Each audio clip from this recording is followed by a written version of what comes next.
Hello, my beautiful other selves across this screen. I'm speaking to you from beautiful Bali, Indonesia, on this beautiful land of Pachamama, of abundance, always enoughness. I'm so honored to be opening up this celebration of Earth Day and our ability to be here at this auspicious time together all over the world, recognizing how blessed we are and what an amazing time it is for us to step up and to continue to become better stewards of this planet as she continuously cares for us. I ask for you to open your hearts. I'm going to sing for you today, part transmission, part invocation, of calling in the energy of the South, of the Mother, of the creative Davic energy, of the creativity, the creative expression, our muses, the elementals that support us, of the constant abundance that she gives us. I'm calling in from the West, all of our ancestors, and to see the horizon of the sort of shoulders that we stand on in terms of where we're going when we look across towards the East. I'm calling in the North energy, that eagle, that energy, that higher realm energy, that higher realm only meaning that we can see generations ahead in terms of creating our legacy, and finally looking at the horizon of the East, calling in that energy of the East with all of our ascended masters, our ancestors, all of the energies that have supported us, our galactic brothers and sisters, all who are here who are supporting our ascension into what I'm calling the new Earth. If any of this is new, just trust the process, and if any of it is familiar, let's go. So I'm going to ask you, this is what's going to help me as I prepare to sing. Just imagine your heart opening, and as it opens, receive this resonance and take whatever it is that you need to help you move forward and whatever it is that you're creating for this special day on Earth Day. By the way, my name is T-Bird, Tall Flame Love.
Aho!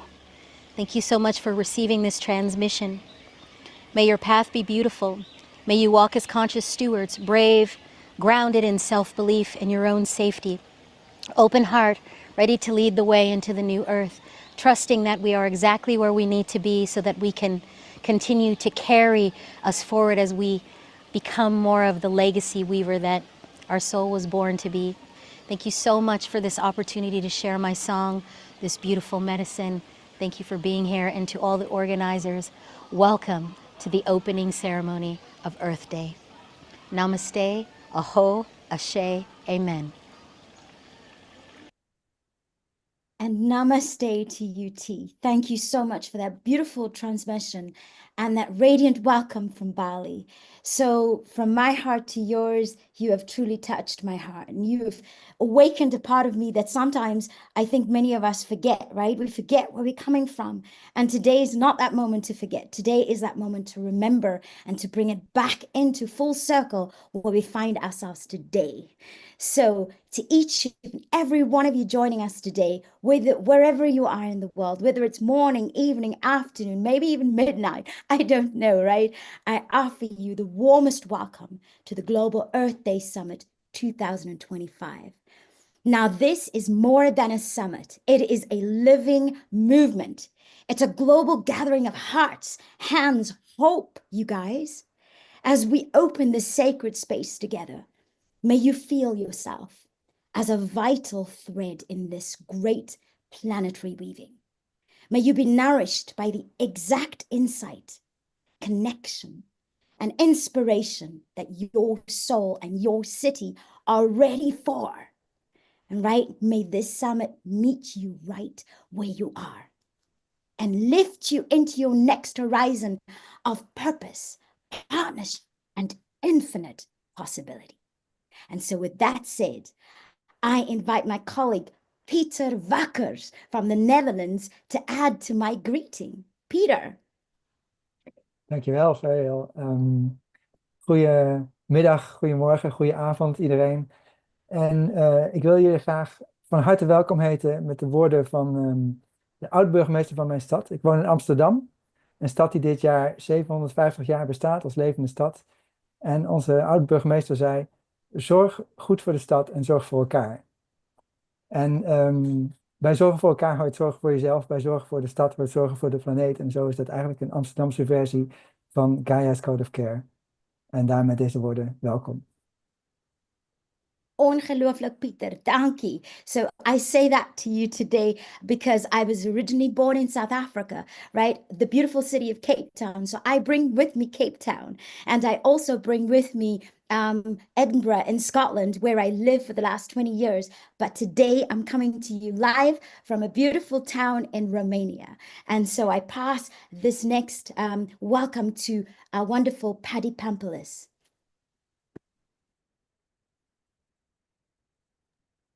Thank you, and welcome everybody.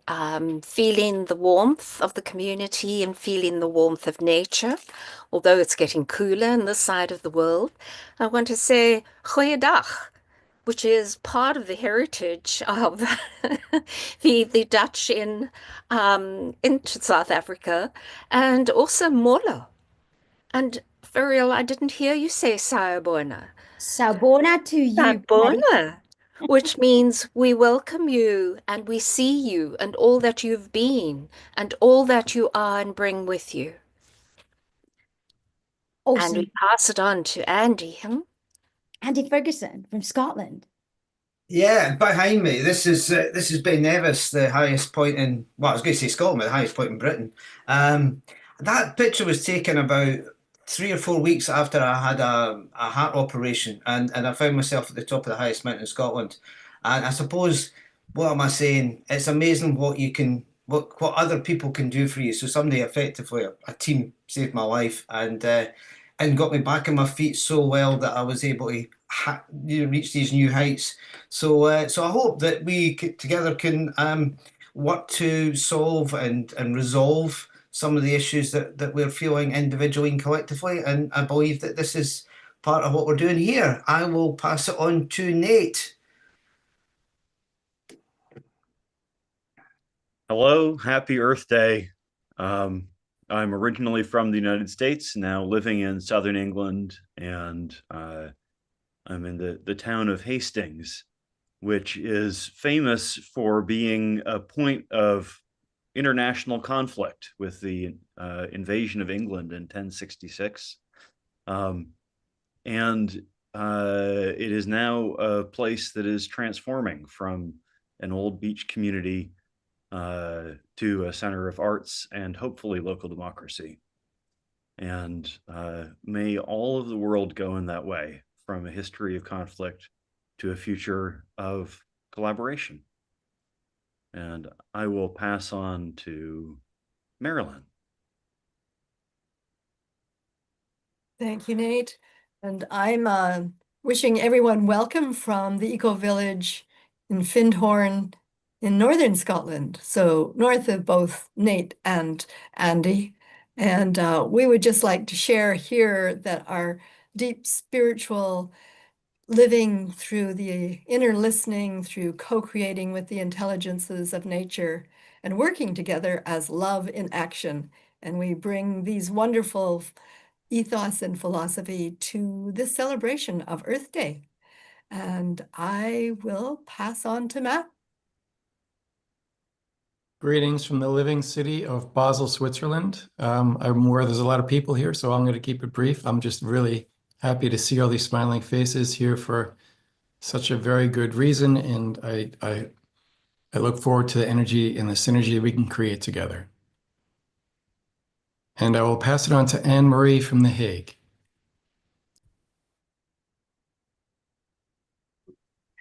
Thank you. Welcome all. And I should speak in Dutch, shouldn't I? Well, I feel both of the languages are mine. Dus ik zal verder gaan in het Nederlands. Welkom van Vreeland. Een klein dorpje in het hart van Nederland, tussen de plassen, below sea level, as we say. En heel blij om hier te zijn met elkaar. En zo belangrijk om te vieren en werkelijk stil te staan bij de pracht en de kracht dat wij in ons hebben. En I will pass it on to Robert.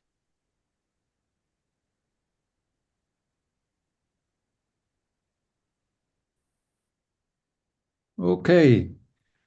Ja, my name is Robert. Ich bin von der Schweiz, von Bern, und ich freue mich, da so viele wunderbare Gesichter zu sehen zu dem Anlass.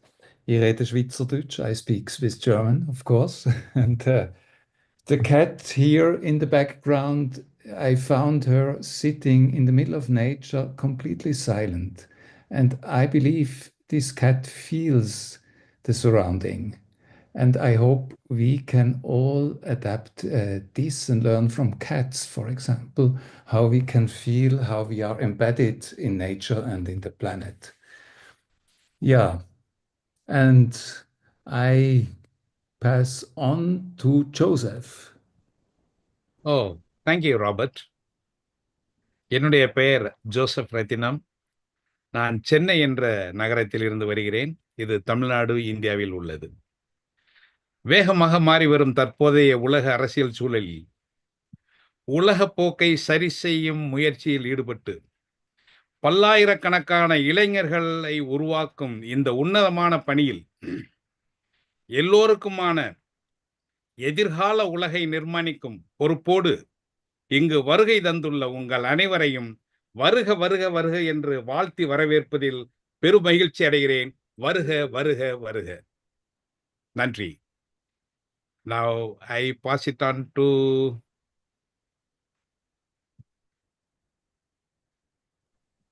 Can pass it to Anton. Yes, please. Thank you. Hi everyone. I'm now in Indonesia, Bali, but I'm originally born in Russia, Россия. And я хочу сказать всем привет по-русски, всех поздравляю с Днем Земли. Happy Earth Day to everybody, and feel really much gratitude for all the team. We have such a great program today, and you are welcome. We are creating the future of cities together. And I pass it to Lev. Добрый день, всем привет с прекрасного уголка Земли. Сегодня проходил рядом с несколькими животными, и они все на меня смотрели с большим интересом. И говорили: ты знаешь 4 уровня заботы? А я говорил: да. Welcome everyone. I am on the beautiful border between US and Canada. The small river, it's really a creek. It goes into the Pacific Ocean, which connects, of course, all of the planet, all of our countries, all of our nations. So welcome everybody to the Earth Day. And I was saying in Russian that passing by several animals this morning, I saw how they knowingly smiled at me, and as if asking, do you practice the 4 levels of care? And I told them, yes, I do. So welcome, and have a wonderful day, everybody. And let me pass it on to Hasina in Africa. Hasina. Thank you. Hi, I'm Hasina from Newcastle, KwaZulu-Natal in South Africa. And so I'm just going to say goeiedag, sawubona, hello. And I'll just leave you with, so I'm in the foothills of the Drakensberg Mountains, and our town is a valley surrounded by mountains. Anywhere you are, you can see at least a glimpse of a mountain, which is wonderful. And I will leave you with a Zulu product, proverb, Umuntu Gumuntu Gabantu, which means a person is a person because of other people. So thank you to the people. And I don't know who's gone. I'll pass it on to Tom.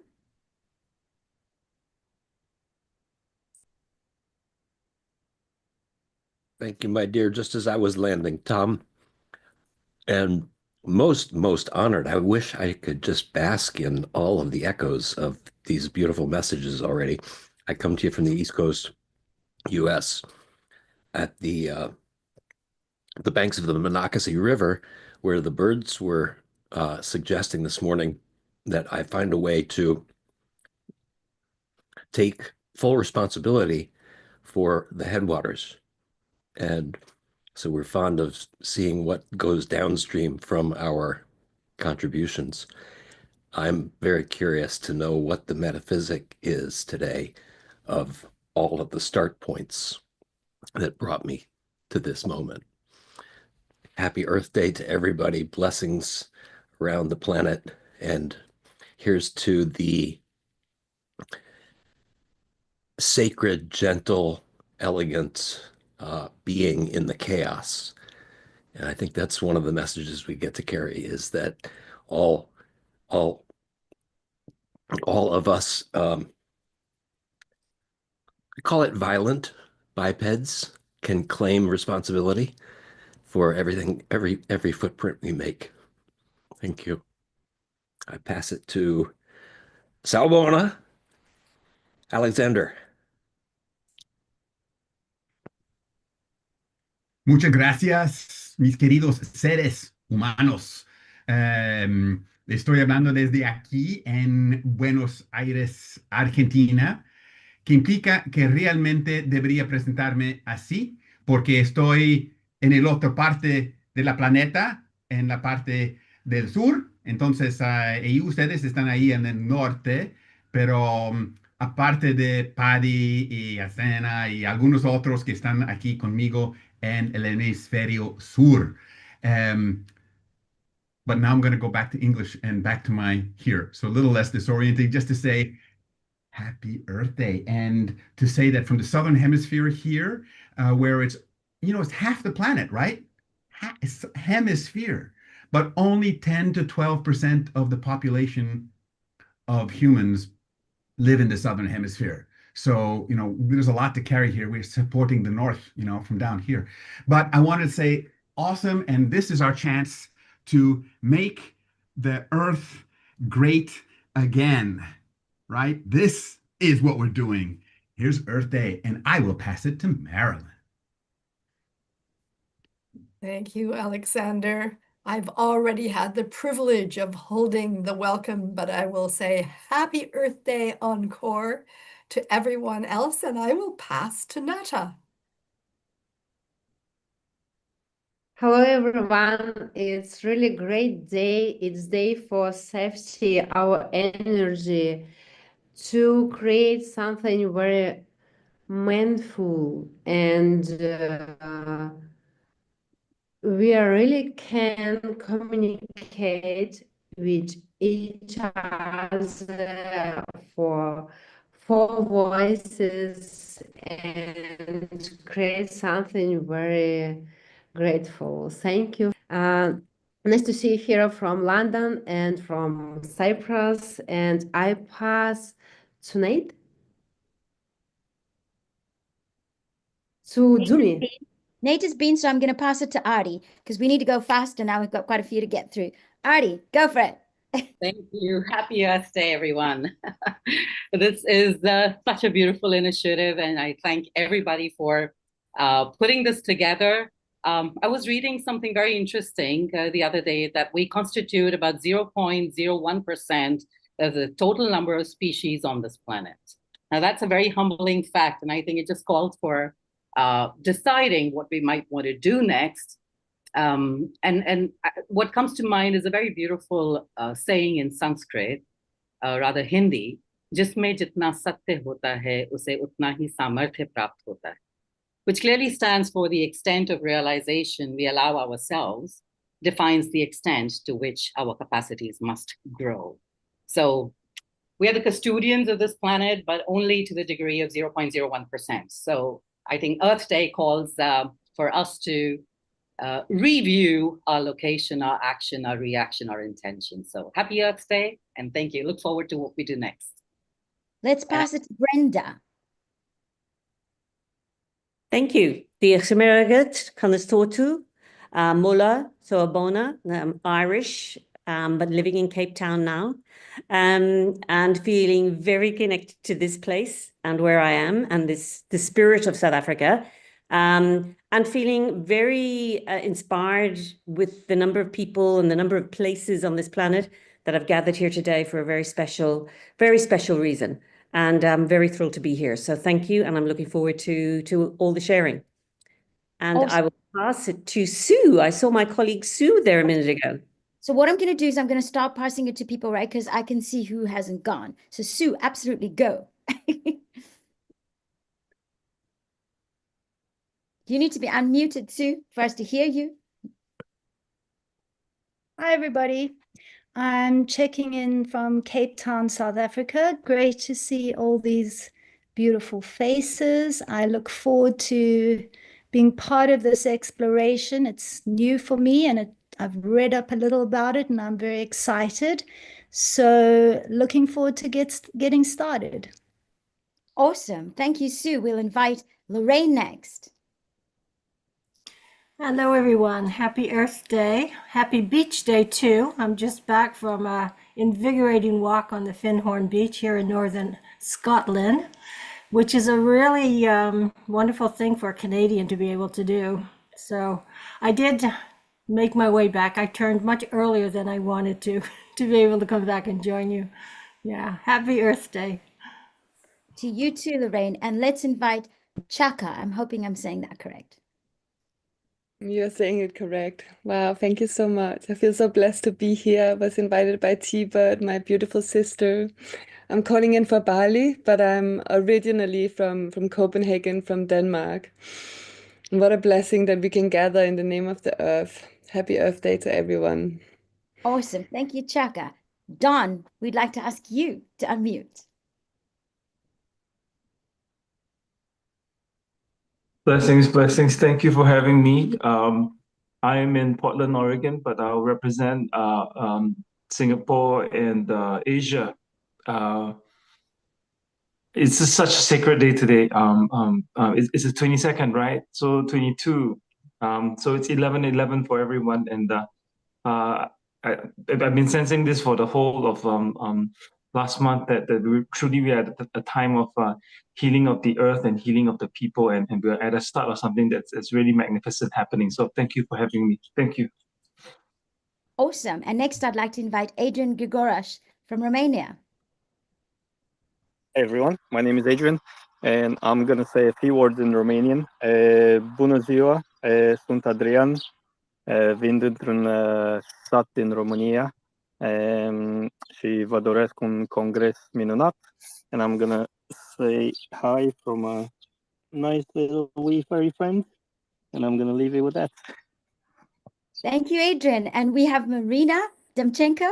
Do you want to say hi? Sorry. Hello. Yeah. Здравствуйте. Счастья нам всем.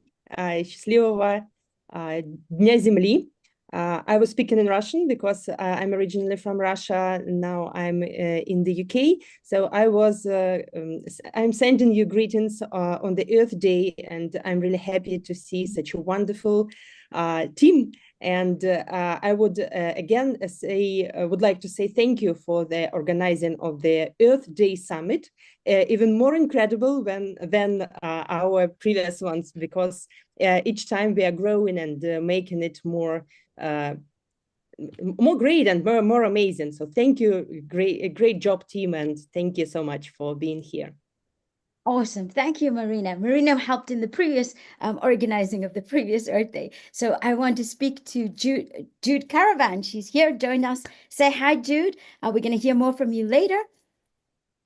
Hi, Ferial. Hi, everyone. Well, it's my wholehearted gratitude to share this Global Earth Day Summit with you all. What a momentous time for us to come together as lovers and servers of our beloved Mother Earth, Gaia.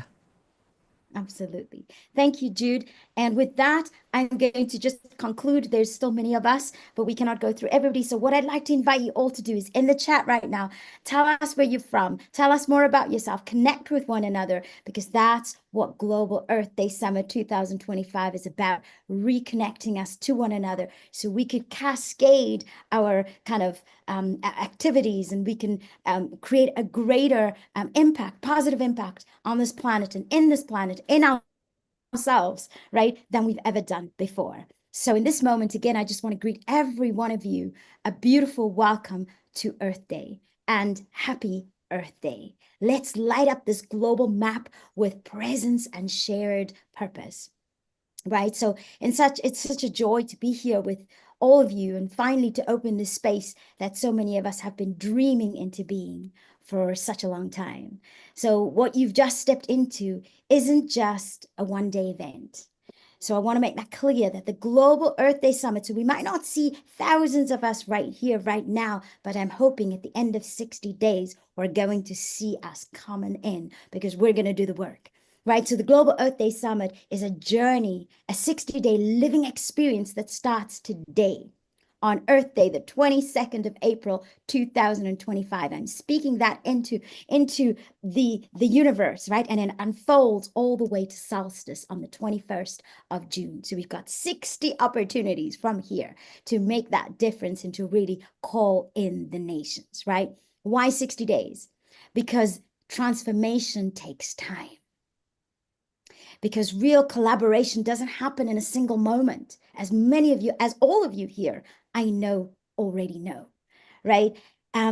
Because real collaboration, it takes creativity and something, there needs to be spaciousness, enough time to invite depth, reflection, creativity, and connection across our time zones, our cultures, and our life paths. So this whole summit is about activating a global shift, city by city, person by person, moment by moment, and action by action. And we're doing that through what we call, so you're going to hear later more about this, the 4 voices of the city. So it's the citizens, it's our city leaders and city organizers, it's our business innovators, and it's our impact organizers, right? Most of us hold one, if not more, voices of the city as part of our contribution, right? So you'll have the chance to explore each of these voices through dedicated experiences, panels, workshops, and stories that show what's possible when we step into our power together, right? And across the coming weeks, we'll explore everything starting from things like zero emissions tech to ancestral wisdom, circular economies, to the future of work, education, to healing, right, to pretty much everything that constitutes who we know ourselves to be as society, and all through the lens of regeneration, through the lens of the possibility of flourishing together. Now, we designed this summit not as a top-down conference, so none of us here are any better or greater or bring more, but we are together as a co-creative space, a co-creative whole, something you can shape, contribute to, and take home with you, to your cities, to your places, to your families, to your own heart. And I want to just take a moment to reflect on something. Because as I've asked you and invited you to introduce yourselves in the chat, to share where you're joining from, and what's clear in this is that people across the world are ready. You are them. You're representing them. We are ready for something different, something new, something more evolved, that the systems and patterns, or contrary, I would say, to the systems and patterns that we have known before. It's awakening up to the systems and patterns that's in the deeper inner selves of who we are. So these next 60 days is our opportunity to invite others into this movement, to extend our circle, however small it might be today, because what we've co-created is not just a summit, it's a way forward for our cities, our planet, and our shared future. So whether you're joining as an artist, a policymaker, a teacher, a student, a parent, an innovator, or quite frankly, simply someone who just cares deeply about this planet where we all belong. So that means you belong here. Let these next 60 days be a chance for you to explore what your role is in this moment we're living through, right? Let's discover how we move from inspiration, because I can see we're inspired, right? But I long for that moment where we move from inspiration into collective action. So I know you've already been doing lots of actions where you are, but now's that moment where unprecedented collaboration is required. And most importantly, let's have conversations that matter with people we may never have otherwise met. Today's your opportunity, right here in this moment, practicing and then taking it beyond that. Conversations that matter with every voice that matters, right? And so now I want to share something truly special with you, something that lives at the heart of this summit, right? We've been thinking about you, each one of you, and reflecting on the kind of world we're here to co-create together. And this is not just, so what I'm going to introduce to you is what we call our awards program, our GEDS, Global Earth Summit 2025 awards program. So it's not just about awards, right? This is a once in a generation kind of invitation for every city, every leader, every citizen, every youth, and every storyteller to step into the story of our time. Now, we're already part of that story, but how do we step into that intentionally? Not just, okay, I'm floating about here in the story and I'm not really sure where the story is going, where I'm coming from, but actually I'm going into this with a much greater intention to what I want to see unfold, what I want to live into. A story about what happens when ordinary people from all walks of life come together to do some incredibly extraordinary things together. These awards aren't about prestige, they're about honor, about valuing the quiet sacrifices, the big ones. You know what I'm talking about. You know the midnight oil you're burning, right? You know the stuff when nobody else sees what you're doing. It's that, it's honoring that within each of us. And this is special. You're special because you are here today because you share that with me, right? Those hours when nobody else has seen what you've been doing and you've been relentlessly giving, right? Very often at great personal sacrifice. And it is with this that my heart bows to you today, because I know what it is that I do, right? And I know, I recognize it in you. So we're recognizing the full voices of the city, plus 2 essential amplifiers that we added in there just for, yeah, because we think the youth are an important voice and so are our storytellers, right? With a total of 35 change makers being honored this year, right? So Earth Day is the start of that process that we're taking through to solstice. And we're inviting our colleagues, we're inviting our friends, our leaders, our people. We're inviting them in with these 6 categories, right? Will you be a host city? So do you today have influence, have friendship with people who are holding those spaces in cities, that we can award these city mayors and administrations who are willing to step out and say, we wanted to be examples. We're not that concerned anymore about our titles and about winning the next election, because it's not as important as making sure that our people, our places are happy, moving forward, and we're thriving. Those are the ones we're looking for. And we're looking to say thank you, right? So on the 21st of June, we're going to be offering these awards to 10 cities who have stepped up during this time and who showed us how they're doing it, paved the way for the, created a path for the others to follow.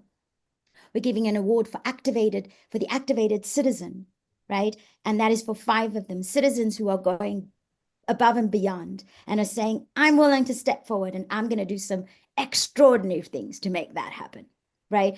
And on our website, you'll find all of these details. The next one is the Community Weaver Award.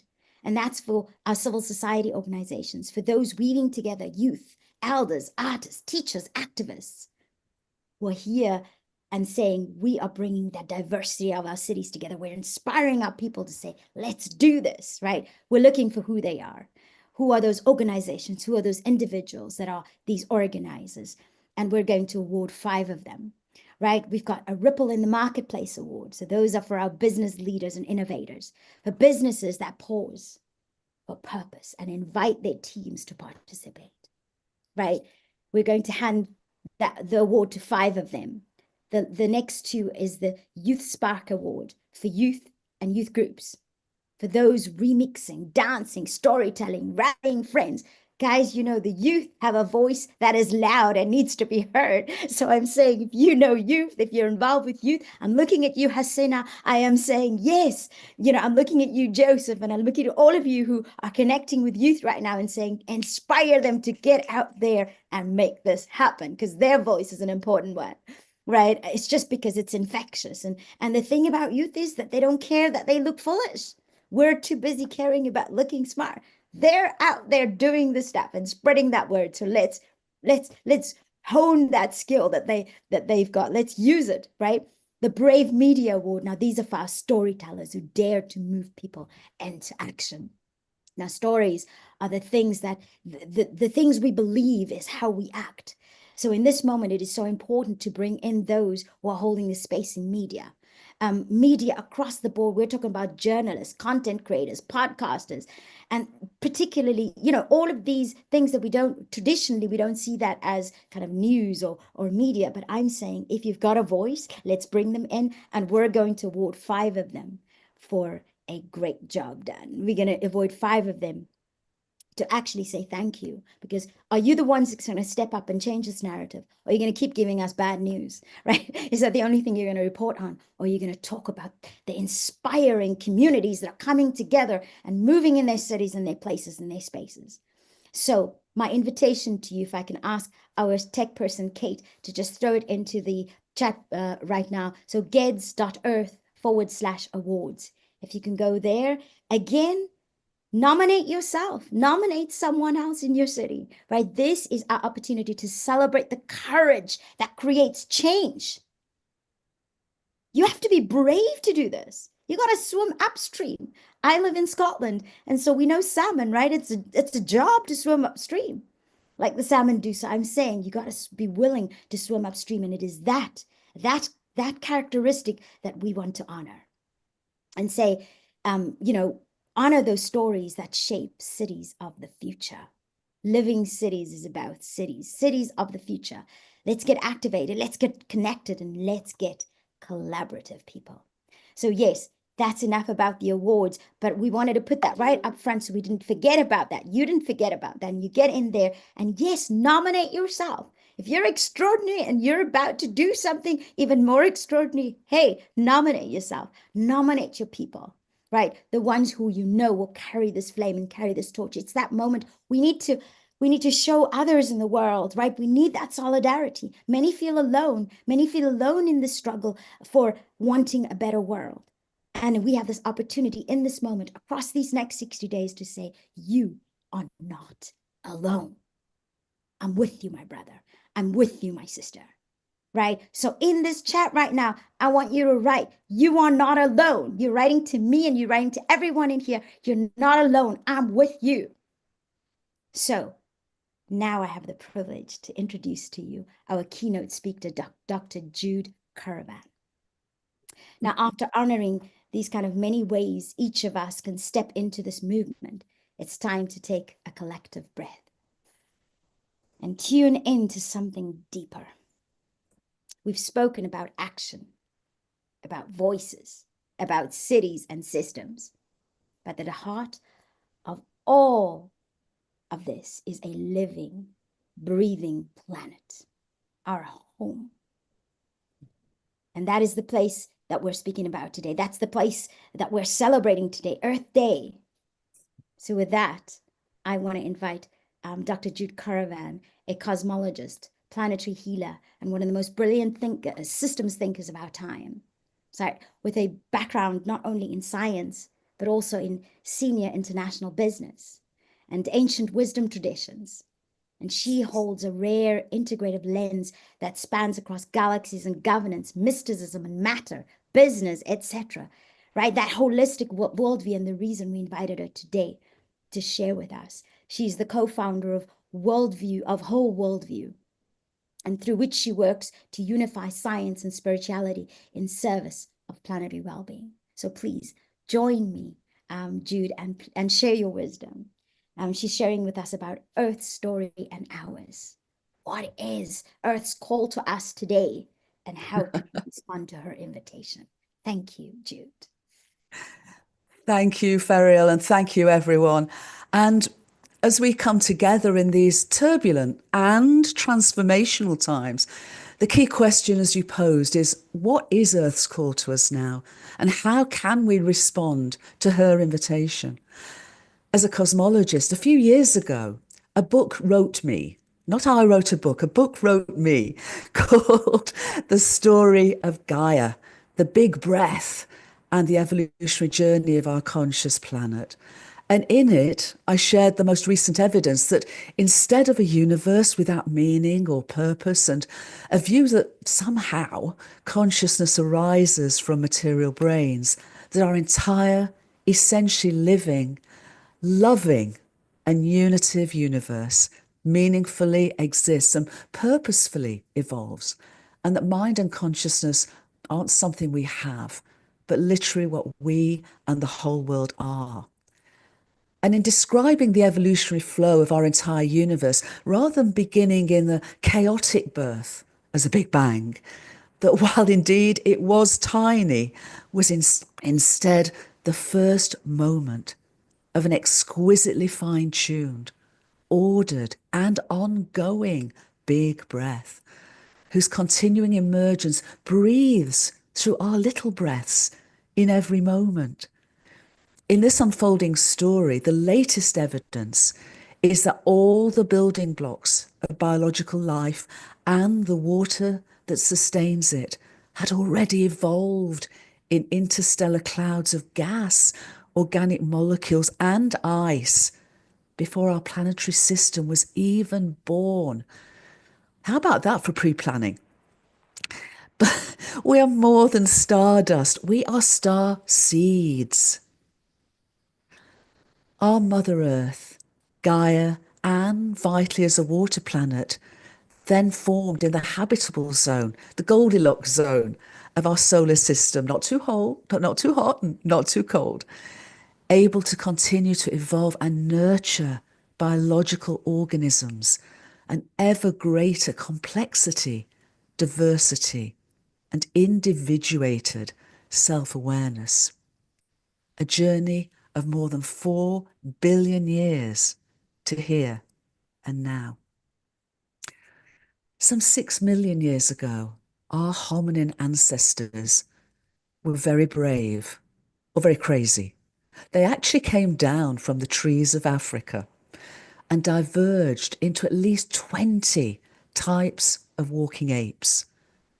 By around 40,000 years ago, all, however, including our Neanderthal ancestors and cousins, actually, more cousins, but we share some DNA, had died out, except for one curious, adaptable, and hopefully wise species, Homo sapiens, us. But alongside and beyond intellect, though, the emergent potential of our universe and Mother Earth Gaia has progressively and co-creatively through the sentience of her entire Gaia sphere, fostered empathy and emotional attachments in her biological children, in the cooperative and loving relationships of mates, parents, and offspring, of families and communities.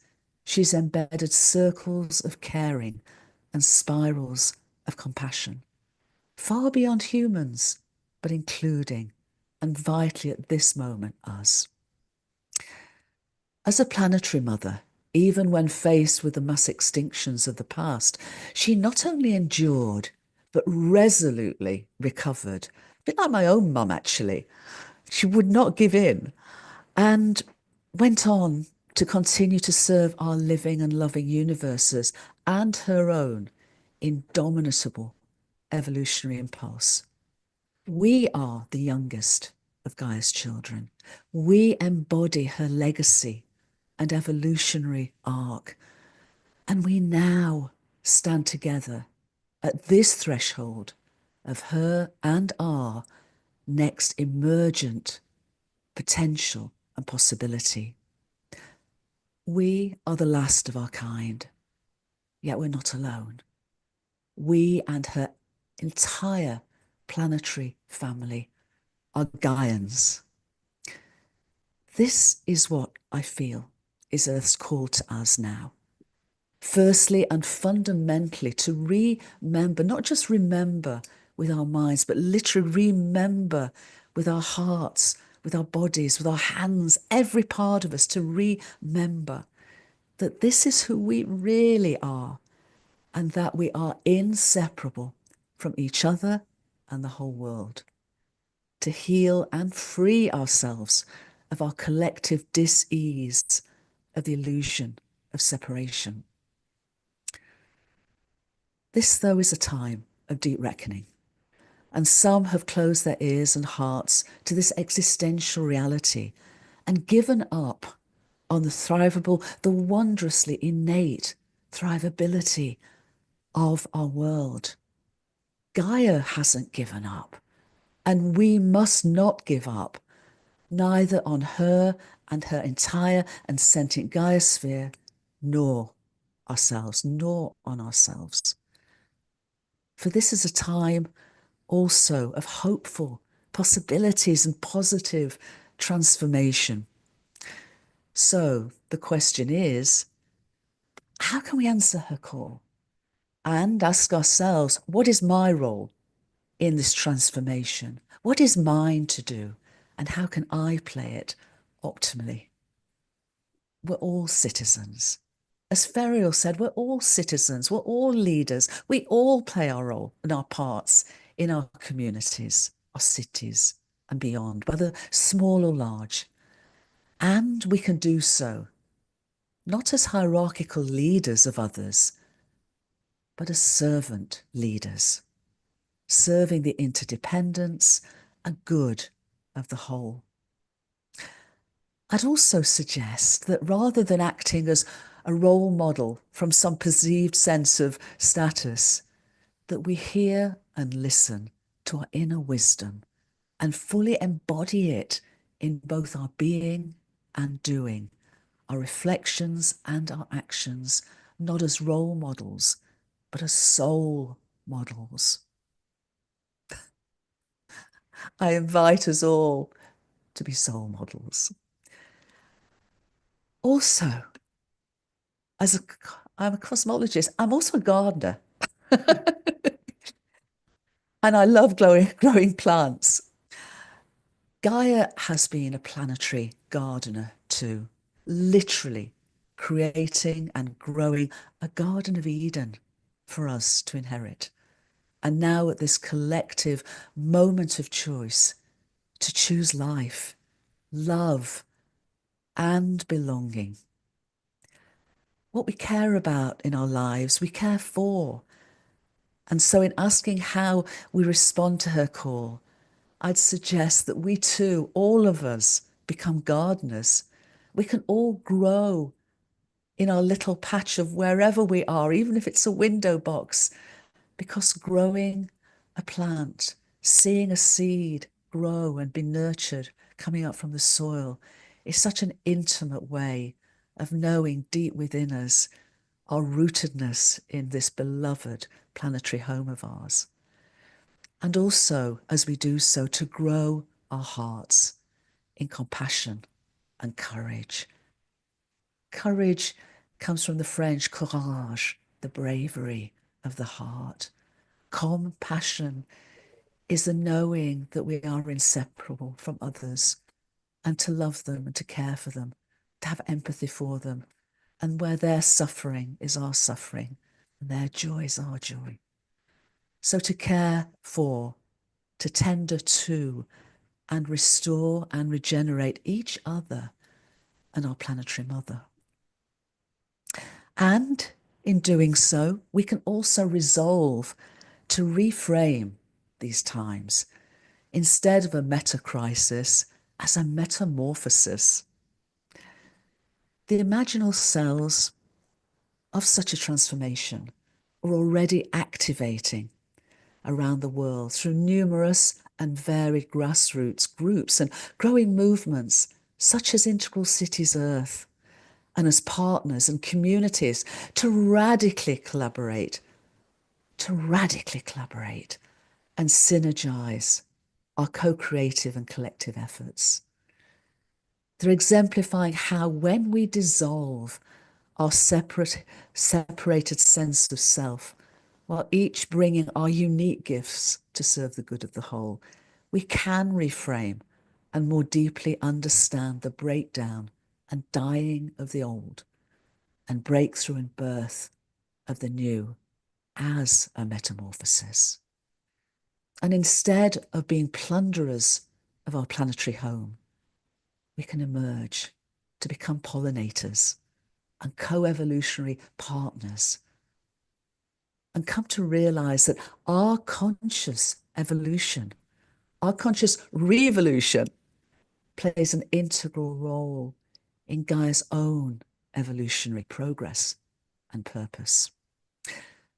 And as we proactively and co-creatively link up and lift up, light up and level up together, I also invite you and all of us to serve as good ancestors for future generations, and to be and to do what it is that each of us would hope to be remembered for, and in our hearts to find peace with, to be at peace with. And so I hope you'll be heartened by these words that were written by my dear friends, Grant Story, Kieran, AI, and myself. And I invite you to hear these with the ears of your hearts. This is a good ancestor. For heirs unknown, our steps shall now show the paths we've walked and where dreams can grow. In every choice, our futures unfold. It is in our hands that stories are told. In the silent spaces of what could be lie the deep truths of our lived legacy.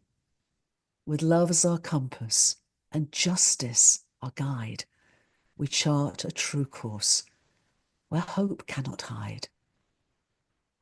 This world, tired and worn in its sad silent weep, seeks bold, knowing hands for transformative leap. Compassion for systems now in their fall calls us brave hearts to reimagine them all. Rise, conscious leaders, with clarity's call, with our hearts as wise guides. No task is too small. Awaken the courage that whispers within to mend what is broken and unite our kin. Reclaim our strength. Systems healers we are. In the symphony of change, be a bright guiding star Untangle the binds of fear and despair. Let love's soothing balm mend and repair. Let our hearts merge the knowing with a courageous act. In unity's rhythm, we co-create a pact. Embrace the truth that we are entwined. One earth, one family, one shared mind. We, ancestors of hope, may our light unveil a firmer resolve. Through the winds we sail. In the call of tomorrow, together we stand. Today, shape the world with our caring hand. With every heartbeat and every stride, we step into the future, side by side. Remember us then as kind, bold, and clear, activated by love of all we hold dear. Thank and bless you all, and I wish you a wonderful Earth Day, Summit, and these days to come when we do link up and lift up, light up and level up together. Go forward together in the arms of love. Wow. Thank you, Jude. You have spoken deep to my heart, to my soul. And I just want to say thank you. Thank you for grounding us in Earth's deep story and reminding us that we are not separate from it. We are that story being written and rewritten in every moment. And now I want to just invite Kate really quickly to share a video that just expresses a few intentions from some of us here for what we want to actually see realized through this next 60 days. Kate, would you please share that with us? Assalamu alaikum. Peace be upon you. Tena yis'eling. May you be healthy. A greeting in Amharic from my roots, Ethiopia. My name is Maji Da Abdi, a social producer, a visionary art therapist, where we enter-are as poetry in motion. My intention here in this gathering is that with you, we midwife the future, a future interwoven in deep trust, where poetry sparks action, where soul meets soul, and we rise, not alone, but together, rooted, radiant, and ready to serve with a present smile. Hi everyone, my name is Anton. I'm from Bali, Indonesia, and I'm joining the Global Earth Day Summit by Living Cities Earth because I believe that now is the best moment when we can coordinate and co-create our creative force to make the cities where we live more vibrant, more integral, more regenerative, and this particular summit is the place where all the professionals from 150 countries will share their best practices, how to connect the creative force of citizens, the business, and the governance to make the cities the better place for next generations. Hi, I'm Marilyn Hamilton, and I'm a co-founder of Living Cities Earth. On April the 22nd, we're going to bring people together to consider, is it possible to make cities completely regenerative?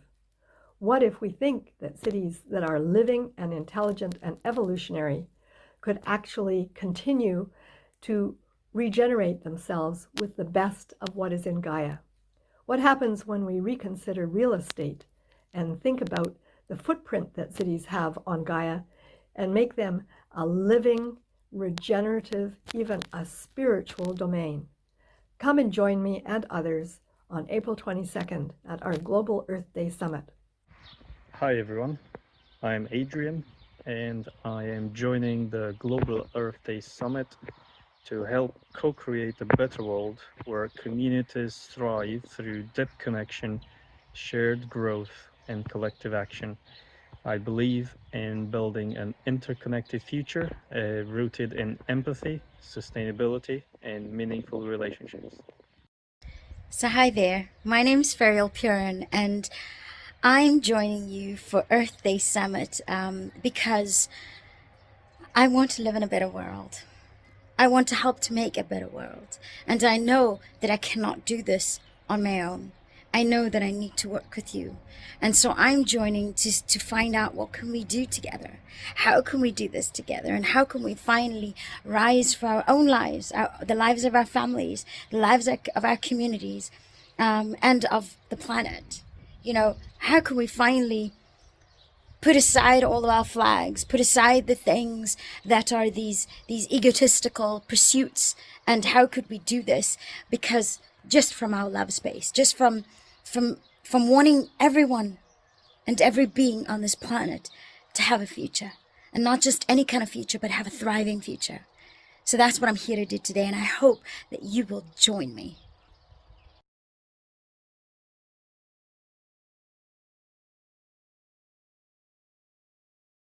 Wow, and I'm sure that all of you here have beautiful intentions too, right? And just coming from what Jude has just challenged our heart with, and what we've all shared as our kind of collective intention here. And again, I invite you, get into the chat, share your intention, right? So we can start aligning those intentions, and from cosmological to the personal, right?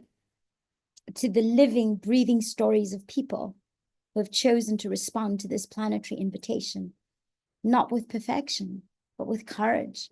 We can put together, excuse my French, a kick-ass, a summit, right, with all the right bells and whistles, and still not move ourselves over into action. So today, I want you to note that we're not actually bringing out our speakers. We're not putting them in the front of the stage. We're having a collective conversation here. We're weaving today. We're saying we're here to bring our goods, and we're here to take something from here so that we can take it into our cities, into our places, into our homes, and into our own hearts, because that's where the true transformation starts. It's right here. So I'm inviting you today to come to the table. And so you're going to hear from different people here today. We're going to talk about stories. We're going to talk about our own stories. We're going to talk about what activated us, right? So this next segment is one I hold with particular reverence, because while theory inspires and ideas ignite, it's the lived stories, those moments of doubt, the sparks of hope, the messy middle, right? And then the quiet turning that happens within ourselves, right? The quiet turning points for the things that remind us what's possible when ordinary people say yes to extraordinary purpose. Now, I know most of you in this call right now, and I know that you've said yes. And I know what that has also meant for you, for many of you. I might not know every aspect of your personal story, but I know how you show up. So today you're about to meet a group of individuals from different corners of the world. They are artists, and some, you probably know many of them, right? Some of them are artists, teachers, coaches, healers, organizers, system shapers, and city stewards. But above all, they are people who have decided to become the change they wanted to experience in their communities and in the world. So this is not a panel of finished products, right, and polished people. This is a circle of brave souls who have walked the path of inner transformation and outer impact, who will speak not only with their triumphs or about their triumphs, but of the lows, the learnings, and the deep inner work that unfolds as their inter-becoming. Because none of us have arrived yet. We're still becoming. We're still inter-becoming.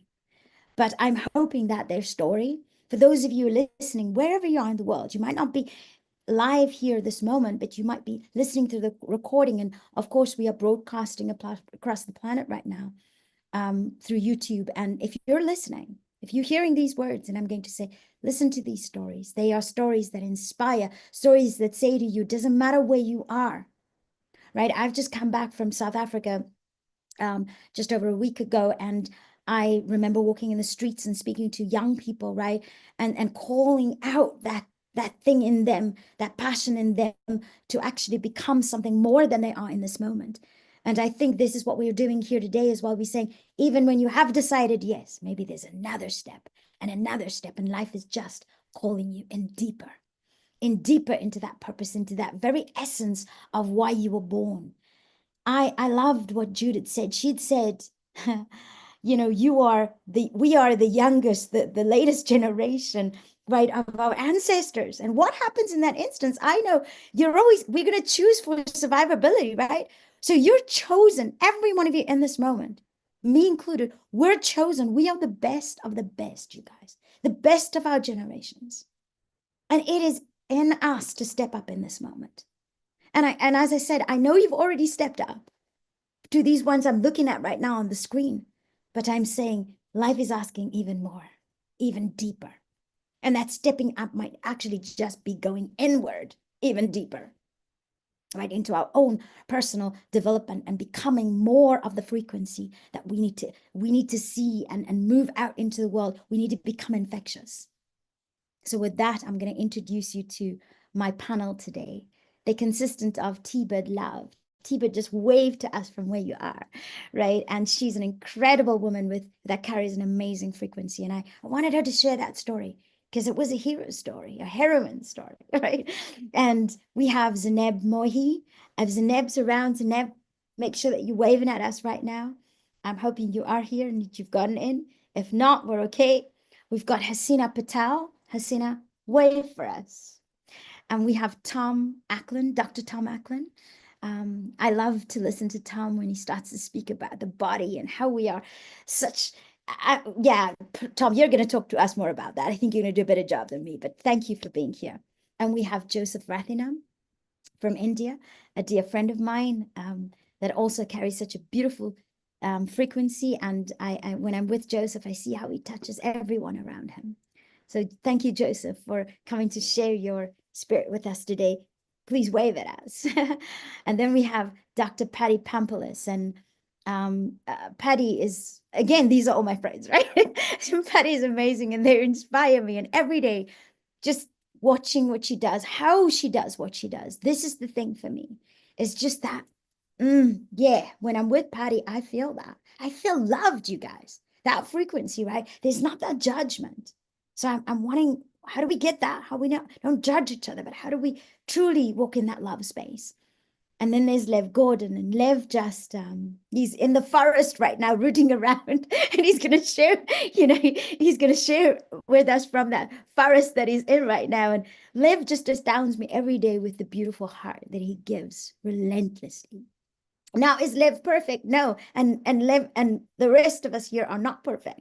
But what I admire, and I say that all the time to me, is just this, I don't know, I feel the spirit of Gaia coming from him, the frequency. And I'm so grateful to know someone like Lev. And so I wanted you to know him and you to hear his story, right? And then there's Anna Marie Verhoeven.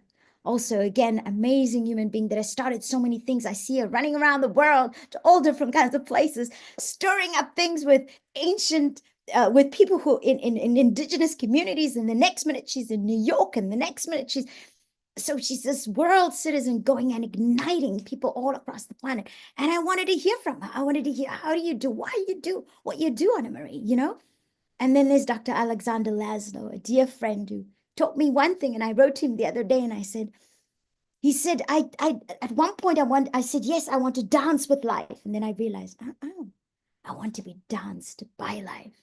And I always carry that with me, Alexander, because it is. And that day I said, yes, I too want to be danced by life. And you guys, I'm a dancer, salsa, kizomba, bachata, so for me, dancing is important. So when he said that, yay. So today I want to hear from Alexander and him telling us his story. So first, I'm going to invite T-Bird Love. T, won't you share with us in 5 minutes, right? You each have 5 minutes to share. So make it snappy, but make it count, right? So T-Bird, please share your Make story. it snappy and make it count. Thank you so much, beautiful sister. Hello, beautiful people. Wow, I'm so moved. Jude. Just everyone here, and some things that are coming up in my heart right now is just the love that's in the space and that is being inspired from us coming together. I don't believe in coincidence. I believe in resonance, and in many ways, I feel like we're just refining each other and continuously asking ourselves this question and newer questions as we emerge and evolve and become and be all of these things at the same time. So I feel very honored to be here with you. Why am I here? Some of the words: unity, consciousness. I'm a Lovolutionary solutionary on an evolutionary mission. I feel that I've always known this, but sometimes things get me to do things. I had to recover the memory of why I'm even here.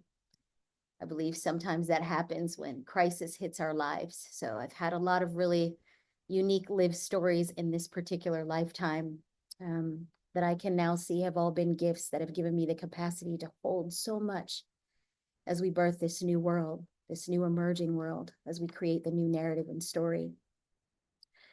Years ago, I had a friend when I used to live in New York City who said to me just like this, you know, T-Bird, there's two kinds of people in the world. One you got to hit over the head with a bat, and the other one you don't. And I thought, my God, you know, sometimes I need to get hit over the head with a bat, and sometimes I feel like hitting people over the head with a bat, metaphorically. And my bat was on September 11th, 2001, being at the World Trade Tower. I had moved to New York City after graduating in '99, ready to become a celebrity musician. But that day, after it was safe to walk home after experiencing the World Trade Towers crash to the ground, I had this feeling inside that the world was about to change, and somehow I knew what was up. Somehow there was something I knew what was up, but I couldn't articulate it. And as I walked home, I lived on the Upper East Side at that time, if any of you know New York. And as I'm walking home and listening to the stories of people crying and about witnessing people smash on the ground because the building was so hot, I was just so taken over in shock. And this voice spoke out loud to me, just as I'm speaking to you, and said me by my name and said, T, you're not here to be a celebrity. You're here to instigate freedom in others. Okay, I'll do that. I didn't really know what that meant. I'm here to instigate freedom in others. So I started with what I knew how to do. And that was this: bringing people together and utilizing the arts. I'm a huge advocate for the arts. And I started facilitating transformative change through the collaborative nature that the arts bring people together, of expression, of recognition, and utilizing inspiration to help myself heal and for us to recover the memory of our future, as well as to who we are deep down inside on a soul level. Now, over time, I began to understand that more as I started to work with other evolutionary solutionaries through putting together events and courses and activating spaces and living all over the planet and getting a bigger world view into a cosmic view. I remembered that for me to actually step into the role of being someone who's here to contribute, I had to go through a lot of crisis and challenge and pain in order to learn how to love it into submission. And I began to think about, well, what's my contribution if I'm here to help instigate others in the world? What does that even mean? Well, I first had to start with myself, grieving the pain in the world, sometimes grieving the inadequacy I felt when I felt like I wasn't doing enough, to then recreating a whole new story about honoring all the things that I was able to do. And remembering that it takes, what did someone say? Transformation is a process. and learning how to embody that process and how to love that process to recover the value of why I was here and the memory of why I chose, because I feel chosen. At every great era change, there was always a group of us who moved us forward, and we are those people. And each one of our unique stories that brought us to this place, I believe, has helped us value and want to stand as stewards for the earth, as well as the emerging new earth, and to have the capacity to do so. So I had to learn how to love the moment open. I had to learn how to access love in my heart and really embody. It takes a lot of discipline to learn how to love, to be a free spirit. And so through starting and traveling and asking questions and letting go of certain identities where I no longer wanted to become a famous musician, I decided that I was here to be of service.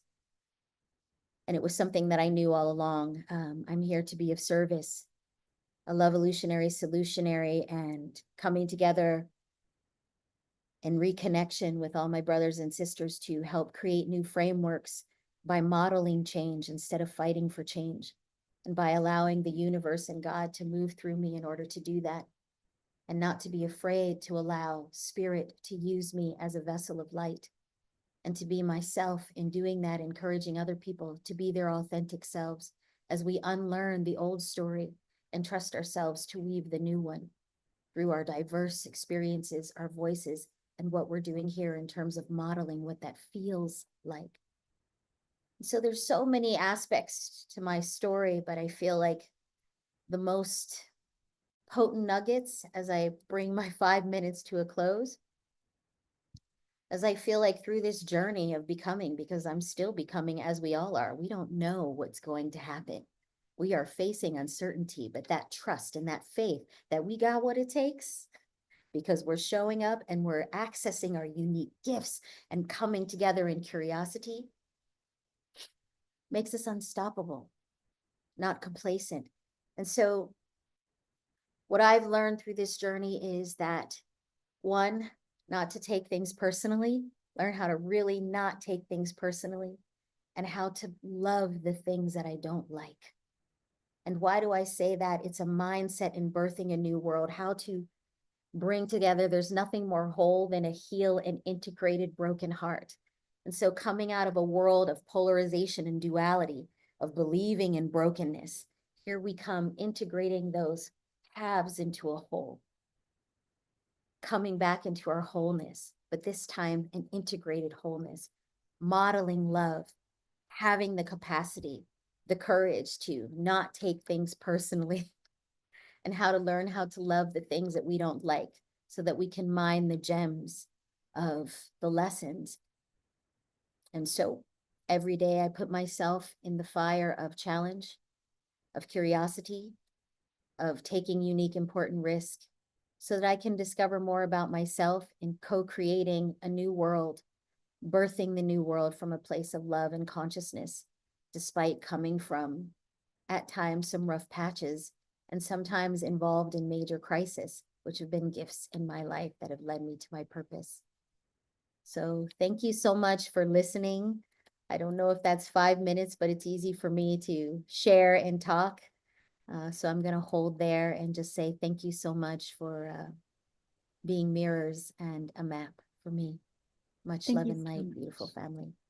Thank you so much, T. You're such an inspiration to me also as a person. And just wanted to say thank you for who you are and for listening to that call. Right, because sometimes that voice is very, it's not very loud, and you actually have to really listen in. So I say thank you, because else we wouldn't have you here today. And I want to invite Hasina Patel next. I don't see Zaneb, who's supposed to go next. I'm going to, sometimes people have struggles with coming in. So I'm going to just, if Zaneb is here, then please make yourself known. Otherwise, I'm going to let Hasina go first. And if you hear Zaneb, just really send me a message real quick. So Hasina, please tell us your story. Thank you, Ferial. I believe that life, at least my life, has been a series of connect the dots. When I was a child, I used to love these connect the dot things, and eventually it formed a lovely picture. And the first dot in my life, but maybe perhaps it wasn't the most prominent, began when I was 3 years old. I was born in South Africa, in apartheid South Africa. And since I was born Indian South African, I was classified as non-white. It was the first memory of 3 years old was when I was shopping with my mom and I wanted to go to the bathroom. So that's just like any normal child. My mom was like, "Why don't you go at home?" And then we went to the bathroom, and there were two bathrooms. One was non-whites only, and the other one was whites only. And so we went into the non-whites bathroom, and it was a mess. So my mom took me out there and walked us into the whites only bathroom. And I don't really remember the whole thing, just little snippets. But when I was washing my hands, then there was a woman there who turned and said to my mom, "You're not supposed to be here." And she turned around and said to the woman, "Who are you? The toilet police?" And it took me a long time to appreciate the courage, because that was the law. The injustice was entrenched into the law. And you had to appreciate someone standing up for the justice, but outside of the law. And so I was blessed to go to a school, only private school in our town, only multiracial school, had Dominican sisters that nurtured the appreciation for and just acknowledgement for everyone's different belief systems and, just coming together in inclusion, in love. So I had those two contrasts, which were wonderful on both sides of the spectrum. And that led to me having an appreciation for, we get to learn about each other, we get to communicate. In 1992, I remember being part of youth where there was a facilitation of people in different schools communicating, because it was going to be the changeover to the new South Africa, and they wanted a smooth transition. And each race group had its own school. So I remember listening to conversations and thinking, really? You don't know how to communicate with each other, but that's what happens. Everyone is disadvantaged when we're siloed, when we're compartmentalized, and we do not get just that nourishment of being able to have conversations with people who are different to ourselves. So I guess these little dots were connecting. So let me come to the moment. The moment was many years later. As an adult, I was in a situation in my life where I was tutoring school children, had been teaching in many different situations, and I just wasn't happy. And the short version is I discovered a fibroadenoma in my breast, which is a benign growth. Coming from a medical family, I kind of had diagnosed that, and it was almost like I should have known and should have done something about it, but I really didn't, and had to ask myself, who at 4'11.5", 1 meter 52, doesn't notice a growth the size of a lemon in her breast? And that led to other questions. So that was the moment where I actually had to sort of look and say, who am I? What am I doing? And that was where the journey began. And it went into a healing to peace journey, because I had to come into alignment. When Jude Caravan talked about the book wrote her, I love putting it that way, because I always say my book came through me. So the Truth Walker's journey came through me. And I realized that my intention and purpose in this lifetime is to live my truth. And when one has personal healing and alignment, one is already a contribution to the collective table, to collective healing. So I believe that we get to collectively heal to peace, in spite of the chaos that might seem like it's happening right now. We have the spark of light, this birthplace of light, and we're going into a space of peace. So all these little dots connected, and I'm very blessed to be part of the Hague Center for Global Governance, Innovation and Emergence. And so thankful to know all my colleagues here, and especially thankful to Anna Marie. And I see Diana Claire is here, and so is Kara. And that led to this. It led me to meeting you, Ferial, not in person, but in person-ish, and led to me meeting so many of you. And we get to be on this journey together that I describe as healing to peace. So it has so many different facets. We get to heal to our next evolutionary level and get to fill in the little dotted line after the words, I am. What do we choose with that? So in each moment, I believe that we get to choose.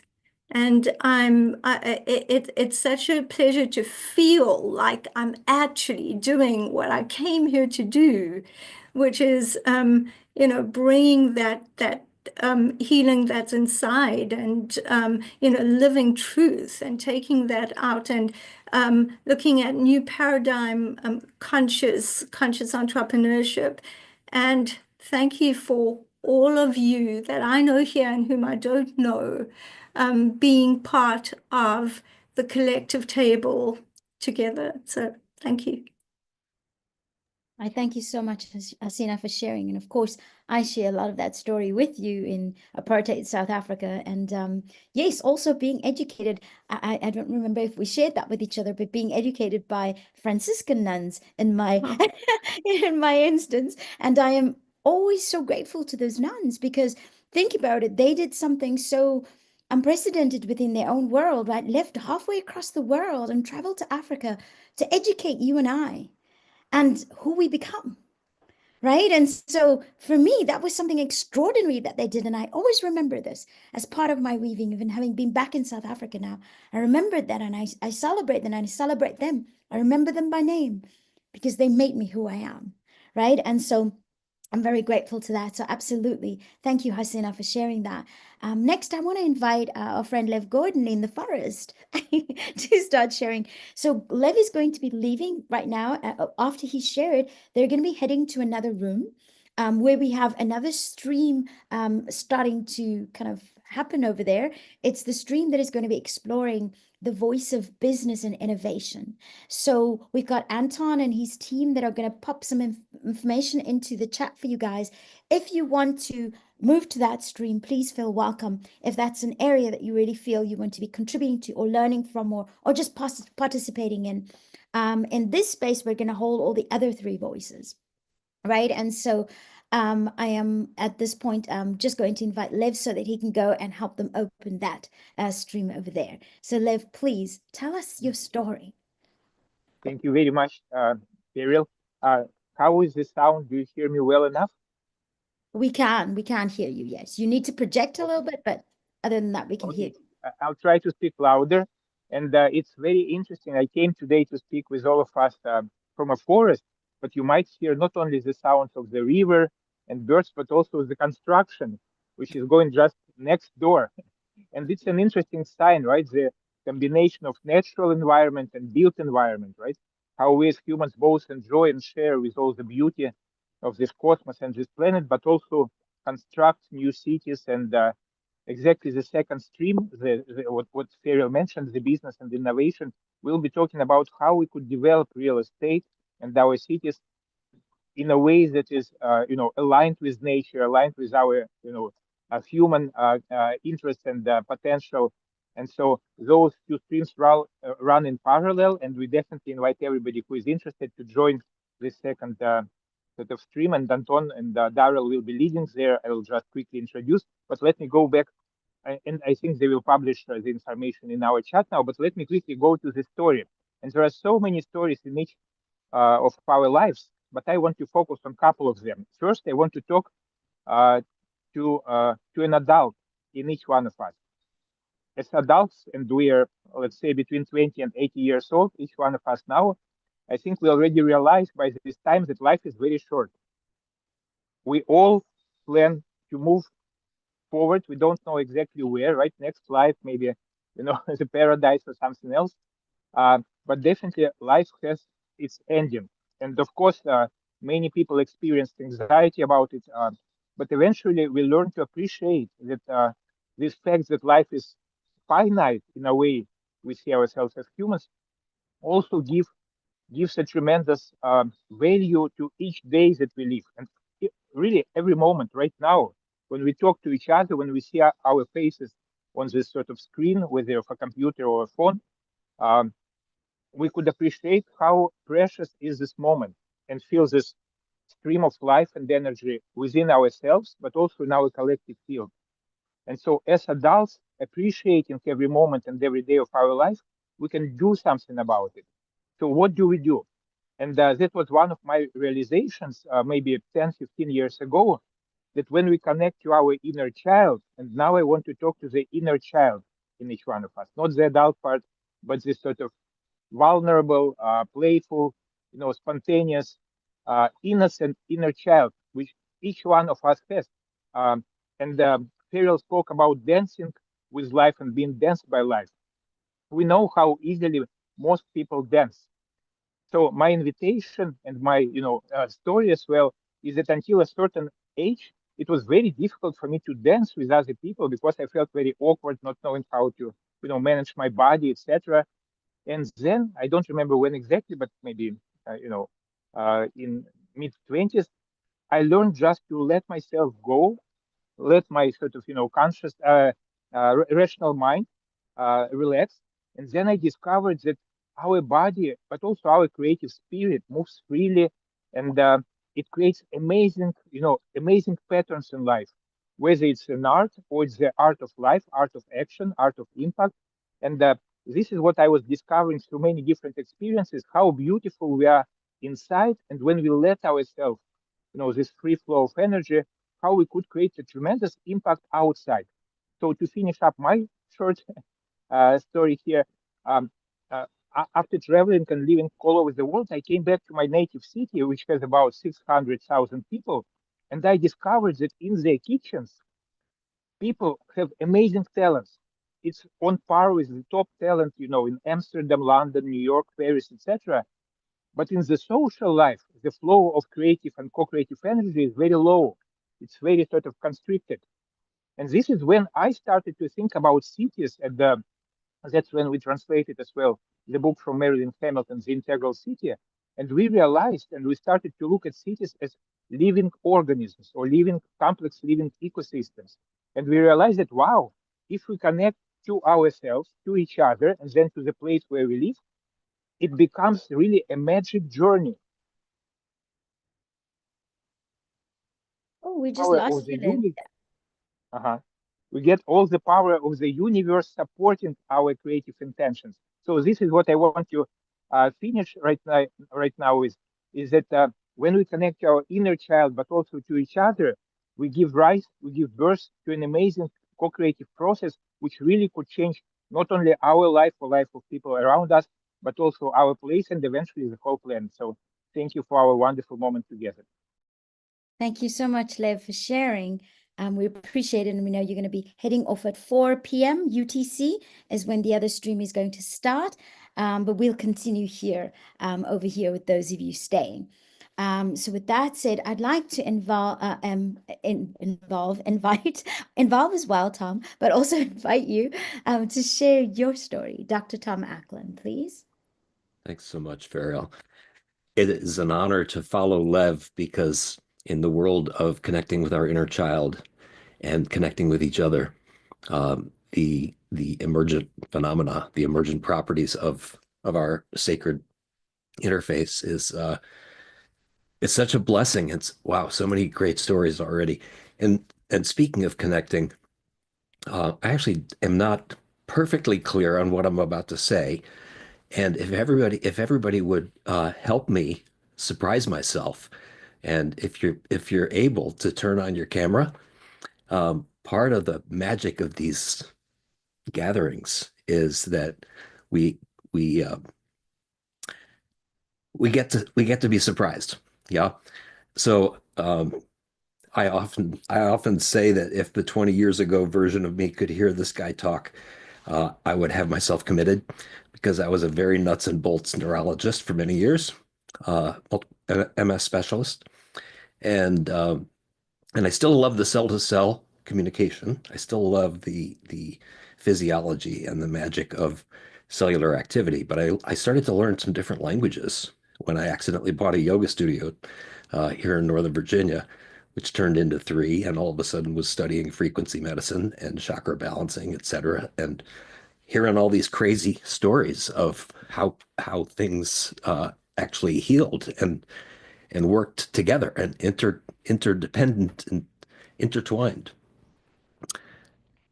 So over the years, I have matured a bit of my willingness. Right, Lev was talking about the surrender, and everybody, I think, has spoken so beautifully to the idea of unbecoming. It's one of the reasons I love Hasina's work so much, is the holy moly, I hope tomorrow I don't have to be this guy, right? I better be in regeneration, right? Farrell, you started us off with the lens of regeneration, and I love that. And I often will talk about inflammatory processes. So in the world of functional medicine, I'll go nuts and bolts for just a half a second. We're 100 trillion cells. We make half a trillion every day, 3 to 500 billion cells every 24 hours. And a healthy, thriving body lets go of a half a trillion cells as well.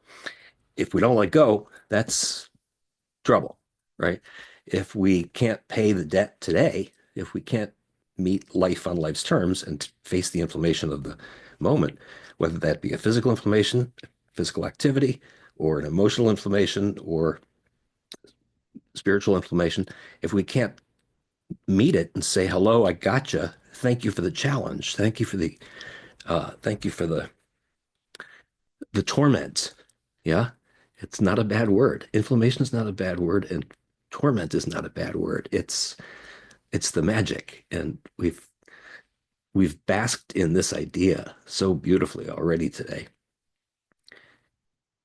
The beginning of chronic disease is when I can't meet life on life's terms. All right, I've got to put it on the credit card. I'll deal with that tomorrow.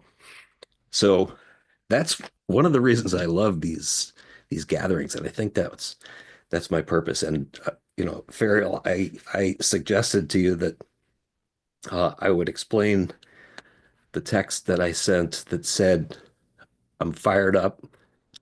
I'm so very inspired by you, Farrell, and fired up to go from denizen to antigen/enzyme. And I said, LOL, I'll translate later. So thank you, each of you, for being an antigen. Antigen is, in the world of immunologic science, is the thing that is the challenge. And again, we're fond of demonizing the bug.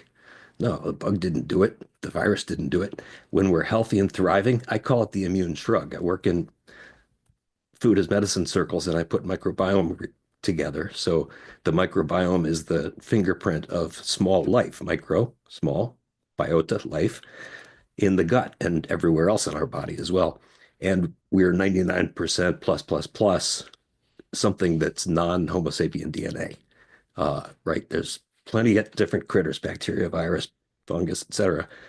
And to the extent that they're representative of our ecosystems, then we're healthy, and we are in that interface, because they bring with them a certain wisdom. I started talking about the personality of the microbiome years ago, and I still haven't figured out what that is, but I have a feeling this today might be a surprising exclamation point on that. But that's to bring it full circle. The reason I wanted to acknowledge Lev for being out there is because where we can go local, where we can go tribe, where we can go interface with our communities, we're healthy. And I think that as much as I talk about spiritual courage and metabolic courage as aligned, where all of those 100 trillion cells are happy and thriving, that's law and order. That's foundational, but that's not life. That's just the functional mechanism, right? And law and order in a social fabric is just the functional mechanism. Then all of a sudden you've got happy, thriving creatures that interact with each other, just like the cells interact with each other. Then all of a sudden you've got a tribe and a community that has a spirit and has a bit of an intention. And then all of a sudden, bright light, that ping, ping, ping. Thank you, T-Bird. And the emergent phenomena of a happy, thriving society appears. And that's spiritual courage. So that's what we are. And I had no idea I was going to say that. Thank you. Here's the spiritual courage. Well, thank you so much, Tom, for that. I like how you bring our anatomy into exactly how we are as humans. And I want to explore that. I can't wait to explore more of that. You guys have all given me so much great material to explore as we're going to talk a little bit more about those inner capacities, which I'm just hearing, ooh, ding, ding, ding is going off in my head as in, hey, this is the stuff we're talking about. How did you get to being who you are today, right? So thank you so much, Tom, for sharing. And I'd like to invite Dr. Patty Pampulis next, who's going to share with us a little bit about her story. Please, Patty, share with us. Thank you. The trouble is my brain is going ping, ping, ping, and my body is actually enlivened. Thank you for that, Tom. A couple of links, Leonard Cohen spoke about or sang, dance me to the end of time. And I've always loved that kind of melody of being danced to the end of time. I'm also looking at Diana Clare in her purple and thinking of the connection that a couple of you have mentioned of being in convents and taught by the purple of the Pope who has just passed. And what stands out for me is the influence of the Ignatian concepts of being for the people and in service. So deeply rooted into my system are a whole lot of layers, as is with all of us. We are deeply, deeply multi-layered. And you asked, Virial, about the time or the moment that changed everything. I'm not so sure about a moment. They were more sequence of moments that kind of, infiltrated into the cells of my body, into the cells of my being, from the moment of being what we call a lot Lomaki in our family. That means born after all the others have been born, with many years, a whole kind of decade below, into 14 boy cousins, and into a patriarchal society, and into the apartheid South African society, which was deeply painful, deeply puzzling, deeply, there were lots of misalignments. So when we talk of inflammation, I can feel when my body's inflamed and when my body's at peace, it really lets me know. But in these, I suppose one of the things that stood out for me is this dance between the masculine and feminine, which has been part of my integration, because being in this kind of masculine world and feeling its antithesis in me as well, not always in the healthy masculine, even in the females of my family, the unhealthy masculine was played out. This kind of integration and this dance between coming together of two parts has given rise, I think, to this coming together of the two spheres. I'm thinking of Ian McGilchrist, I'm thinking of our southern hemisphere, I'm thinking of our northern hemisphere. So the journey has been really developmental, from the dusty minefields of a mining town to the natural forest of Johannesburg and very masculine energy, even in that natural forest, to moving to the mother city of Cape Town, which is also changing its nature as we look at development and the speed of things. I also lived in Cyprus for 2 years, which has also influenced me. But it generally has been a very developmental and cyclical journey where I've been navigating my own integration as we do and looking outside into the integration of others. There was times of nihilism. You know, what is the point? What is this all for? Why am I doing this? Why am I actually still staying alive? In the madness that there was from our own system to the being silenced, and Marilyn, maybe that'll link in with a note if she's still here, that I made the other day around, you know, being on the back step. It was both a silence of the feminine, a silence of many of our peoples in the country, and instituted into, as we know, a system which wasn't only a very political or out there system, but somehow it impacted my inner being as well in so many ways. So the constant learner position took me from being a teacher. I never wanted to be a teacher, but I became a teacher and got a headmaster fired because of his kind of fundamentalism in madness. So I've never been afraid to stand for what I think is right for others, not so much for myself, but for others. I then went into psychology and actually had to do this massive journey inwards to work with my own kind of shadows, my own chaotic style, which I saw reflected in the outside world and still see reflected in the outside world, although my inner world is much calmer, thank goodness. But coming into contact with the psychology, I had the privilege of being taught by people like Rogers and Michael White, and of course Ken Wilber, and many of the greats of psychology. But in coming from this place that made parts of everything, coming towards the integration of integral work, where things were brought together, made a huge impact on me, and the spectrum of consciousness had a huge impact on me. In the work of community work, I was often trying to support and convince that healing and consciousness was a way. And I did that in smaller ways and then bigger ways, to forming communities of healing and consciousness throughout my life.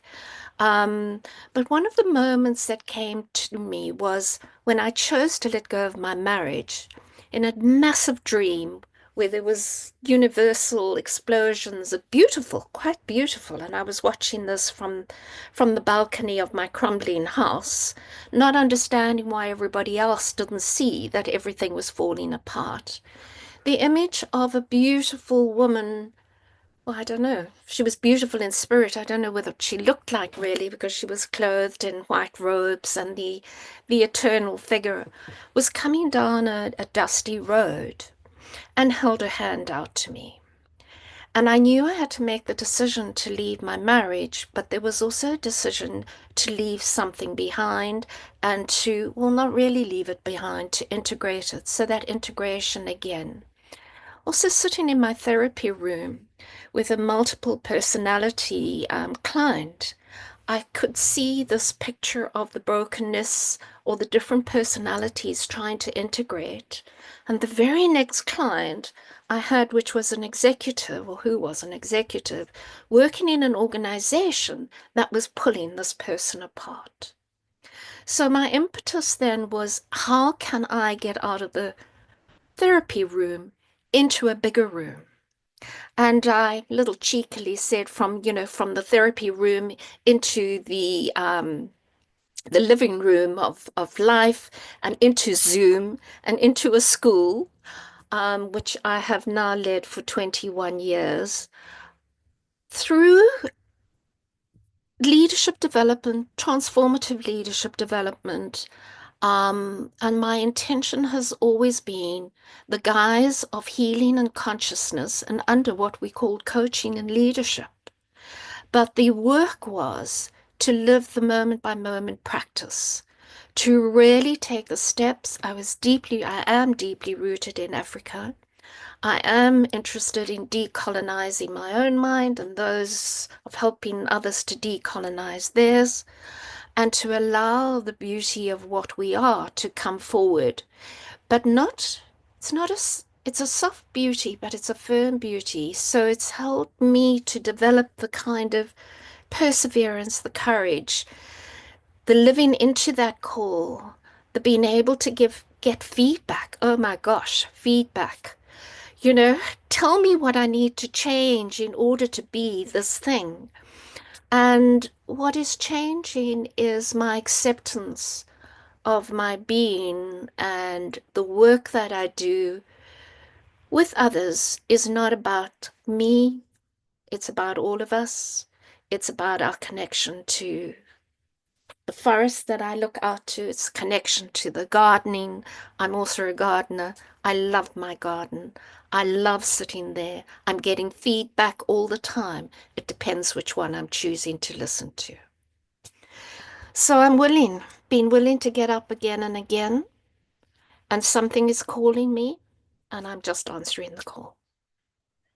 And Patty, I'm so grateful that you are answering that call. And what I can say is, although, this house you speak of that was broken down like that, I can see that you have a whole beautiful house now, because I sat in that garden and I sat in that house, right? And what I mean this metaphorically, and I also mean it physically, right? So that complete restoration that you see from the inner to the outer, for me, is just so beautiful. And that happens when we do that inner work. That happens in the outside. And again, you give me so much great material for our next part of this talk. But I want to move forward to invite Joseph Rathinam from India. Joseph, if you're here, yes, thank you. Make yourself seen. Yes. And please Thank you, Phil. Yeah. Please share your story with us, Joseph. Tell us about how you become Joseph Rathinam that started 150,000 neighborocracies all across the world. And that's it. I'm just going to say, Patty has, we're just about to kick off this whole thing, Patty. I mean, after being in the psychotherapy room yourself, right? and here now we're about to kick off in Living Cities Earth, this kind of pathway of learning, all the way from various different courses and postgrads and master's degrees, all the way to I want to say doctorate degrees in that integral learning. And so do you see what happens when you make that choice, right? When you take that hand and you get out of that therapy room?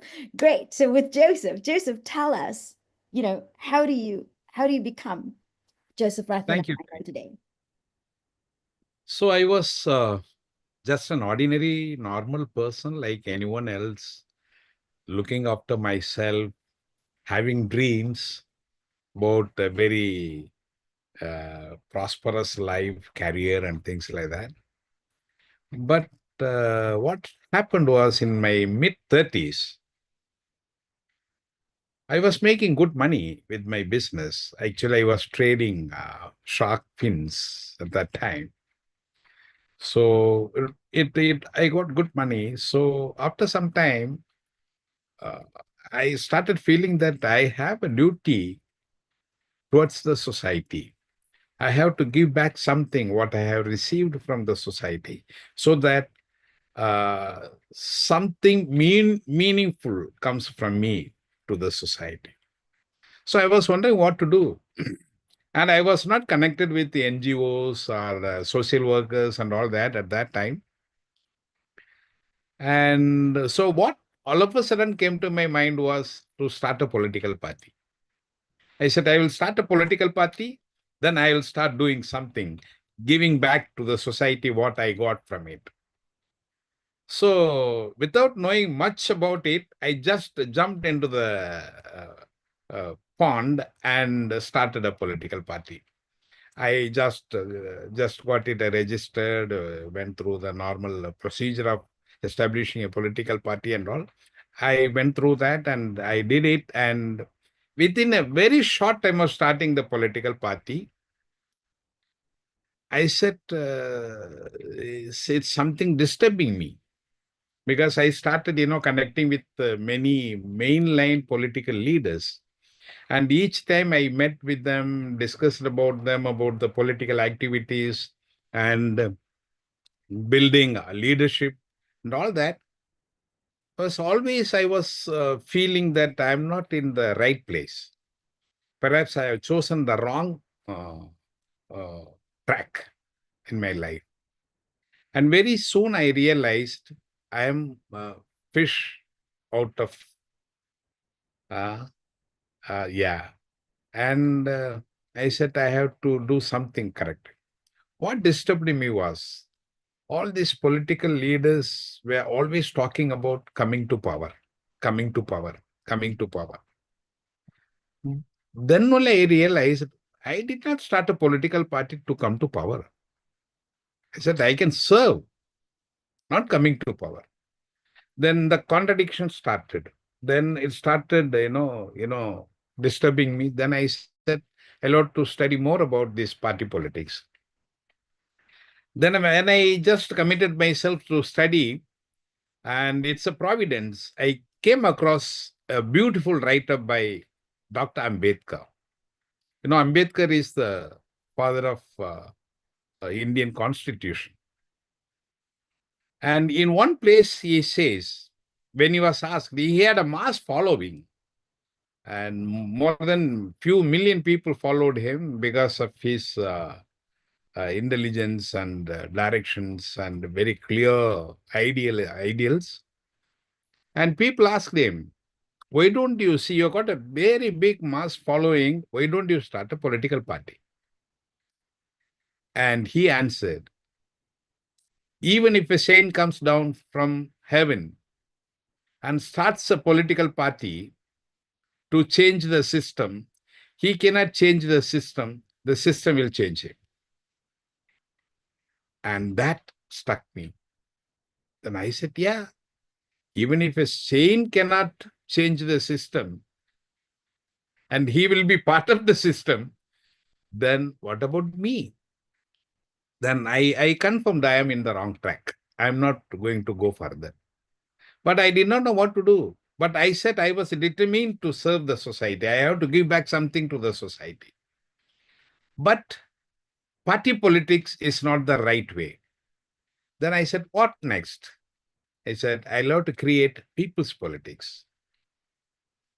And the idea came to me, but I did not know what to do. So I was moving around, going around here and there all over the country, meeting different types of people, different experts and that and this. And finally, I came across one person, one Catholic priest called Father Edwin, who was already talking about people's politics. And he was explaining to me what Mahatma Gandhi said. Mahatma Gandhi said when India got freedom, he says, the governance has to start from every village. 20 people at the center cannot come together and decide the fate, socio-political, economical fate of the whole country of 40 crores people. So the governance has to start from every individual. Every individual has to be part of it.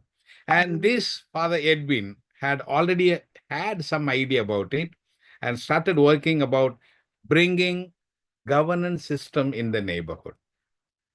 Then when I met him, he explained to me also that I learned what it means to be people's politics.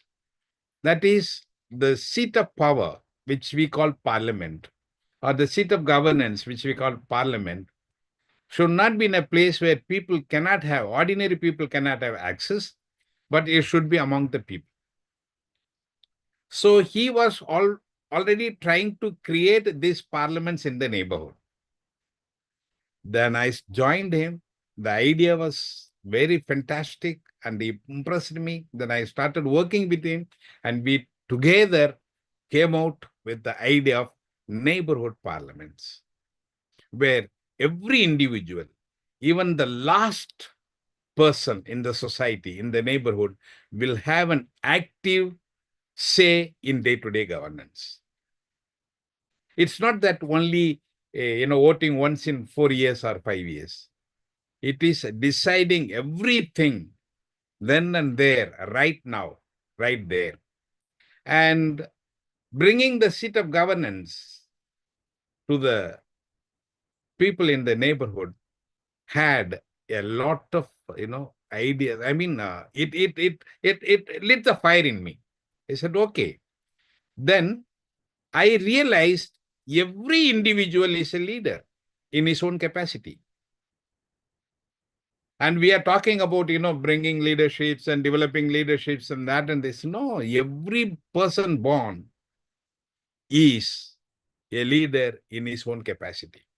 The only thing is the right opportunity is not given. Everyone is getting married. Everyone is having a family. In a family, everyone is a leader.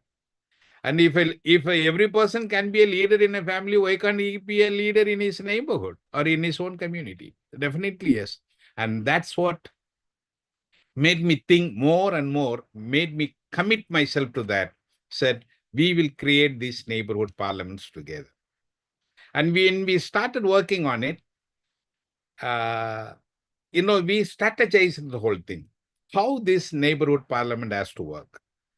The neighborhood has to be defined as not more than 30 families. And it is inclusive. When we say neighborhood, every person in the neighborhood has to be part of it, irrespective of whoever he is. So we call it inclusive neighborhood parliament.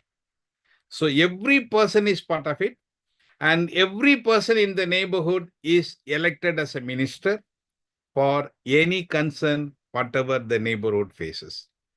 So there'll be a minister for poverty eradication, there'll be a minister for education, there'll be a minister for health, there'll be a minister for disability concerns, there'll be a minister for environment, there'll be a minister for housing and infrastructure, and whatnot. And minister for conflict management, minister for peace building, minister for eradication of corruption, alcoholism, drug abuse, and all that. And that's how they come together and they meet once in a week and converge with all the existing governance system like city councils, mayors, or municipalities, and converge with them, work together so that the neighborhood becomes the real governance system, and it can solve every individual's problem and any community problem. And that's what we have proved. And these neighborhood parliaments do not exist only as an individual identity, but they are networked at a higher level. 30 neighborhood parliaments will be networked as a village level, as village parliament, and 30 village parliaments will be networked at the higher level as a block parliament, and 30 block parliaments will be networked as the district parliament, and 30 district parliaments will be networked as state parliament, and similarly national parliament and regional parliament, and we are dreaming of having a global parliament, starting from the neighborhood. Because every individual is interwoven at the global level.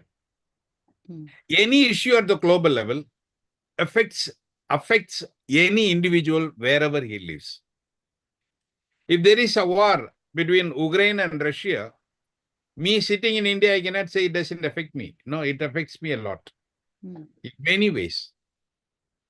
When somebody bombs something, a lot of gas and a lot of pollution. And that gas pollution does not confine only to that sky. It spreads all over the world. And I am affected. And when people are killed, I am affected because I am pained. It affects me. In many ways, I am affected, whatever is happening somewhere in some other part of the world. So I have the right to decide whether they have to have a war or not, because it's going to be affecting me.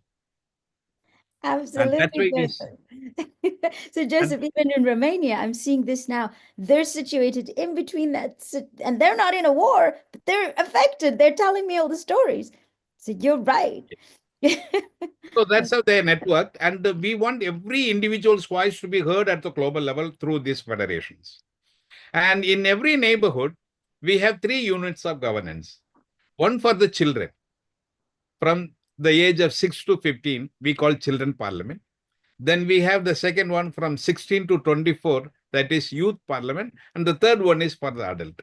And these 3 parliaments of units of governance in every neighborhood are double linked, interlinked by double linking. So there will be a child minister participating in the adult parliament and one in the youth parliament, and one youth minister participating in the children parliament and one in the adult parliament, and one adult minister participating in the children parliament and one in the youth parliament, so that there won't be any conflict of interest in their decision making. Because there are lots of things where we see now. For example, now lots of discussions are going on about using the cell phones. Parents are really worried about children using cell phone. So the adult parliament may decide, say, okay, we will not permit our children to use cell phone. And this message comes to the children. And they may say, no, we have the right to use cell phone. Then they will ask the representative from the adult parliament, why do you think that we should not use the cell phone? And that they would have discussed it, and that person says, for example, see, we love you so much. You are our children and we care for you, and care for your health and care for your time and all that. One is you are spending so much time in the cell phone that you are affected physically, mentally, emotionally, and you forget the other commitments in your life, as studies, that and this, something like that. Okay, then the children say, oh, this is what is your worries. Okay, it's genuine because you are our parents and you have love for us. Okay, then we do that. We do one thing. We will discuss in our children parliament that we will not use cell phone. We will use only cell phone for half an hour a day.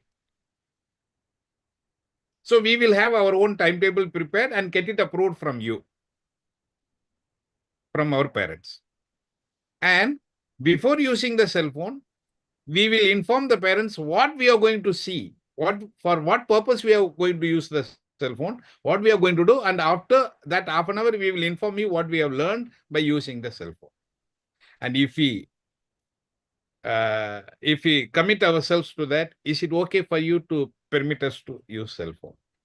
Then the parents may not have may not have any problem.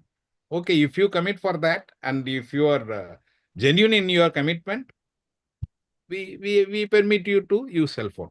I am giving an example how a conflict of interest can come, where it can be solved when they are doubling. So like that, there are so many things now. And this is how they work. And in this system of governance, the main operating system is artificial intelligence, which I keep on insisting. Earlier, we had named it as value clarification exercises, but now we have renamed it as artificial intelligence. The skill to listen to the voices, the language of the heart of the others. That is like love, compassion, caring for others, sharing with others, forgiving, and all these things. All these values are the result of the artificial intelligence. So the operating system of this neighborhood parliament, the youth parliament, or children parliament is artificial intelligence, and they're trained in this. Now, in my connection with this work, I've been training thousands and thousands and thousands of groups, field workers, animators for past 32 years in all over India and even some other countries now in Europe and other African countries. And I am instrumental to start hundreds and thousands of children parliament, youth parliament, and adult neighborhood parliaments in the world today. And I've been instrumental to start the SONEC group in Europe with lots Joseph, of my friends. before you go into more of that, I'm going to stop you right there. I'm going to say to you, we're going to be chatting much more about SONEC and all those things in some other groups. Nate Whitestone's going to be sharing later on in our group the exploration of the kind of city and administration area. So I think then we're going to discuss that a bit more. But I just want to say thank you for sharing what you did and for inspiring us to think about that moment when it changed for you and look at what you've accomplished. Thank you, Ferial. Thank you, everyone. Joseph, is that the number right now? 150,000 Yes. of children's parliaments, youth parliaments, adult parliaments all around the world. And that was because Joseph said, I'm not going to start a political party. I'm going to start a people party, right? You're going to start people politics. And so I thank you for that, Joseph, and thank you for sharing. We just have to watch our time a little bit. So I want to invite Anne-Marie Verhoeven real quick, and she's going to talk to us about her story and weave with what Joseph has just shared. Thank you so much, Anne-Marie. Thank you for all the inspiration. Wow, really beautiful. And also for these questions, Ferial, and for your encouragement for us to really speak from the heart. And I guess that's my biggest longing, to really always be able to connect to that heart. And I can really remember when I made that kind of a choice. I was 8 years old. We were living in Malaysia at that time. And there was a civil war going on, which also impacted our family. Yes, I was living in a very privileged context, and I was aware of that. And we did have in our household servants that were taking care of us. And for me, they were really important because my parents were away so much, and so they were really part of our family, let's say. And they were from Chinese, Malay, Indian, very diverse country, Malaysia. And the Chinese were being attacked. And one of the children of our servants was missing for 36 hours or 24 hours. And there was this civil war going on. And I can just remember this feeling at a certain point that this all had to be one big mistake. That if we would communicate better and listen to each other and really connect, then of course we wouldn't fight. So this was this naive idea. And my parents also actually agreed. And then, of course, the complexity around how you do that. But in essence, it was, yes, communication is really important and connecting from the heart is really important. And whatever way you want to do that, go ahead.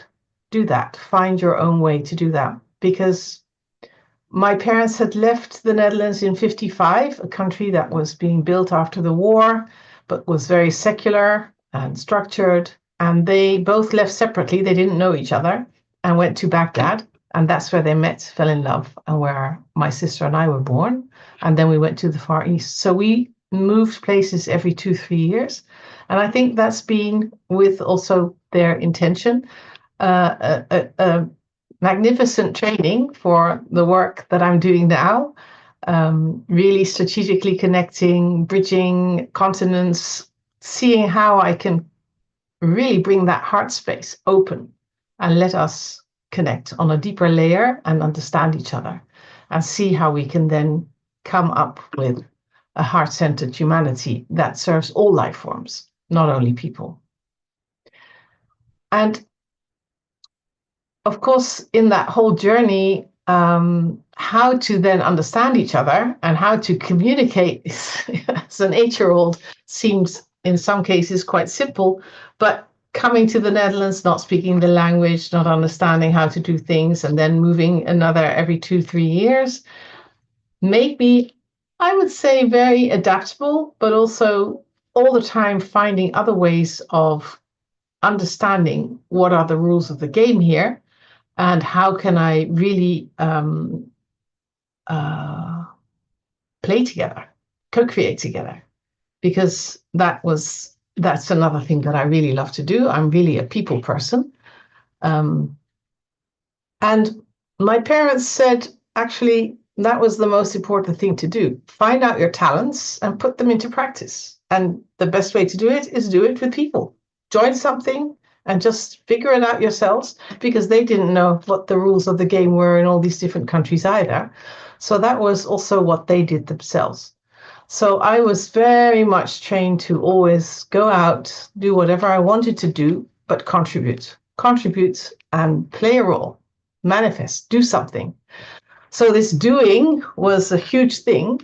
And when I was 30, doing many things, I fell ill mysteriously after a journey in Africa. And I would say, looking back, it's a big gift in my life, because it really was another transition, because it made me need to learn that it's not only about the doing, but it's about being as well. Because I ended up in my bed, I couldn't do anything. I was just lying in bed for 2 years.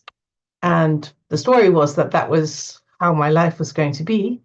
And every time I tried to if I could have some kind of logical thinking, because that was also very confused in the beginning, and I started to think about if I can do something later on more, I would get a fallback. So I had to learn, and it took me quite some years, that being in the present, being in the now, and just being with what there is, that was for me the best way to feel at least a little bit of joy.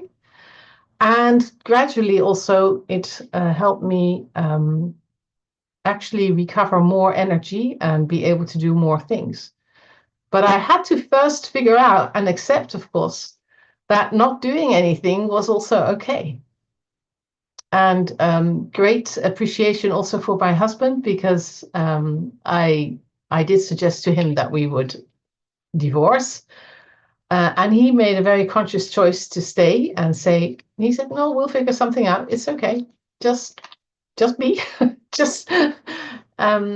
And through that, I really developed this other kind of capacity to not be in the mind, to not be doing all kinds of things. And as an high-level ADHDer, you can imagine that was not so easy. So it took me about, let's say, 10 years to really get it into practice.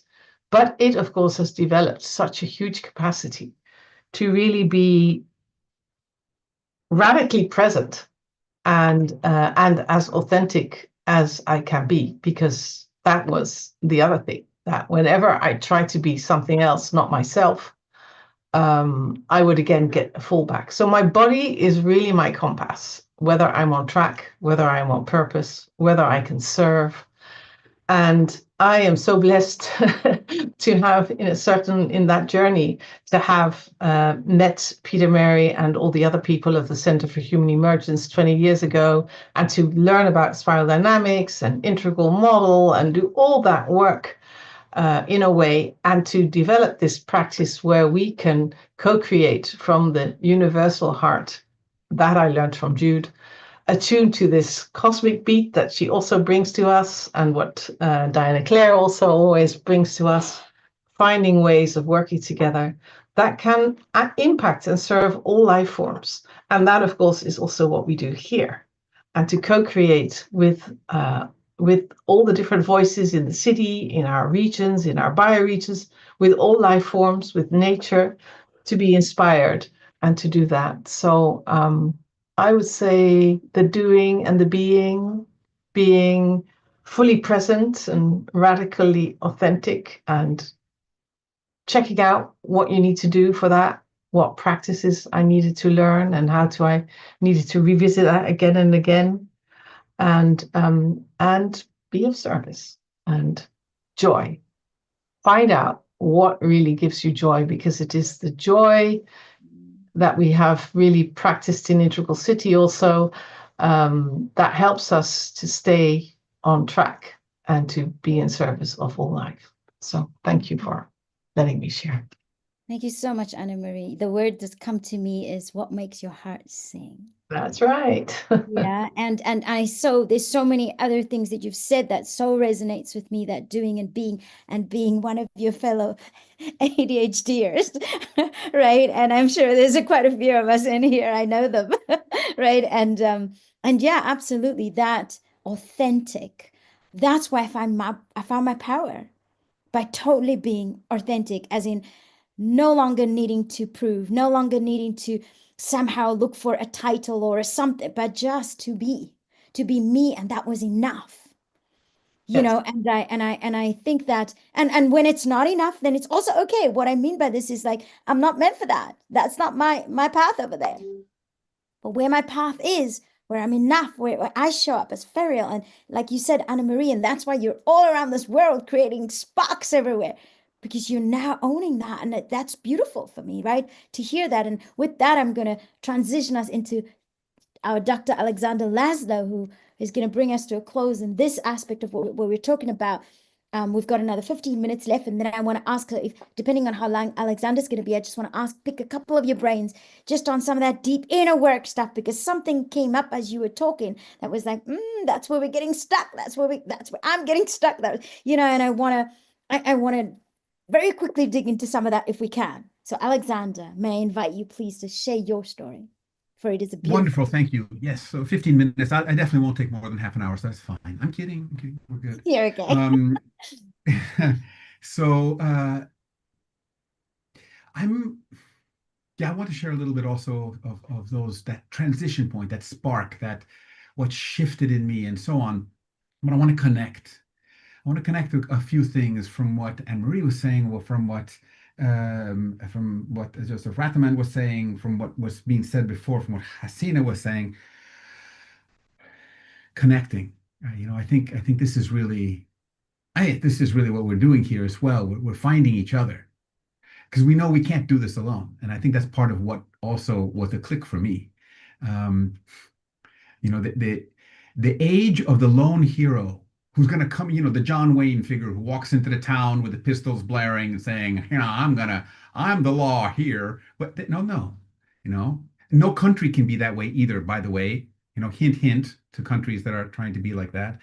But, you know, this is that time of Ubuntu. It is a time of interbeing.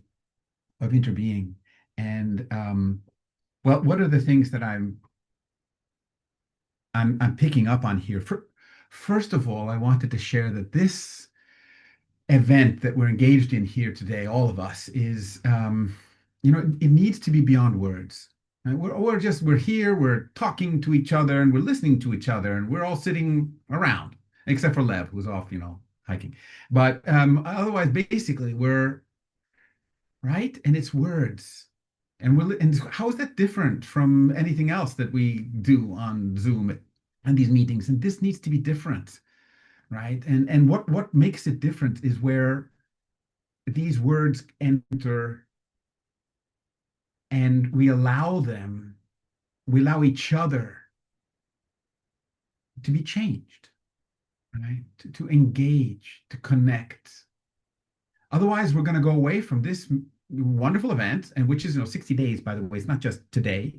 And if we go away from this wonderful event, we're going to be like, oh, that was fun. I have some nice memories from that, and I'm going to go back to just doing everything the same as always. I'm not suggesting that we go out of this being like completely, radically, absolutely different, but how can we live beyond words? I think that's was my question, and that's the thing that's moving me. And of course, I'm going to be talking now because, you know, words. But that's what I got from Anne-Marie as well. You know, we were talking about things, and Joseph Ratterman was also about, you know, we come together, we talk about these things, and then there's a lot of the doing, and we got to go out and do stuff and got to make the difference, and then, you know, Anne-Marie fell sick from all that doing, right? That happens. This is happening right now to Anna-Lou Smitsman, who would have been here with us right now, but she has fallen quite ill also with all of the doing that she has been doing. And so there's the being. And I think this is where it's at. And maybe this is the difference that we're bringing in this Earth Day celebration here through Living Cities Earth. And because it's no longer the being of like, hey, I'm just going to go into my little cubby hole and be, or lock myself in a cave and be, or even go out into the nature by myself and be, because there's no by myself anymore. And this is the thing. I think right now it's all about interbeing, about Ubuntuing. I'm going to make that into a verb here. And just also to tie back to what Joseph was saying, he was talking about what Mahatma Gandhi said. I forgot to start my timer. I had my timer right here and I didn't hit the start. So you're going to have to signal me, Ferial, when I'm going too long. But Mahatma Gandhi said, one of the things he said was very famous for, but we at least describe to him is like, be the change you want to see in the world. But his full expression began with first, be the change you want to see in the world. And that beginning word, first, be the change you want, it's very important. It's very important because this is a starting point. It's the place of entry. First, be the change you wish to see in the world. And then this is when you realize that's transformative and it is not enough just to say, now I'm done with that. It's an engagement process. And I so resonate with what you were saying, Emery, where people are like, in their arguments with their wars and the people are killing each other, like there must be some big mistake here. There's just a big mistake. I'm so often thinking like, seriously? We got to be able to work this out. I mean, I know how not to kill somebody else. I mean, don't you? I think you do too. So what are we doing? There must be some big mistake. And I think this is part of where we connect and being radically present. I love that, Emery, that you also mentioned in that framing. But you talked about the rules of the game. And I think this is where a lot of our societies just, they teach us the rules of the game and we come to accept the rules of the game in terms of international politics, Joseph, what you were talking about. But I think this is a call now for us to be the game changers, not just to be the change agents. Like, what is the game we really want to play? And how are we going to do that? And then we need to be the change. We need to be the game we want to see in the world, right? Maybe that's the expression, be the game you want to see in the world. So what is that? And clearly, I think I've heard from everyone here, it comes down to love. Fundamentally, if you're not motivated, if your actions, your intentions are not motivated in some way by love, by empathy, by caring, then it's not the game. And we're going to be talking a little bit later about a game where we can practice this as well. That is really part of what Living Cities Earth gets to bring to the stage here. And I want to end with this part here that Jude and Hassana talked about how things like the book wrote me, right? Or it spoke through me, right? That and Ferial referred to this, that I often talk about how I don't want to learn how to dance this dance that the universe is doing. I want to learn how to be danced by it, right? That kind of spirit of engagement. So here's my experience. When I was floating in the Mediterranean, right? And because it's a body of water that's full of salt and it's quite salty enough that you can float, but it's not so salty that you just get to like throw yourself into it and you're going to float. No, you gotta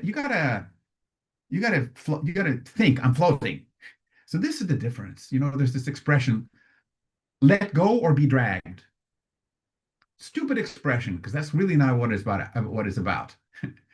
Because if you completely let go and you're floating in the Mediterranean, you're going to sink.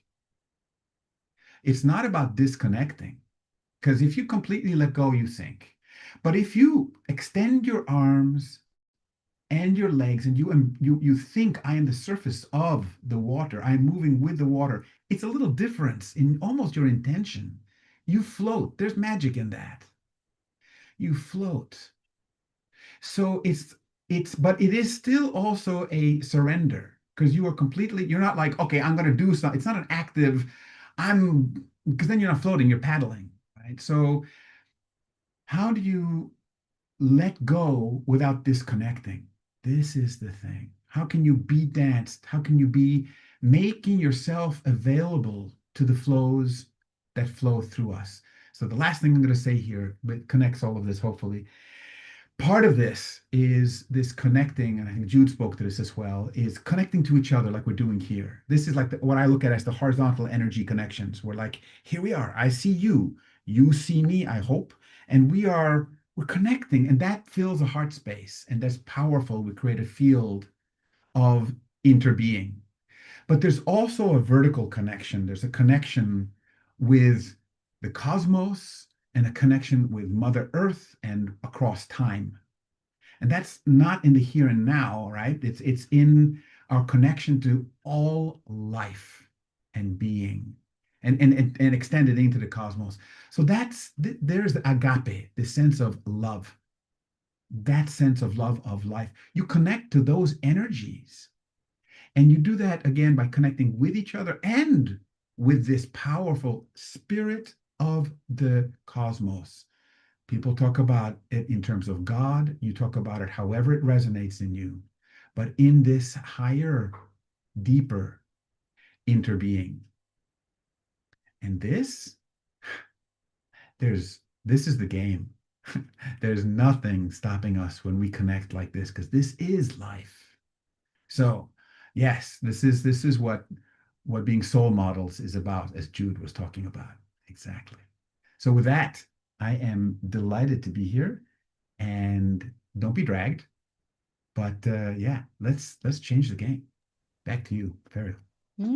In the flow is what I was hearing, in the flow. And so with that said, there are things that sometimes drag us out of that flow. And I wanna ask Patty and Tom, if Tom's still here. Right? Because I remember it was Lev that said that, when he was talking about kind of a push and a pull. And Tom, you mentioned about inflammatory stories, right? Happening in the body or outside of the body, whenever it's giving us those signals. And Patty, you started talking into that kind of area of going inward, right? And so as a community, often I think that there's this natural, sometimes a push. So when Alexander spoke about, it's not just about lying there. There's some form of activity that you're still doing, but you're also surrendering. And last night I was outside dancing with my partner Adrian, and we were teaching his brother and his partner how to do our kind of dance that we do. And one of the things we really said was I, as the follower, have to surrender to my leader. So thinking about life as being that, and I have to feel into the pulse. And we were describing this to them, and he was pushing back on me, and I was pushing back, and showing that there's this tension that we have. That's what makes our dance really beautiful, is this tension between the two of us, right? That we're pushing, because then I can feel into him, he can feel into me, but I'm taking direction. And at the same time, I said to her, but that doesn't mean you're not holding your own.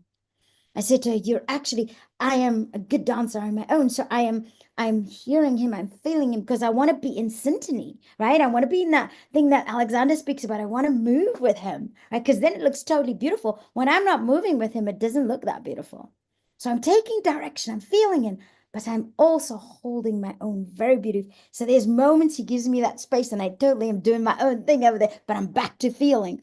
So we try to describe this. And so speaking into that space, Patty and Tom, someone like Patty go first and then Tom. But really, there are moments that we struggle sometimes when others are pushing back at us, right? And we somehow don't see this as signals for, hey, we just got to renegotiate here. We somehow end up in the war situation. We somehow end up in we got to, fight back. We got to. And so I want you guys to speak into that. And because that would have been also every one of you that spoke, the fact that you're still here, that you're walking this path, that you're moving through, being those leaders that are bringing that positive impact in the world. These are things you would have had to grapple with on how do you develop that inner capacities that allow us to come into that in a whole different dimension, that these become indicators rather than things we have to be reactive towards. So Patty, please, and Tom. I love that you said surrender, and speaking a little to Anna Marie's experience of again and again surrendering to what I think is control. I'm not in control. I am in some stream. I offer leadership guidance. I offer something into the world. And you never know when it's going to land, actually, because all the plans you make can just be dropped in the moment and something else unfolds, and being able to rise to what unfolding in the process in the room is letting go of your pack of slides and actually just being. And that's a constant learning for me, a constant learning. I can prepare, I can do all the things, I can feel the kind of ego, and you can talk about it in any way, it's our identity, come up. And the more I get connected to an identity, the more I get inflamed, actually, and I'm ready for collapse.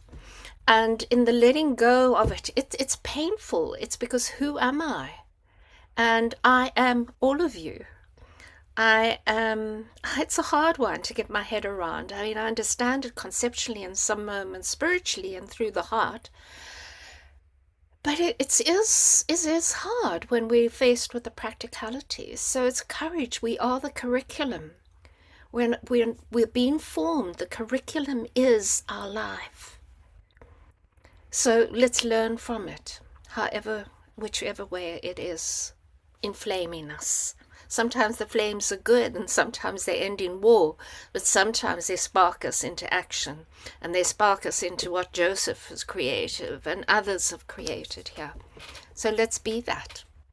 Whatever is the spark, but the life force spark, not that flame that just desolates. And I have to bring in as well the fynbos around our area. It often needs the flame. It often needs a fire to actually burn it, so that the new seed can come alive, and that the new growth can happen. So we are just instruments of nature, I guess, but I have to learn it every day. So constant learner. Thank you, Patty. And Tom, let me hear your inflammatory position. Yeah, beautiful. Well, we don't have to learn it every day, right? Brilliant, Patty. We don't have to learn it every day. We can run and hide. But if we're gonna be here and play the game, as Alexander was talking about, right? If we're gonna be part of the game and part of the synergy and part of the dance, brilliant, Fariel. What a great analogy. Then we're gonna have some irritations along the way, and some species make pearls from irritations, right? Where you said let go of your pack of slides, and Fariel was talking earlier about put away your flags and take away your ego, and I think that's all brilliant, and it's the courage that Anne-Marie was pointing at. And I was going to read this earlier, so I guess now I have a chance. Thank you, Fariel. The obstacle is the way. The adversary is my teacher. The question is my answer. The carnage is my paradise. The cage is my liberation. The challenge is my promise. The stress is my freedom. The struggle is my thriving. The clutter is my clarity. The surrender is my abundance. Yeah. And so, talking earlier about undemonizing inflammation is bring it on, bring it on. God bless each of us. And we get to co-laborate. We were talking about the pain and the joy of going through labor. I've not ever given birth to anything vaginally, but I have 2 watermelons. But God bless my mama who did, and that's what we're up to here. Is this is labor, and it's painful. It's an honor to be in labor. I wouldn't want to go be in the cave, and happy sacred season to everybody who's celebrating the empty cave this week around the world. But let's jump back in and co-laborate. Thank you. Thank you so much, Tom. With that said, all of these people you've been hearing from, right, and more, many, many more, across these 60 days, we're going to dive a lot deeper into what it is that they've been designing and developing. And believe you me, if you're listening, there is some incredible stuff that these human beings have been, bringing to life and realizing. And these are gifts that when we connect with them, we can take into our own spaces and places and draw from that energy that has been spent there, creating these solutions and amazing modalities for us to use as gifts.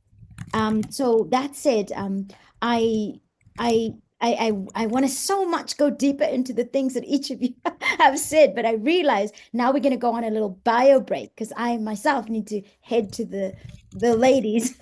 But we're going to have this bio break for 5 minutes, and then I'm going to hand over hosting to our beautiful Patty Pampalis over there, who's going to help me out with this next time that we're going into exploring the 4 voices of the city that Marilyn Hamilton talks to us about. And so please switch your cameras off, go pee, go drink something, go get some sustenance, whatever you need in these 5 minutes, and let's get back to the screen. We'll chat soon. Thank you. Beautiful. Thank you to all of you who've contributed so beautifully. Thank you, Ferial. That was really beautifully hosted. Thank you so much. Very, very good. Go pee. Come back. Yes.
you're just going to get back into the room?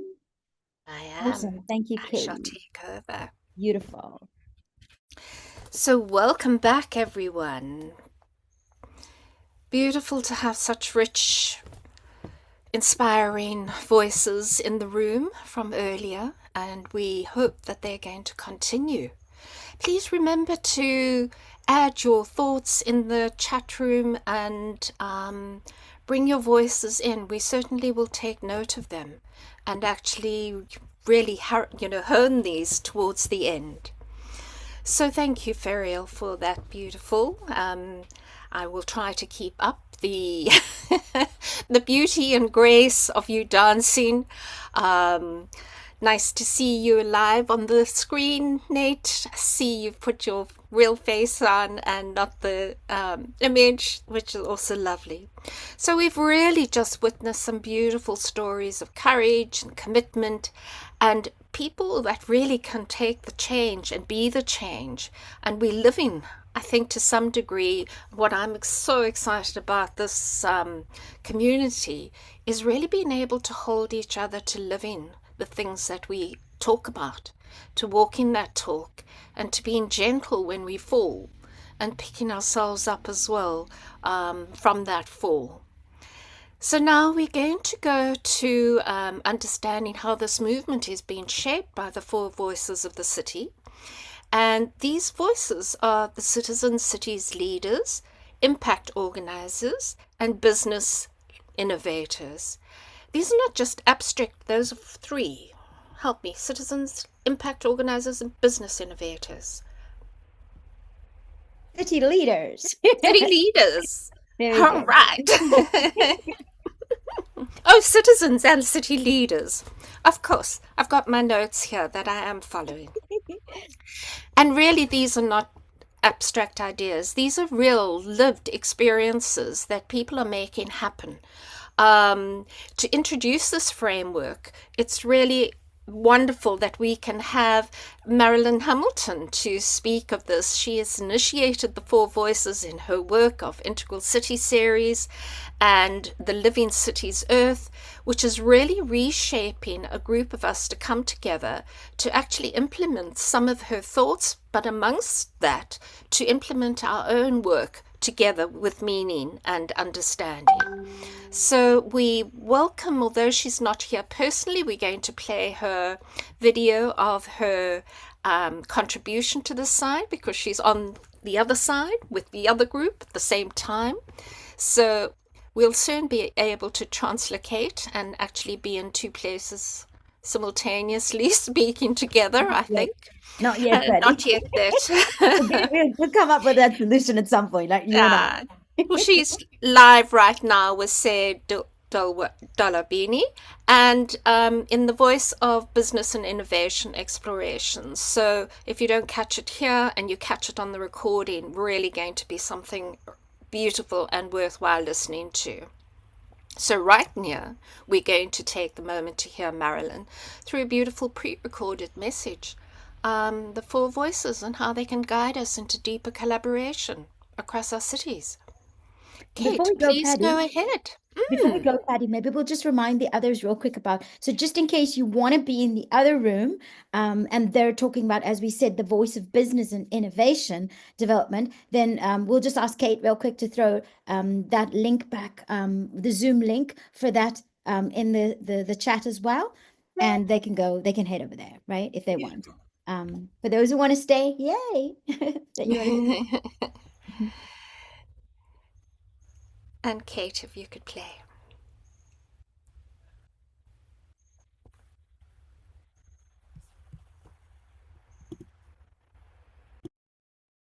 Hi, I'm Marilyn Hamilton, and it's my pleasure today to share with you my understanding and discoveries about the 4 voices of the human hive. So I've learned this through a couple of sources, and I've written about them in a number of books. I am a co-founder of Living Cities Earth and also the founder of Integral City Meshworks. And through Integral City, I wrote 4 books, and 3 of them are shown on the screen. The first one is about focusing on the evolutionary intelligences of the human hive. The second one is about integral city inquiry and action and designing impact for the human hive. And the third one is about looking at the wicked problems and reframing complex challenges for the human hive.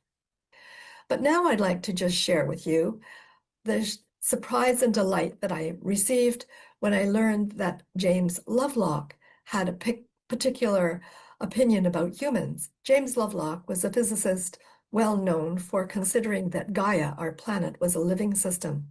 So if our planet is a living system, James Lovelock also proposes that humans are her reflective organs. I thought this was such an amazing proposition that I set out to try and understand a little bit more about how we could possibly be Gaia's reflective organs as humans. Well, one of the places, of course, I was really interested in focusing on was cities. And I had come to believe that cities had 4 voices, 4 plus 1 voices, and that those voices allowed the city to both place care and place make. And when we did that together, place caring and place making, then we did become a reflective organ. So I bring together in this little description the citizens, the city developers, the city managers, and civil society. And let me tell you the story of how I discovered this.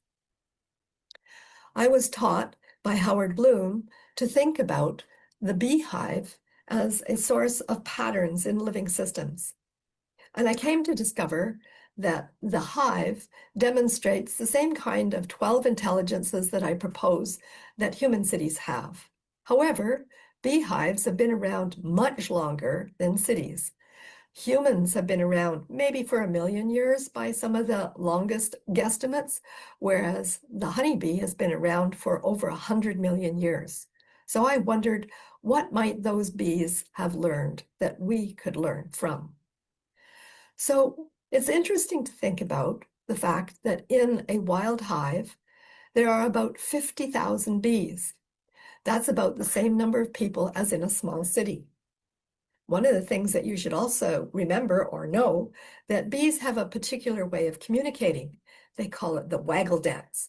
So that when bees come back to the hive, they stand at the door of the hive and they do a little dance that tells all the other bees where they have found the pollen and the nectar, how far it is away, the angle of the sun, the quality of the flowers, and how much there is there. So this amazing amount of information is communicated in the waggle dance, and it creates quite a party when they are all doing it together, as I'll point out in a minute. There's also some quality that has been named the hive mind that applies to the beehive, and I'm very curious, is it possible that we might develop a human hive mind? Oh, and there's one other thing that you should know that's very relevant for understanding human hives. It's the bees actually have for their hives a goal to produce 20 kilograms of honey a year. So with that goal of producing 20 kilograms of honey a year, the bees have organized themselves into 4 roles. And it's those roles that I have transferred and correlated with the human actions or voices of the city. So what are those roles? First of all, there's the conformity enforcers. They're the producers in the hive. They're going off and flying to particular sources of pollen and nectar and bringing that back to the hive and doing their waggle dance, creating a great amount of energy because about 90% of the hive are conformity enforcers. There's another group of bees who are also producers, but we would call them diversity generators. They're going to completely different sources, and they're coming back and also doing a waggle dance. But because there's only about 5% of the hive who are diversity generators, most of the conformity enforcers are completely ignoring them. There are 2 other roles in the beehive that are really useful to know about. One we would call the resource allocators, and they're actually rewarding the bees for performing so that they can all work towards that 20 kilograms of honey a year. So when the bees come back with a full load, they're given a full reward. When they come back with less than a full load, they're given a prorated reward. And so eventually, all those conformity enforcers who are going to particular sources of pollen and nectar gradually deplete that location, and they come back and they're given virtually no reward by the combination of resource allocators and inner judges who are measuring, are we achieving the goal that we want? And when they're cut off from their reward, those poor conformity enforcers become very depressed. Yes, they can measure depression in bees through pheromones. They become very depressed, and gradually they learn to see the diversity generators returning to the hive, doing their dance and realizing, oh, there is actually a party still going on. It's kind of small compared to the one that we had, but let's just check it out, because right now nothing's happening with us conformity enforcers. So they do check out what the diversity generators are telling them, and they fly off in a different direction and come back with new sources of the pollen and the nectar. And those resource allocators and inner judges are very happy to give them the rewards to do the same thing. Meanwhile, the diversity generators have gone off to a completely different location and come back with this continued source of new information.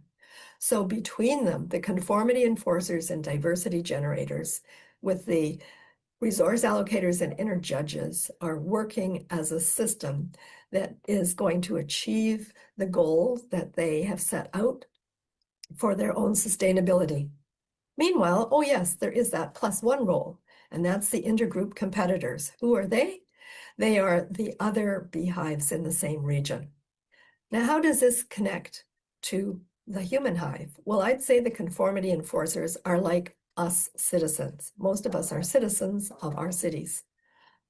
The business innovators are those who are like the diversity generators. They're bringing in newness, not only as entrepreneurs, but as engineers, as artists, as inventors. And those diversity generators help make it possible for our producers, our citizens, to have jobs, to be functioning, to be working together, to be aligned. And our resource allocators, who are they in the city? I would say they're our civic managers. They're the people who are not only in City Hall, but also in our education services, in our health services, in the emergency responders, in our justice system. They're the people who are making our cities actually function so that we can live together in such concentrated amounts. And finally, the inner judges, who are they? Well, I would say they're our civil society, or the third sector. And they're the ones who are looking at the city as a whole and making sure that we are including all of the voices and that we can bring them all to the table, and reminding us when that does not happen. Our intergroup competitors are other cities in our same bioregions. So altogether, there you see, the bees have their 4 roles, and the cities have our 4 voices. And we, each of us, have reminders and reinforcers in the hives that are in the bioregion, or the cities that are in the bioregion with us. So there we have the 4 voices of the human hive: the citizens, the business innovators, the civic managers, and the civil society, along with the other cities in our bioregion. Now, there is something else that we should learn from the bees, and this is still something that we are catching on to. The bees not only have a sustainability loop that helps them to sustain their inner goal of the 20 kilograms of honey a year.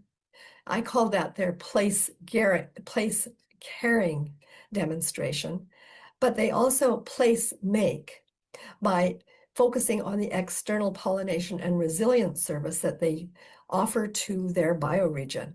That's what makes it possible for bees to create renewable energy for next year.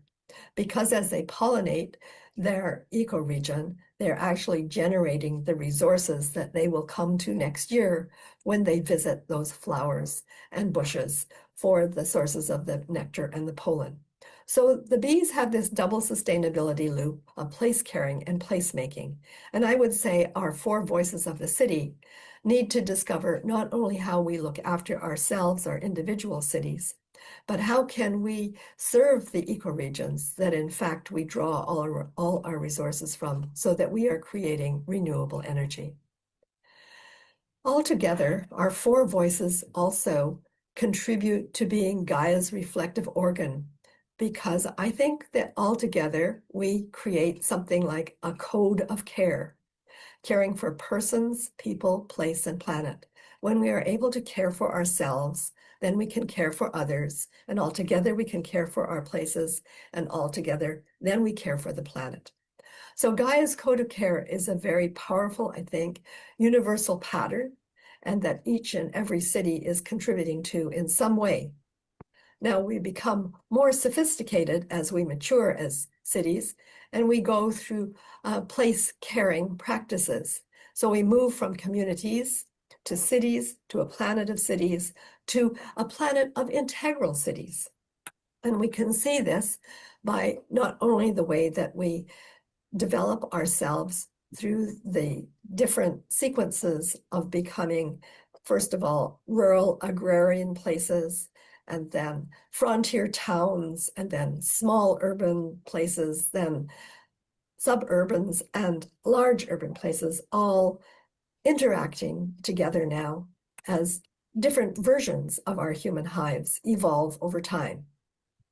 And we can now see that that evolution has moved us from smart cities who are dependent on fossil fuels to resilient cities who are starting to bring in the renewables, to eco-cities who are starting to see that it's possible to be regenerative, and finally the integral living cities that we're aspiring to as we think about the 4 voices plus 1 that contribute to the living cities that we are supporting and evolving to serve as Gaia's reflective organ. And Gaia's reflective organ is not only caring for person, people, place, and planet, but we can see the reverse, that the planet is caring for our places, and our places for our people, and our people for our persons. So Gaia's code is fractal, and it works in both directions. And that is the way that we see that Living Cities Earth, using the 4 voices that make the city, helps to make the planet, and the planet of integral cities is becoming a superorganism, which effectively is becoming Gaia's reflective organ. So when will we see that the human hives become a planetary meshwork of Gaia's reflective organs? We know that we're still in an evolutionary pattern. It might be 2125, that's very soon, or it could be 2525, or maybe way off in the future, 3025. But one thing I'm sure of is that we will be evolving our cities as we continue to discover how living cities are becoming Gaia's reflective organs through the interaction and synthesis of the 4 plus 1 voices of the human hive. Thank you. Thank you, Kate, and thank you, Marilyn. Thank you, Kate, for playing that, and Marilyn for that inspiring, always inspiring. There's something about Marilyn's voice as well that is inspiring when she talks of this, and you can feel the vibration of the bees working their way, and the vibration of something that is calling us into energy responses. So we now arrived at a special part of the summit, kind of our explorative workshops. And this is your invitation to go deeper into the 4 voices that Marilyn has just introduced and discover how Living Cities Earth, along with our extraordinary partners, are responding to the needs and visions and possibilities alive in each voice of the city. These sessions are participatory, they're inspiring, and designed to meet you wherever you are on your journey. And whether you're a policymaker or an entrepreneur, a grassroots, someone just listening in, wanting to contribute, you're a part of any of those 4 voices. And as that happens to be important, because we're all part of the city, we're all part of these urban networks, please bring your voice in. So there's a separate Zoom room with the Voice of Business and Innovation. That's facilitated by Anton Apperin and Syed Dalbini. I'm stumbling over his surname tonight for some reason. This full-length workshop explores regenerative real estate, community-rooted innovation and strategies for shaping the future of urban life. So you can hop over. There's a link in the chat, and you can hop over to that. Or other youth, you can stay in this place, and we're going to have the voice of mayors and city administrators. And this is going to be facilitated by Ferial and Nate Whitestone, myself, and Lev Gordon. We're going to explore the inner development strategies of city leaders, some system thinking approaches, zero emissions technologies at the nexus of food and water and energy, and creative non-debt-based funding models, and how to organize citizens for collective action. And within that, my special purpose, we said this before, that to make this happen, we have to happen. And each individual leader, each individual contributor needs to also be making sure that they are working with their own inner strategies, their own mindsets, their own commitments, their own ways of being, so that we can hum together beautifully in forming these hives. Ferial, can I hand over to you? Yes, thank you, Patty. So we're going to shift gears now for those who wanted to leave to the other stream, which we said was the business and innovation exploration. So this is a really important aspect of what we're doing as well. So if that's an area that's really dear to you, or that you see yourself operating within, or having influence within, then we suggest that you leave to that room, right? And Kate has popped the link into the chat, but we'll just make sure that she does it again, because we're not wanting to hug you here if that's where your voice is more pertinent, right? But if you're going to be in the room here with us, then we're going to have to ask you now to put on your screen so that we can see you, because now we're going to get quite practical over here, right? But I'm going to start out by saying that it's an honor to be with all of you here today, and to open this space with a spirit of, I would say, exploration, invitation, and shared discovery. I believe today we're going to discover some things together. And those of you who know me, my name is Ferial. I'm sorry, those of you who don't know me, my name is Ferial. And for the most of you, I think you know me. And I'm here on behalf of this small team within Living Cities Earth ecosystem. And it's a team that's been working quietly, but intentionally and very collaboratively to co-create something we believe is both timely and deeply needed. So it's a development pathway specifically for mayors and city administrations and those connected into that world, right? So if you're influential into that space, you have relationships with mayors and city administrations, this is who we wanting in the room today, right? So it's a pathway that honors your unique voice within the larger ecosystem of transformation, because, this unique voice of city administrators, mayors, sorry, my computer is rolling down, sorry, a pathway for us to honor this kind of unique voice within this larger ecosystem of transformation. Because let's just face it, we've got to recognize that as city leaders, these people are on the front lines, and they're facing some of the most complex challenges of our time. They're actually, a lot of the people who are involved with country politics, let's put it that way, even regional politics, they're making very abstract decisions, right?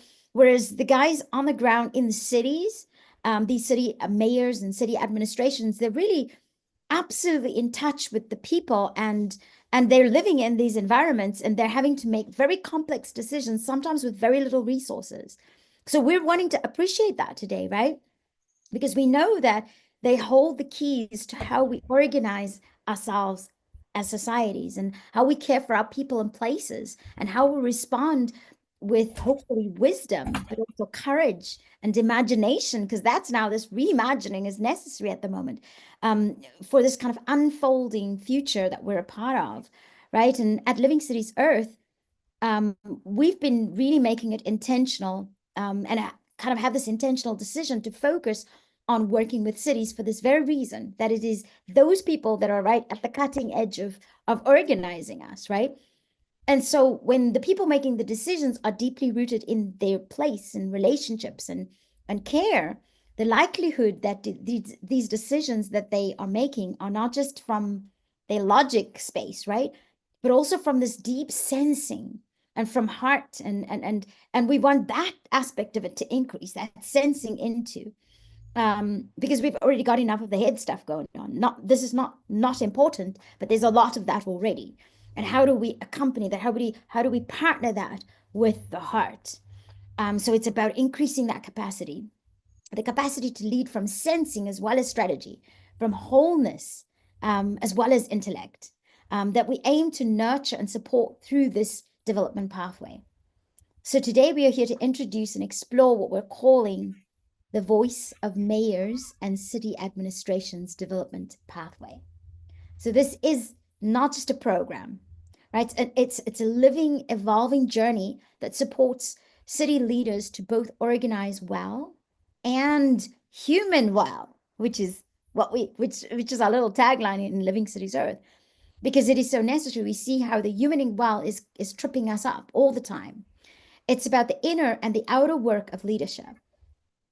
It's about how we grow capacities, resilience, and wisdom to lead in times of profound change, and how we design cities that truly serve life, right? Not serve a small group of people, but serve life.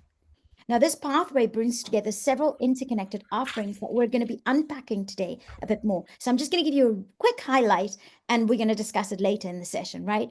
So we're going to talk about a Mayor's Academy that forms this entry point, kind of a relational and experiential space to welcome leaders into a new paradigm of regenerative governance. What do we mean by regenerative? This is often not a word that we probably find falling around, in the places we are, but regenerative meaning that it is not just about being extractive and using up of all of our resources, but actually how do we put systems and solutions in place that cause that to be something that's self-regenerating, that's inputting. It's not just extractive, it's also bringing something to that and hopefully increasing our capacities, and creating new possibilities for us, right? So from there, cities can follow a learning pathway. So with the Mayor's Academy, we're going to speak to Lev Gordon about that. He's going to unpack that a little bit for us, one of our colleagues. And from there, we're going to move into to looking at the learning pathways that our city leaders can follow. And we're going to talk a little bit more and unpack that with Patty Pampoulis.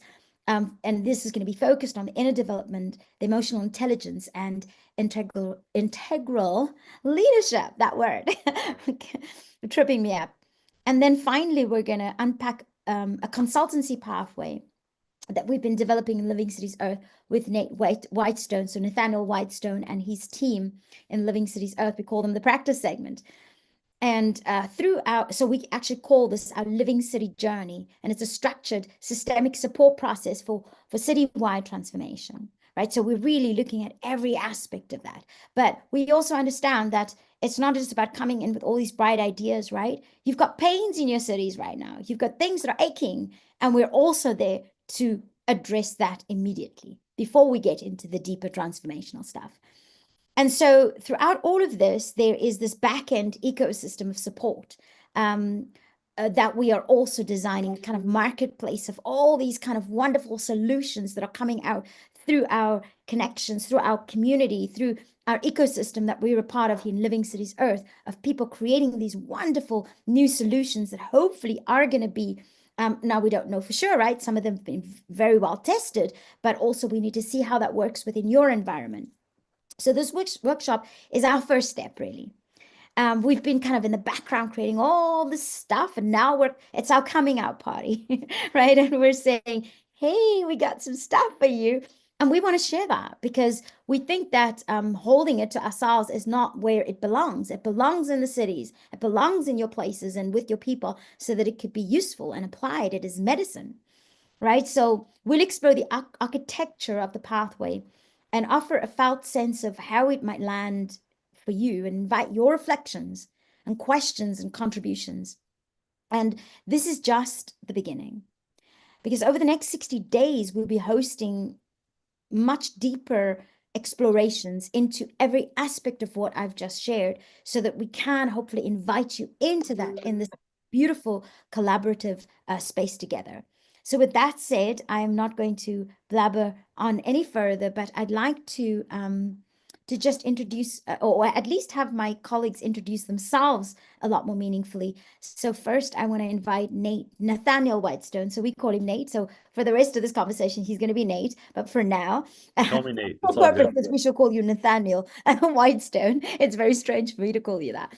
But the bottom line is that Nate has been working with us and developing aspects of this. And right now, I just want you to introduce yourself meaningfully, Nate, and why hold this conversation with you? What do you bring to this party for developing this aspect of what we're doing? So yes, Nate, please introduce yourself. Yeah. Hey, everybody. You might notice in my name it says AFS UK. That's stands for A Fairer Society. The A Fairer Society is the name of the little sociocratic worker co-op that pays my bills, and it allows me to do this work with everybody here, because at the moment, for the most part, we co-founders of Living Cities Earth are not being paid to contribute our time.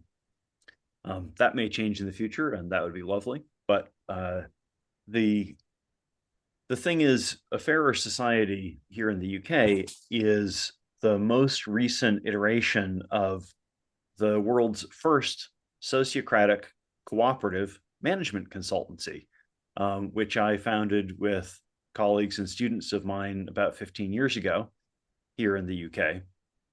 And that followed on from actually bringing sociocracy here to the UK in 2007.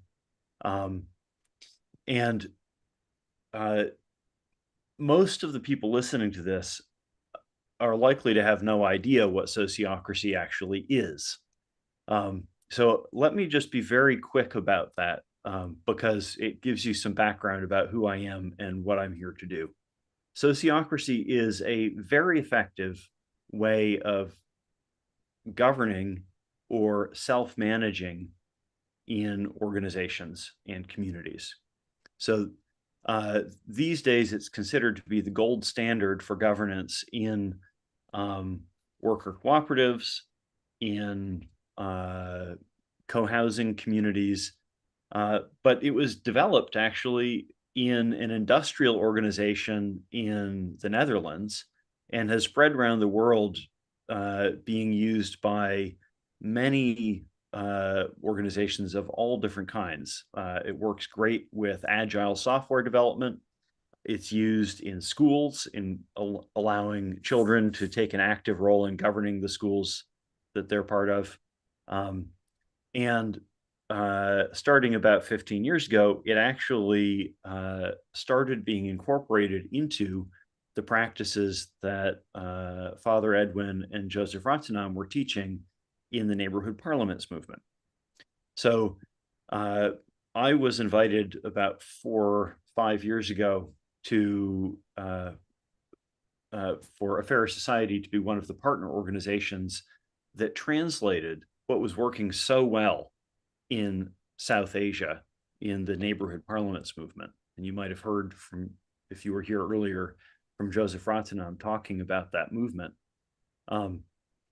So we here in Europe were really interested in figuring out what was working so well in South Asia and how we could translate that, because you can't just pick up practices. You can't do the same thing in Southern England as you can do in Southern India and expect it to work the same way.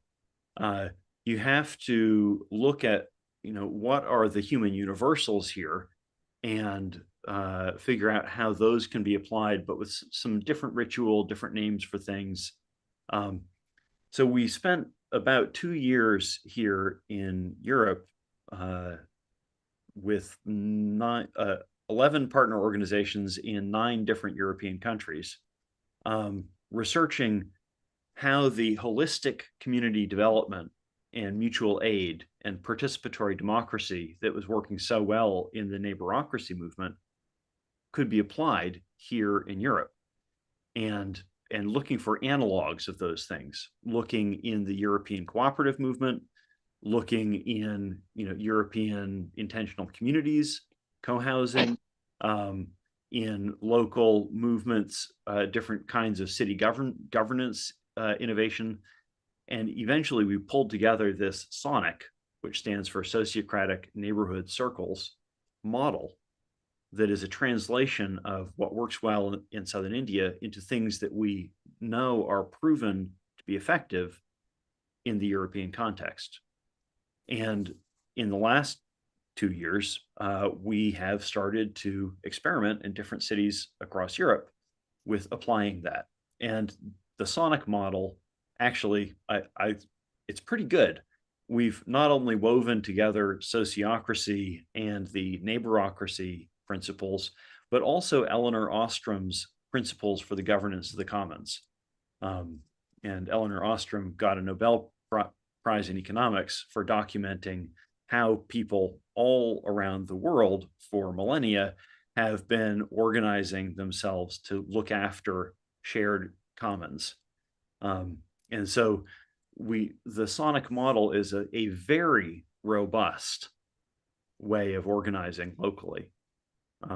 So I'll talk more about the details of that when we come back to me. And I'm sorry I took so long to introduce myself, but it's not really about me. I mean, yes, I've been part of the movement. I was a co-founder of the Eco-Village Network of the Americas back in the 90s, but the point is not really about me. The point is the global movements that we're part of that have accumulated so much living wisdom and skill about how we can transform and move forward effectively together. So I'm privileged to be part of those movements, and I'm really excited to be here with you all today. I'm so sorry, Nate. That was my phone just going off in the background.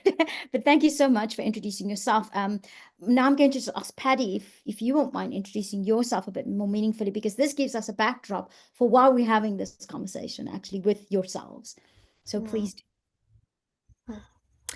Thank you, and lovely, Nate. I mean, where we've connected is, I think we've seen the individual and collective kind of dancing together to continue the theme of dancing. Who is the dance? What is the dance? Who is the dancer? And who is being danced? In that process, there's also a proven record, which actually, this is bringing me to think about, of 21 years of bringing a school together. And part of the training was around putting forward integral thinking. At that stage, 21 years ago in South Africa, I was a foreign body bringing foreign thoughts. I remember being monitored by some professor when we were working in a university, kind of doing this about whatever integral thinking and integral spirituality, meant. And he refused to take part of the workshop, but actually wouldn't leave just in case I was really doing something completely immoral, bringing integration rather than maintaining the separations of things. So those of you who heard my story earlier, the work has been from transitioning from informational learning and education per se. How do we learn? How do we utilize not only, we look up to space and unfortunately see many satellites rather than the stars at the moment, and I'm not sure what that's doing, but how do we actually look inside in order to change? Because so many educational programs are given to people, money is spent in so many ways, and actually they don't hold. So the work has been developing the course that we have at the moment into leadership, and we work with coaching because we believe that a coaching conversation, or the conversation, is the relationship.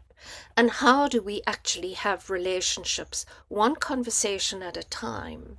But to expand that into an educational program is to have an educational system that is transformational, that actually people and leaders are getting onto the mat again and again, bringing themselves not with more information, but bringing themselves from the inside out onto that mat to see what else is available to them from the inside out.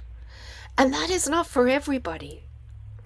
And the combination of both what I call horizontal and vertical learning, vertical where you really are transitioning through mindsets and worldviews into thinking into new paradigms and letting go ego into wisdom, is a journey that we do. It's an enfolding and unfolding journey that is a continuous system in itself. And to have that into a simple methodology, which it is simple, the beauty of the system and the process lies behind. And I've realized that we have to have what is commonly known as there's room for courses and rooms for projects that are certified by professional bodies and accredited universities, because they form a different kind of a particular form of intelligence which is needed for us to work in our world that we live in. So how do we accommodate people or leaders or people, professionals, artists who are working in the world? And who do we work with? We work with people. We work with people to accomplish things, but we're so bad at it. We're not really good. We haven't learned how to work ourselves. So this new kind of process of where we come into the space of relational being is not only our relationship with ourselves, it's a relationship with our world, relationship with sentient beings, it's relationship with soul, it's relationship with spirit. There is so much that we have to learn from relationship. But it is taken into certificates and diplomas and to master's programs. And my invitation to this group is to do a combined doctorate program where we all put our knowledge, because we're an experiment in motion right now, living together and communing together to work that very practice of what it takes to be a leader in the city. We need to be able to do it. There endeth my part for now. Beautifully put, Patty. Thank you so much just for giving us that rich background. I'd like to invite Lev Gordon, who's going to be unpacking for us a little bit more as we continue this exploration about our Mayor's Academy that's going to be launched very soon. So, Lev, talk to us a little bit about your background and why specifically are we working with you in developing this, and why specifically can you speak into that? Thank you, Ferial. Thank you, Nate. Thank you, Paddy. It's amazing to listen to all of our stories, and every story is really a reflection of our capacity, right? And our creative potential as humans, as professionals, as change makers. I've been speaking with Dr. Alexander Laszlo for a few years now about how we, launch this transformative education to leaders worldwide, right? And how we help them, not so much teach them, but how we help them uncover what they already know, right? Their tacit knowledge, what they could learn from their environment. And I think what Paddy has just referred to is how we could learn from our practical projects in our everyday life, if I understood you correctly. And even received some doctorate or master degrees for this. I immediately had this image that in 10,000 cities, and this is how many cities statistically we have on our planet, 10,000. So there are 10,000 mayors and, maybe 10,000 vice mayors. So if each of them goes for this master or doctorate level degree, not moving into a university environment, but really doing what they do, just with some guidance and coaching, etc., to reflect on the activities, to improve as they go, right? And then receive the, certificate or diploma from the University of Wales. Not bad. I would go for it. The reason why I started with this, and I'll weave in my sort of personal experience as well, actually right now, is that I had an experience of coaching 5 mayors and coaching in their daily life. very different cities from actually 6 mayors. One of them was, guiding and leading a city of 1,150,000 people, so relatively large, we could say, and then 600, 500, 300,000, etc., up to the mayor who was the most, extraordinary, and he had a city of 24,000. But this was a totally transformative experience over a course of 2 years. So he started to apply all of our, frameworks of integral city development and, all of those things.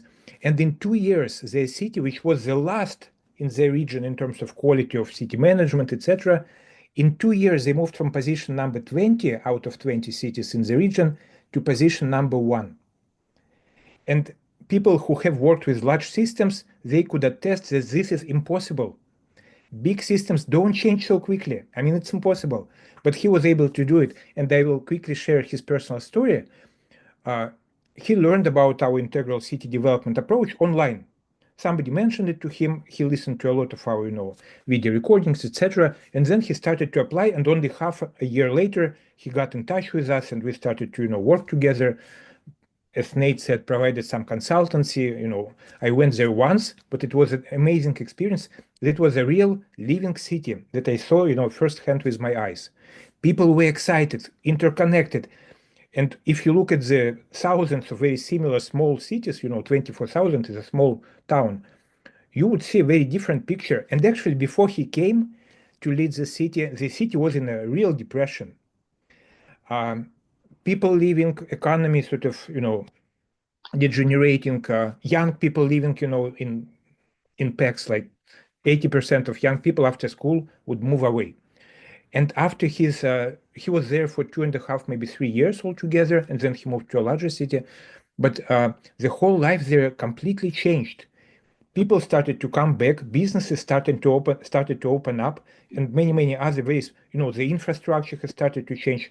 And Robert Fisher, who is the president of LC Association, recently shared with me another example, very similar to this, but from Switzerland, a very small town of 2,000 people, which was going down for many years now. And then a new mayor came, a relatively young gentleman, maybe 40, 45 years old, full of passion, but also open and listening to people and engaging people and providing them with support, what Nate was referring to create this community-based and future-based development. And the whole city started to flourish in a matter of couple of years as well. So we're learning all of those experiences and bringing them into our Global Mayors Academy, which I will talk to you about in a second. But let me finish this personal example of this gentleman who was leading this 24,000 inhabitants city. So I was really surprised because most people in those positions of power don't have this capacity. When I came there, they had a city development. They called it transformational team or team of game changers. And they had 75 people. And it was very funny because in my own city, when we created this Association for City Development, we also had 75 leaders from business, government, non-profit organizations, active citizens. So it was surprising. The size of the cities was maybe 20 times different, 24,600, but the amount of people in this core team for city transformation were exactly the same, 75. So we had a wild idea that maybe 75 to 100 people is the average number of what we need to, to have those team of game changers in pretty much any city, connecting all those 4 voices, etc. But so I was really interested how he was able to create this amazing transformation, because it's, we all know that there is so much inertia, right? Things don't change quickly. People minds don't change almost at all sometimes, right? Large systems require a lot of resources to change. So I asked him how he was able to do it. And he told me a few things. So I will share them for free right now. And they're very interesting, really. He said, number one, instead of talking, I started to listen. Simple. But he said, we had a lot of opposition sort of to city government on the local level, because people had a lot of discontent, things were really bad, things were falling apart. And so we had a lot of very active people who were fighting the local government, and their whole energy was going to criticize, etc., etc. So he said, I figured out in my first month who are the most active people in the city, about 20 to 30 people. And then I invited all of them in. And the first moment we met, I told them, guys, this is our city. It's our future. It's not mine. It's not yours. It's ours. So bring your energy and build whatever you want to build. And so all of them, he said, 100%, they became part of this transformational team for their city. And that was number one. So he started to listen and include all the voices into a co-creation process. Number two, he said, well, we don't live in an empty, environment. We are part of a region. The region is part of a country, etc., etc.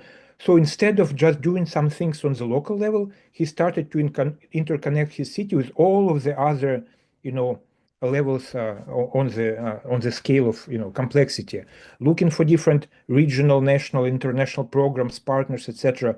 So he was actively engaging in making the city interconnected with the larger ecosystems. Not only one, like regional, but also national and international, doing a lot of international cooperation stuff, etc. And he said the energy, funds, money, ideas, technologies, they all started to flow through the city. So it became interconnected with its environment. That's the second point. I won't go through the many others, but then I asked him, and it was in front of those 75 people. We had a sort of small gathering in the city hall, and I asked him, okay, but how you are really a special person. He is really a special person. And I asked him, what made you so special? How is it that you are able to connect to other people, invite them in, listen to them, etc.? And he told us an amazing story. Do you know this exercise, the lifeline? When you put your positive experiences, formative experiences in your life in the, in the two axes on top of this X, and your negative experiences, but also formative, like some tragedies, etc., very low points in your life, you put on the bottom, and then you draw the line, and this is called the lifeline. And then a person draws it and then tells his or her story. So he went in the back while I was speaking with the 75 other guys and girls, and then he drew something there and he told us his life story. And it turned out that nobody, after 2 years of working with the city mayor, nobody really saw him and knew him as a person. And Ferial was sharing, and Paddy and Hasina, they were talking about, growing up in apartheid. When I was a child, well, I heard the word apartheid, I knew there is something going there, but I really didn't have any personal experiences, which you had, and it really, I'm sure it changed the way you saw the world, yourself, other people, etc. So he had his own transformative experiences, and the first one of them was that he was born to a family where both of his parents were blind. And he had an experience as a child of constantly being in touch with them, really holding them by the hand, walking around the apartment, etc. And number one, it definitely taught him empathy. So despite being a very strong, sort of powerful, visually sort of and physically man, he was very, very kind person. And this was his child, formative experiences. And he also learned to listen, right? And it's amazing how you bring those early life experiences into your leadership positions. And what Paddy and other colleagues are doing is helping all of us as leaders to really find this foundation for our transformative leadership in our own life, in our own experiences. So this is the power of transformative coaching and, sort of integral leadership development. And this is what we'll be doing within the framework of the Global Mayors Academy. And sorry to, share so many practical things, but let me quickly also just show what is it about. So Alexander, Laszlo, myself, and several other people, we have been discussing this Global Mayors Academy for 3 years now. But it's only now that we are starting to really form the curriculum, talk to several, world class experts in different countries, including mayors, former mayors, leaders who had experience of managing national governments, international organizations. And if I could share a screen, I'll quickly show you just one thing. So this is a draft document. I guess you see it now, right? Ferial, could you see the Word document? We are seeing it, yes. Okay. Please. So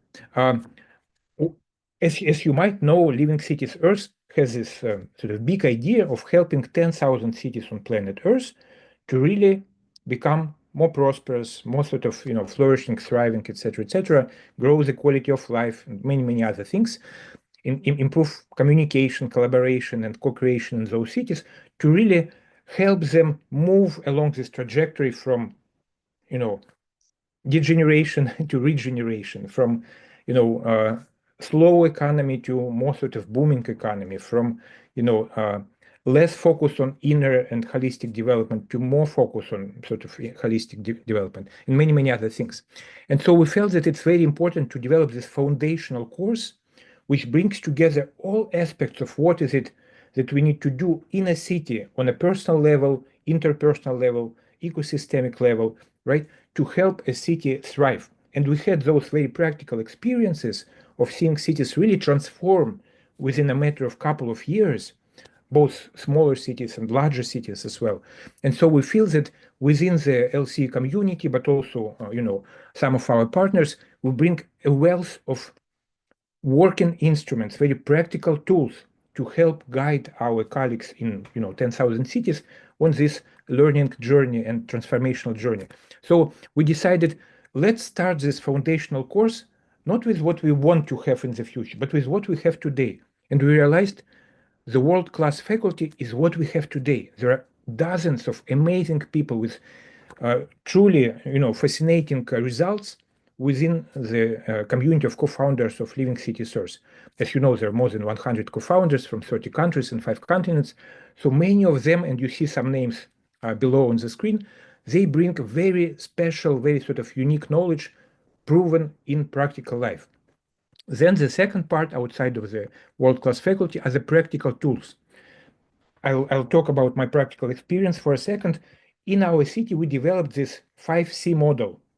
So in order to grow your capacity, you need to start communicating to other people. And Nate was speaking about it very beautifully, and Sonic experience and neighborocracy experience really is a real life example of how it could be done in practical life in very different economic situations as well. And so in our case, we developed this 5C model where you start to connect with people, and Alexander Laszlo refers to it, I think, as a connective or connecting intelligence, right?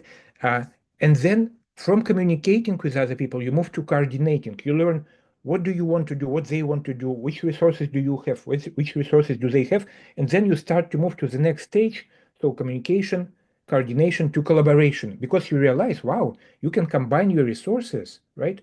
You can, some objectives are different, but some objectives are shared, and you can have shared objectives with combined resources. You can do more things faster and easier, and sometimes even cheaper. And then when you realize that you can achieve those results in a better way, you develop a culture of co-creation. So next time you face an issue in your local life, whether it's infrastructure related, culture related, communication, technologies, etc., rather than doing it on your own, whether you're a city mayor or a business person or impact organizer, you start to communicate to other people, share or develop maybe a shared vision of the future, combine resources, and then do things together and see results faster, easier, etc., etc.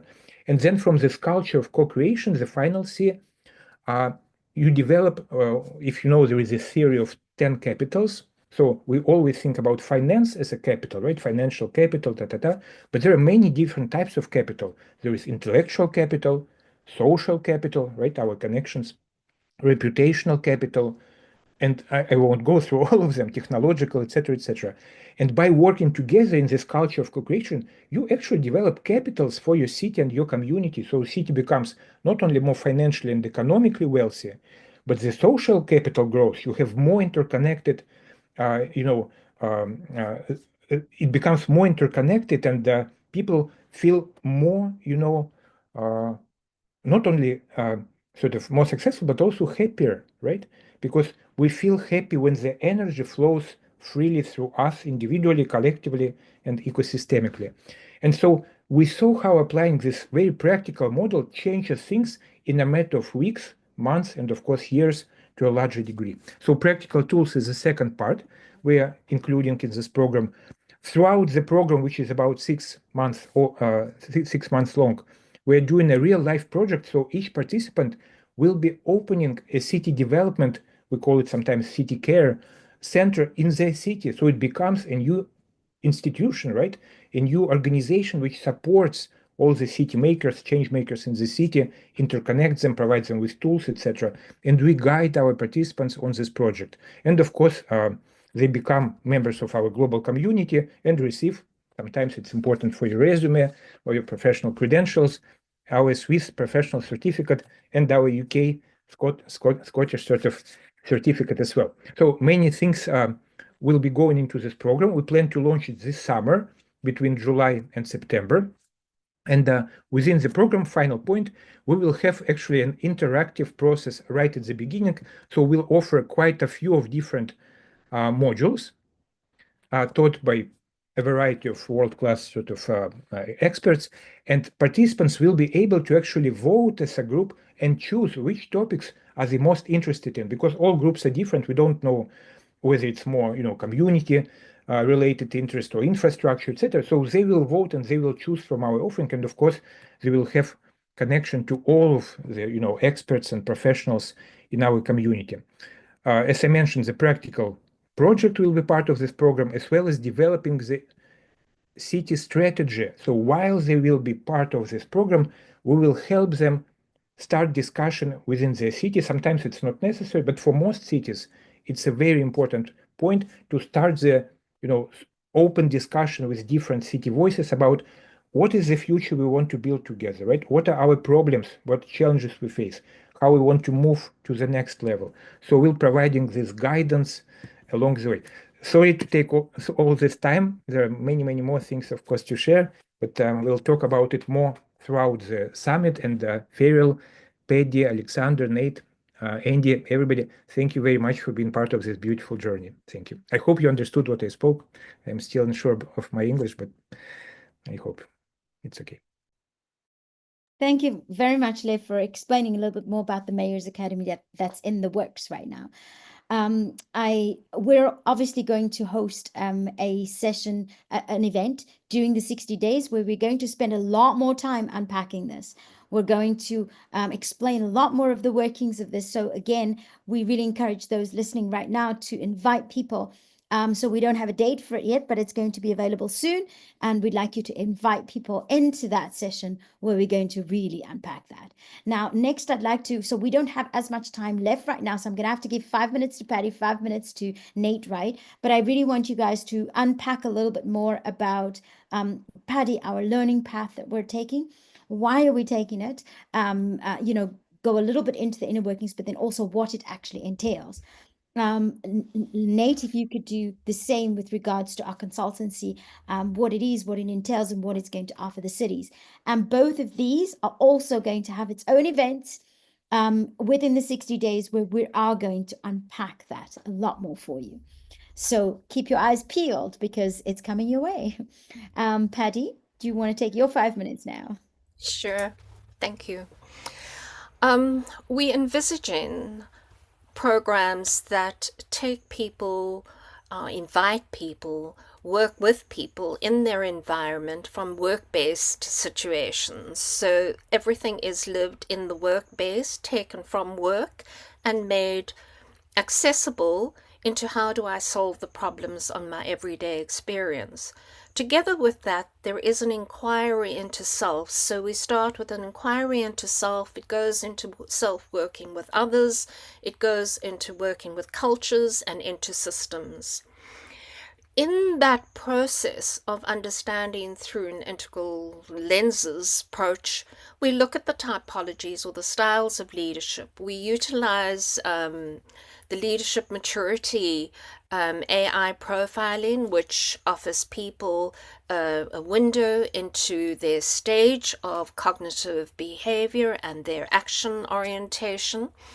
And that is not to judge any of them, but to say in our normal development, as we're going from our kind of self-ego focused, centric into skill-centric, into more of the scrambling for words, into our achieving, into an integral mindset. what does that mean, taking that journey through that? How do we build the capacities and the capabilities and the competencies for each of that? And every program is tailored for the individual, although there is a systemic program that is road mapped out. So we're looking at a partnership with Wales University. Why? Because I have been through a number of universities, but really trying to get somebody to work with us in a way of providing accreditation for the specific environments in which we work. So if an organization or a city is different in its context, in its culture, in its environment, in its makeup, its very makeup, along all sorts of criteria, we can say, how do we navigate this and how do we align this in order to actually give you a qualification which is developmental. It can move in through the certification of a 3 to 6 month program to a postgraduate diploma into a master's. And that's for people who want to take their work and really form a research project on that. And with each process, the leader will be working with understanding self in practice. These work-based practices and getting onto the mat through their dashboard has to be lived, and they need to show the behavioral changes within themselves and then with others, with their team, then with their organization or their division. And if it's going to go further on, they can work with transforming whole systems. So how that works with each person will be actually curated for them, but each one is important, and we recognize each place of every leader in a system as critically important to the other. And from that point of view, each one will be able to develop their work, knowing that they're on a journey. We're all on a journey. We're all traveling through this blue globe, or on this blue globe, or in this blue globe. I think the atmosphere is part of us, and this universe is part of us, so we're all part of it together. But how do we do that? Making complexity simple, and actually step by step taking that iterative process, but with a qualification behind it. I love that, Patty. So what I was excited about when we started working on this project with you was the idea of reinventing education, right?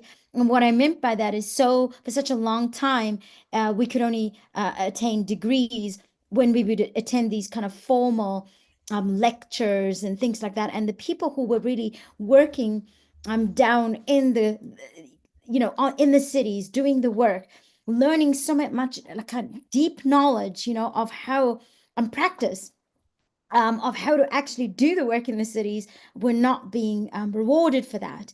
And I love the fact that with what we're now going to do with this learning path, what we call integral leadership, and it's integral leadership, that's the degree, but you're able to, it can be niched in any discipline. So it could be integral leadership for city development in this instance. And we're also having one for integral leadership in business transformation. We're having one just pretty much for any discipline that you're involved with right now. So, and that you've already got practice in, that you've spent years in honing your skill in. And I think this is what Patty, the invitation is and Patty mentioned earlier, she started, that we're attempting this group doctorate. And this is kind of our first attempt at the doctorate level of that work, because many of us here have actually been, in the trenches and doing the work and getting the experience. And so now it is taking it over into that research aspect and documenting that. So for me, it's a powerful thing, Patty, that you're doing. And I think when you shared about your story, you said, you're brave and you stand up against things that are not right. And this is your bravery coming out, so. You wanted to say something, Patty, before we move on? Yes, I did. I also wanted to say that I'm trying not by myself. I find I stand as a voice and perhaps a bridge maker of taking some of our and working with my colleagues to develop an African philosophy integration into the world known kind of concepts. And from a wisdom perspective, they're probably not very different. But actually, from a lived experience of how we see it, the articulation of language is different, and the articulation of the culture is slightly nuanced towards something. So from an African perspective, the relational part and the collective working well together is preferenced at some levels, and I'm using this very, very lightly because there is no everything is everything. But that being and becoming, which is the Ubuntu I am because we are, cannot happen without this deeply embedded in the course objective and utilizing it. And it's time for the Voice of Africa as well. Beautiful. Thank you so much, Patty. And so, yeah, we're going to look forward to unpacking that more and seeing what's packed in there. And wonderful that we get to now work with accreditation from the University of Wales in the UK and also UN accreditation. So it's going to be really beautiful bringing that into the world. Thank you, Patty. Nathaniel Whitestone, would you share with us a little bit more about Sonic and what we're doing with participatory governance and how we're going to be offering that as consultancy to the cities? Please share. Yes. Well, I mean, I have to say that I feel incredibly privileged to be working with the other Living Cities Earth co-founders, each of whom has become a co-founder of Living Cities Earth because of things that they've done in their lives and in different cities, different organizations around the world that are shockingly positive. You know, at a time when we see all these signs of huge challenges, you know, the meta crisis or the poly crisis, you know, climate change, economic change, migration, war, etc. You folks have each done spectacular things that are positive changes. And the purpose of this consultancy journey is to give city leaders a chance to access those kinds of miracles in their own lives and work and in the city that they call home, the city that they serve. So we do have a skeleton. We have a process that is reliable, and it's built, as we said, around the bones of this Sonic model. And the Sonic model, you know, comes from what we know works in North America and Europe, and also is strongly inspired by what we know works in South Asia and other parts of the global South.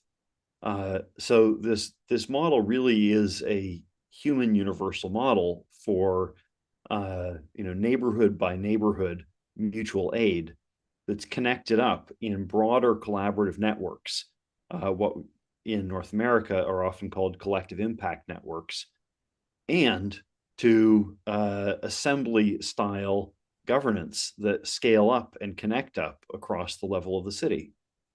And in case this sounds like utopian science fiction, I have to say there are hundreds of thousands of communities where this kind of thing is going on.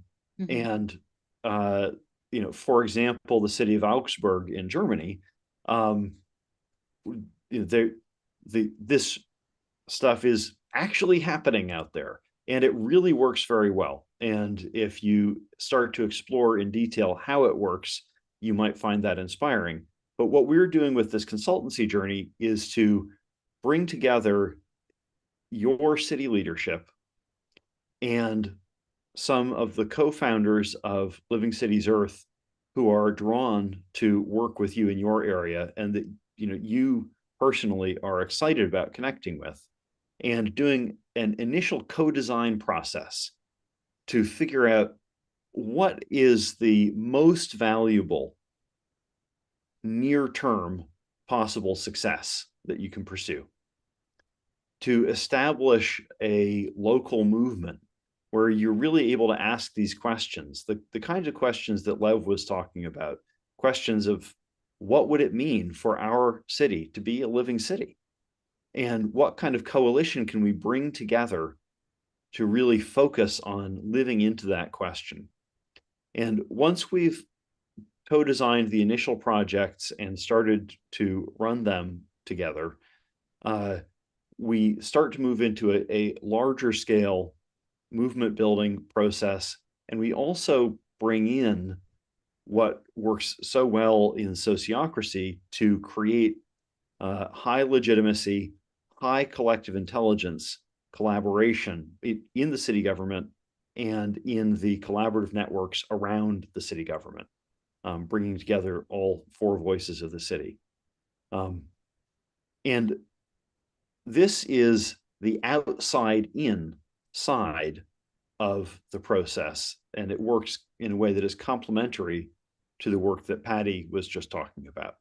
So in general, we would be recommending that people take advantage of the kind of work that Patty is offering and that our other colleagues in LCE are offering in terms of executive coaching and other kinds of cutting edge of leadership and transformation. But the consultancy journey gives you a container, a collaborative container, where the winning strategy is effective collaboration. So, we can help you get rid of the damaging partisan stuff that will burn out your people or make it impossible to move forward together. And so it'll make it a lot easier for you to apply the kind of insights that you might arrive at through the learning with people like Patty. I hope that's a useful taste of what it is that we're looking at. And if you want more, yeah. Maybe you could just unpack for a minute longer. Sure. Just because I think listening to it, then it can often sound like, oh, we're just really going to be looking at the inner development of people and we're just going to be doing all of that. So whilst this we know is a very important part that Living Cities Earth brings to the table, and very valuable, and we know that it's absolutely necessary, I also want you to just unpack for a minute or so some of the very practical things that we're also bringing to the cities through that consultancy that will address some of the immediate challenges that they have. Sure, absolutely. I mean, when I say, here we're doing the outside in, what I mean is that when we transform the game as it's played in the city, that means that people transform along the way at the same time. But transforming the game, yes, it changes how politics works. Yes, it changes how collaboration between business and NGOs and local government and citizen groups works. So there's a governance transformation, and some of you have probably run across things like the Occupy movement. Well, a lot of city governments are afraid that somebody like Occupy will come along and seriously disrupt everything.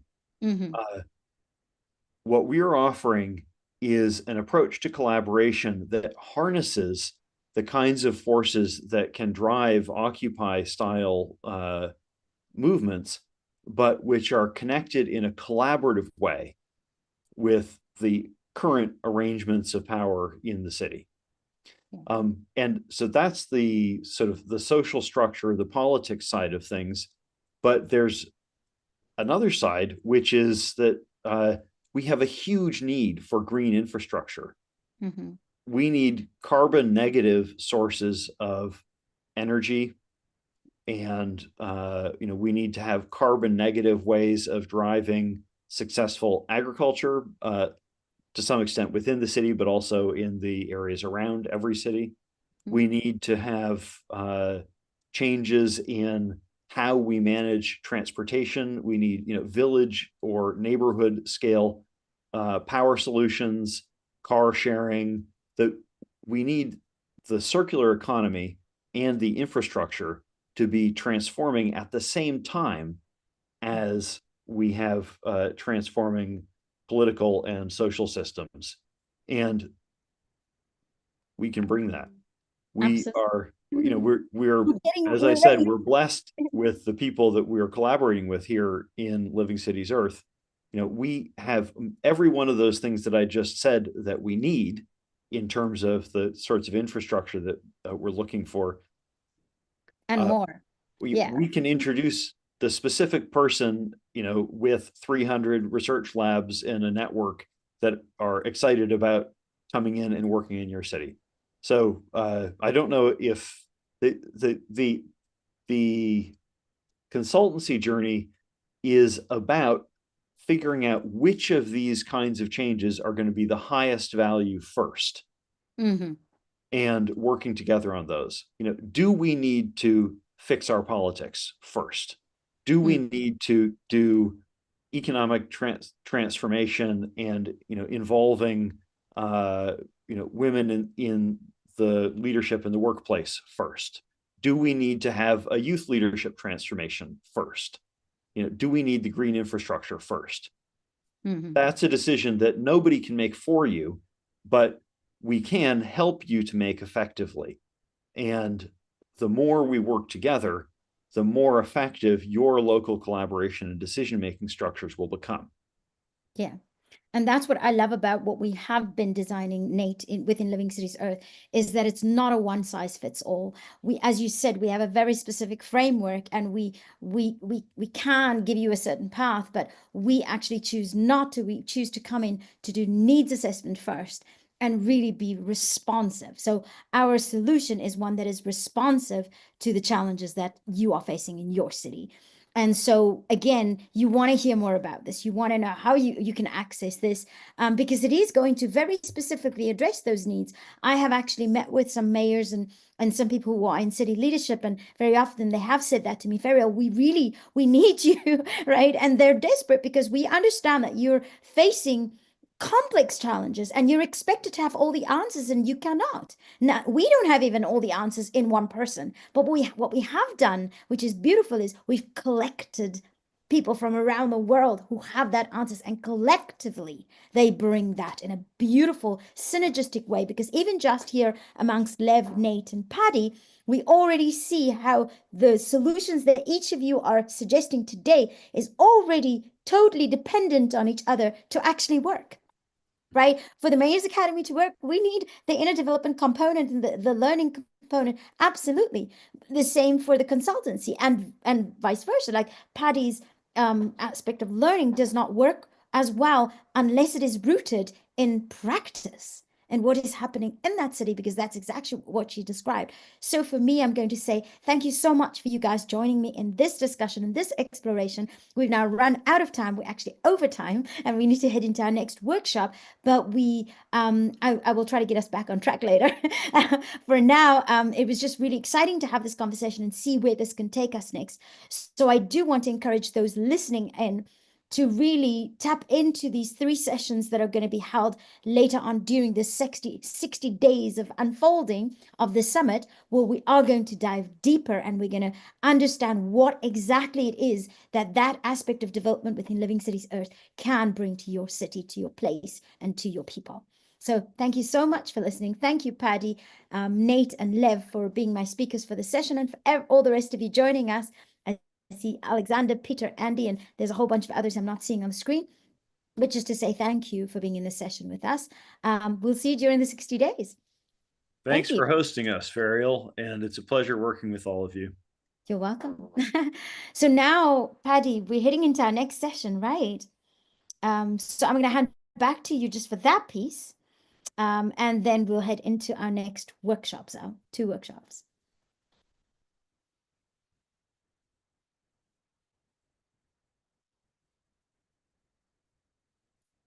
So that's it. Actually, Paddy, I can probably help you out here a little bit, right? So what I would say is that we've already kind of corralled some people back into the business and innovation exploration workshop or work day that was going on over there. So some people are over there. We've just completed the voice of mayors and city administrations exploration.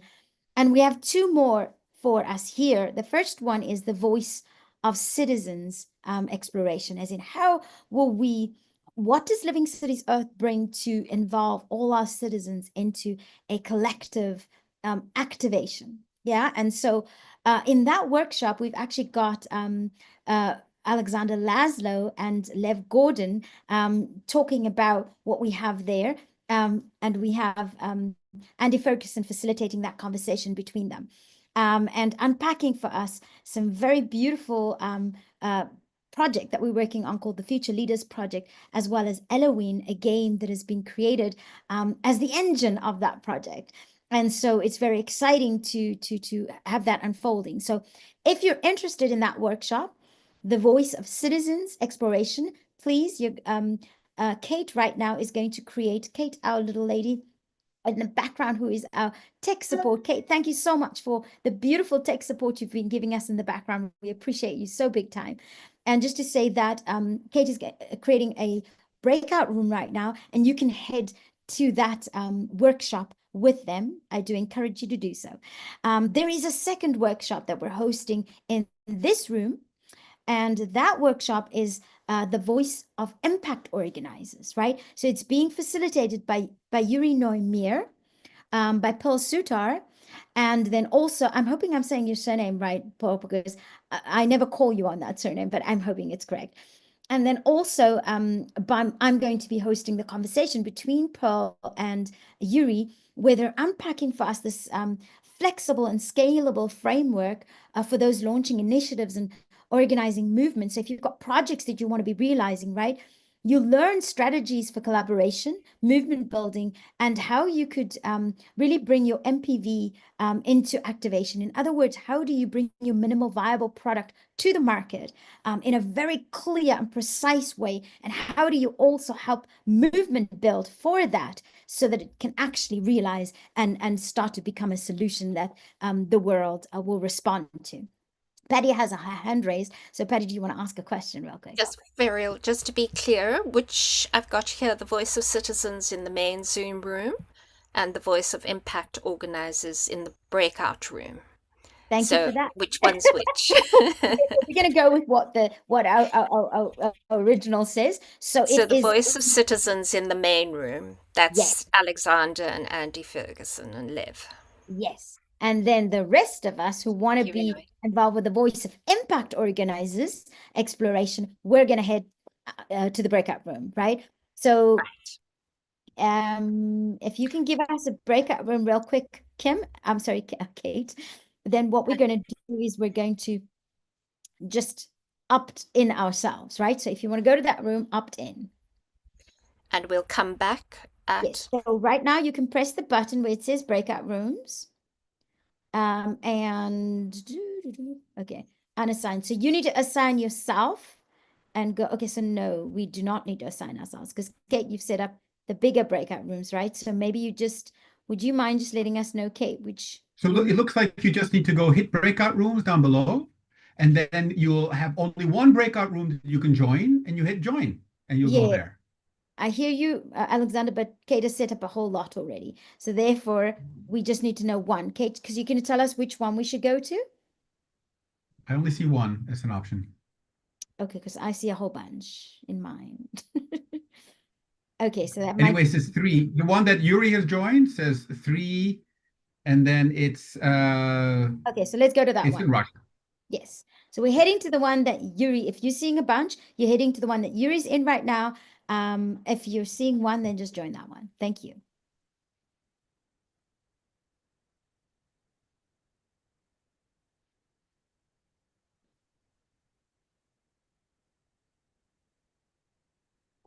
So Pearl and Yuri have made it there already to the, and now, oh, Ferial made it, although she's half here still. Oh, not joined. It says not joined. Now she's joined.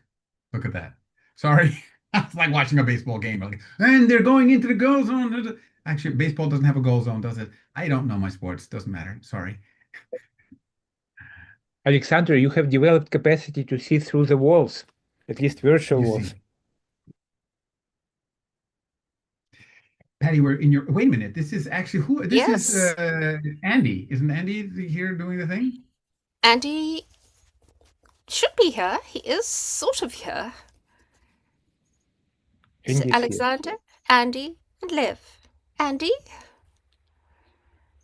Can we fetch Andy from one of his meanderings in the mountains? Maybe he stepped out maybe for a minute. Maybe. He was here moments ago though. So Yes, he I was was. actually chatting with him. So yeah, Yeah. he should be hopefully back soon. I'll connect with him. Do you two want to start? Is there Or anything you need would to like to wait? set is there anything you'd like to set the scene for, Patty? No. Okay. No. I don't have to. I think Just wanted to know. you can set the scene, Alexander. It's Well, yes, up to you too. all right. But we look forward to what you're going to co-create together.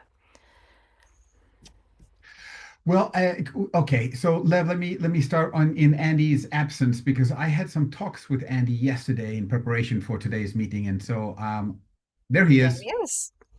There he is. So now we can't hear you, but you need to put yourself. You're mutable, my friend. You So need to be Alexander, unmuted. I think you're going to live, play, and organize You know. in harmonious ways. And now it's Andy. He's there. No, it's fine. No apologies. I just was something came up and life came up, guys. Life came up. All right. That's strange. Yeah. So anyway, we said we would just work this between us, right? What I'm quite interested in is the idea that I've got two guys with big beards talking about future leaders. Right? Is that a requirement of being a future leader, that you have to grow a big Santa Claus beard? Sorry, Alexander. Web's got you beat hands down, mate. You know, Absolutely, but I got you beat, Andy, got the by colour, a long way. Yeah, but you've got the colour and Web's got the volume, right? So There you Web, go. Web, this Future Leaders Program thing, right? You were talking about the Mayor's Academy, and it was almost like you were talking about the same thing in a way, right? And Paddy, you know, you've been on all day talking about development. It's almost like, okay, so what specifically identifies the Future Leaders Program as something different or an aspect of it?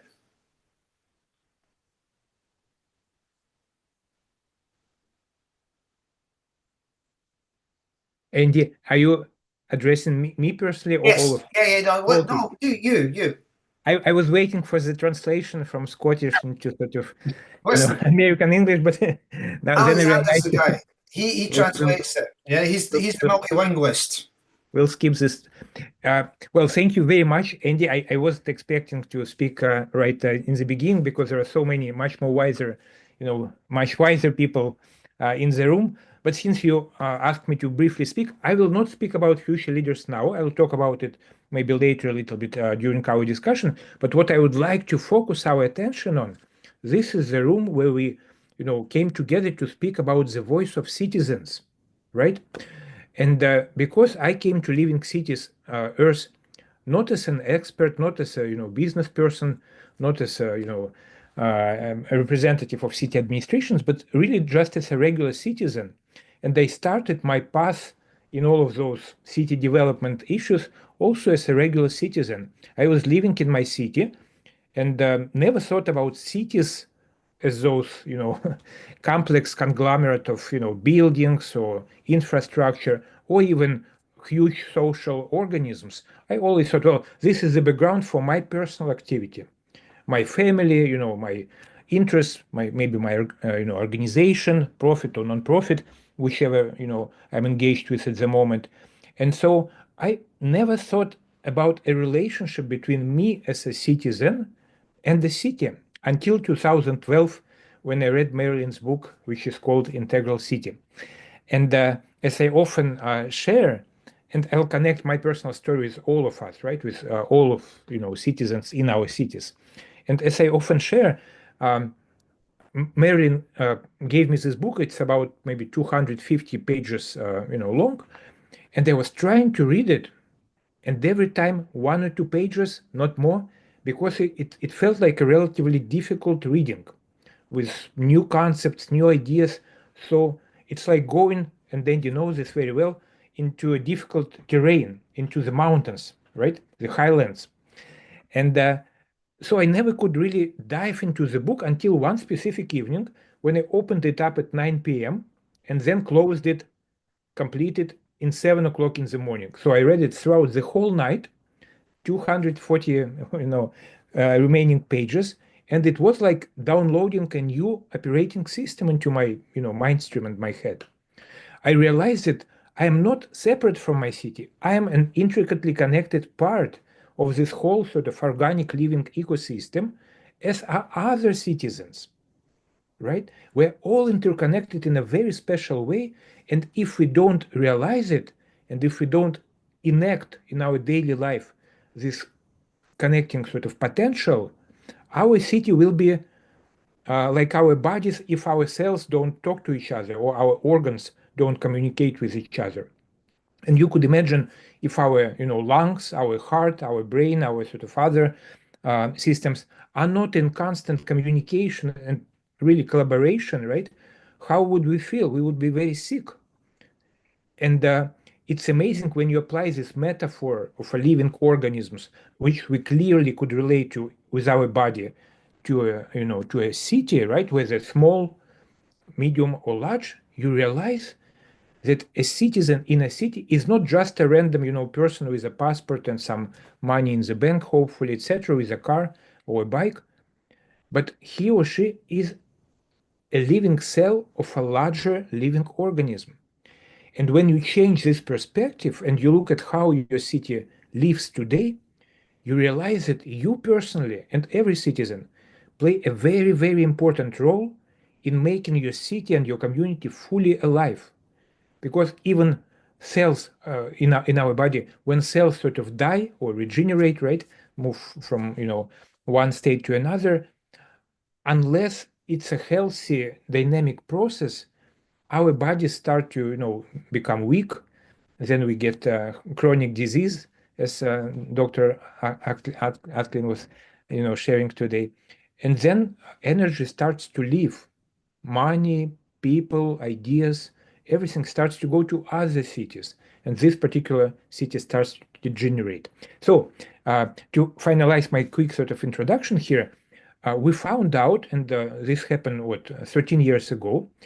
Then we moved into some very practical experiences with one, then second, and third, then many, many, many different cities. So we realized that citizens play the most important role. They are the health, fabric of the city.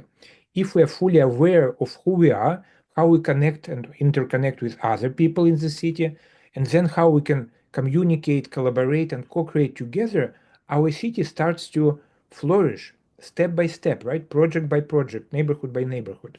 And the final point I want to make here, the whole process of communication, collaboration, and co-creation starts with something else. And we realized that not the first year we launched all of those city development activities in 2012, but a couple of years later on, it's not our personal energy that we sort of take away from our family and start investing in our city, or from our business and start investing into our community or city.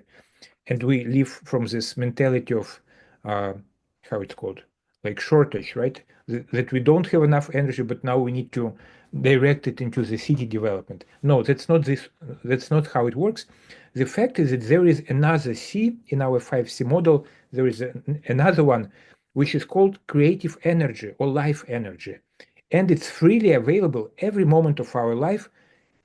It's totally abundant. The universe is filled with this energy.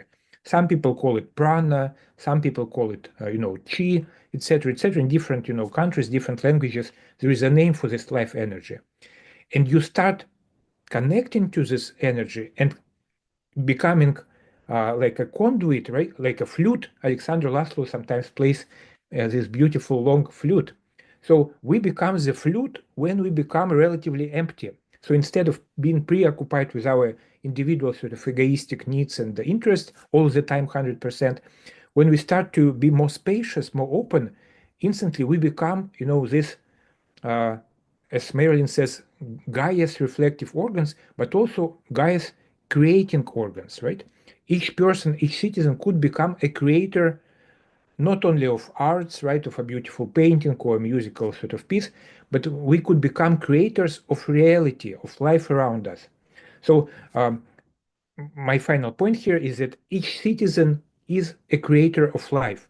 And when we combine our energy, resources, and vision, we become co-creators of this life in the city, and cities which have those aware, right, awakened citizens who decided to pay attention and to care for each other and their place, and eventually their planet, they really become those flourishing examples which later, become top rated in different ratings, etc. But it all starts with realizing our creative potential, communicating with each other, and then moving to collaboration. So that was my brief introduction. Sorry to not answer your question about the future leaders. We'll talk about it later on. It's fine. No, I think that was one of the features of this hour was supposed to be really segued into that. So, a bit clumsy, but there we go. Alexander, you as the flautist, right? What's your, because we've heard Lev talk this afternoon about, how he affected mayors and those mayors being able to transform cities. Lev, you were going to say something. Is that okay? Do you want to say something? No. Okay. So Alexander, we've got citizens, we've got maybe leaders. What's and then we had Nate's thing about the sort of bit in the middle, which is how do we organize ourselves? And we've got Paddy talking about this can be taught and learned. How do you speak to a citizen? Because again, they've got all of their own issues. Yeah, I mean, I'm late into this conversation because a real life thing just happened. How do we see each other with grace? How do we build that space to recognize? And I'm not sure the word citizen, our fellow human beings is maybe a different way of putting it.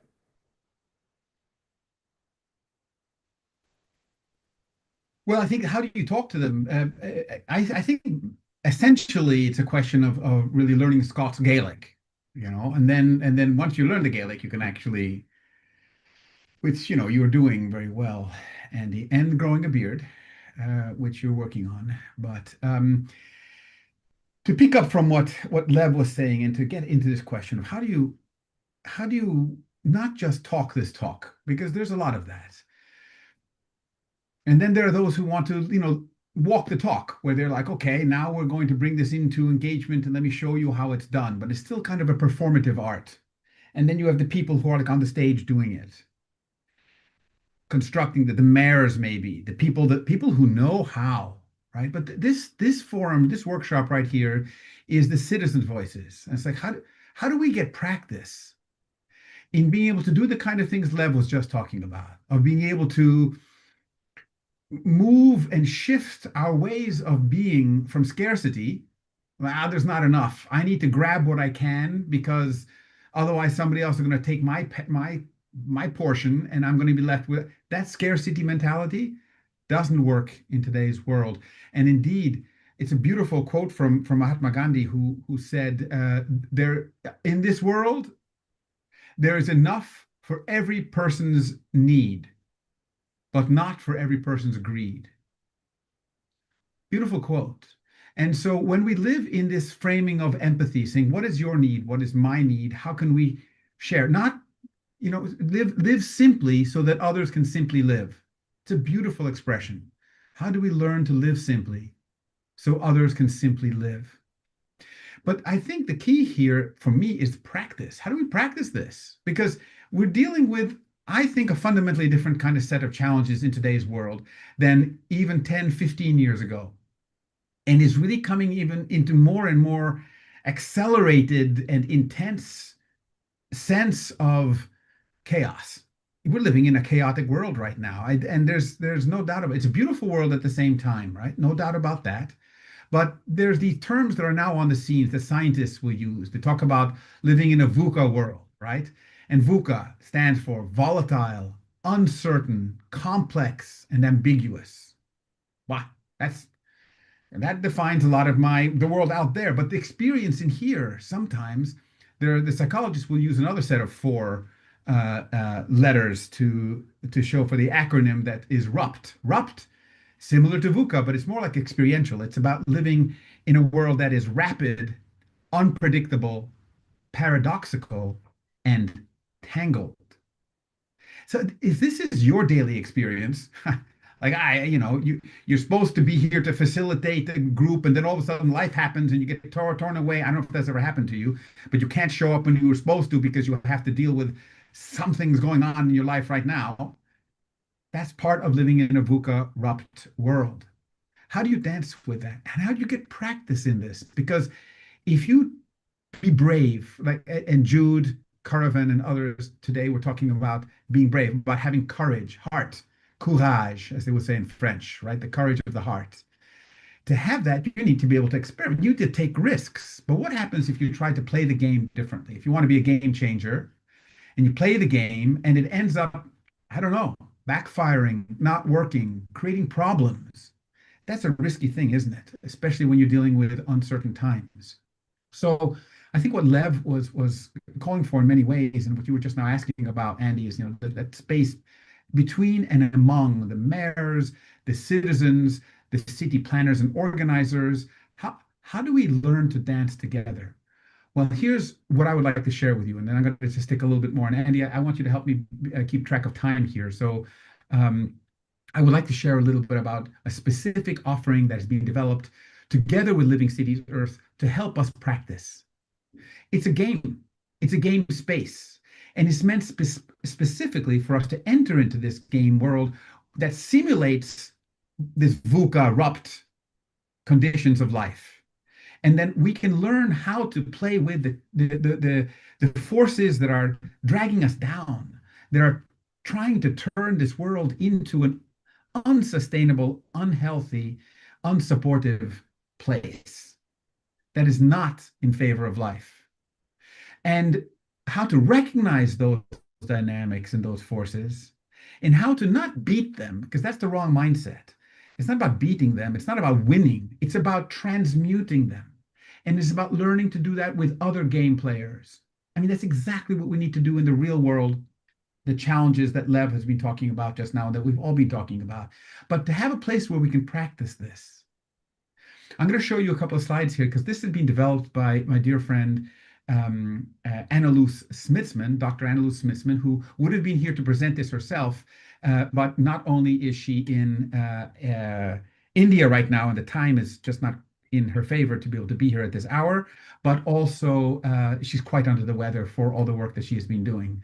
So I'm going to share this game that she has developed together with the people from Earthwise. Earthwise is this broader sister organization to Living Cities Earth, collaborating with Living Cities Earth and offering this platform called Elowin, the Quest for Time.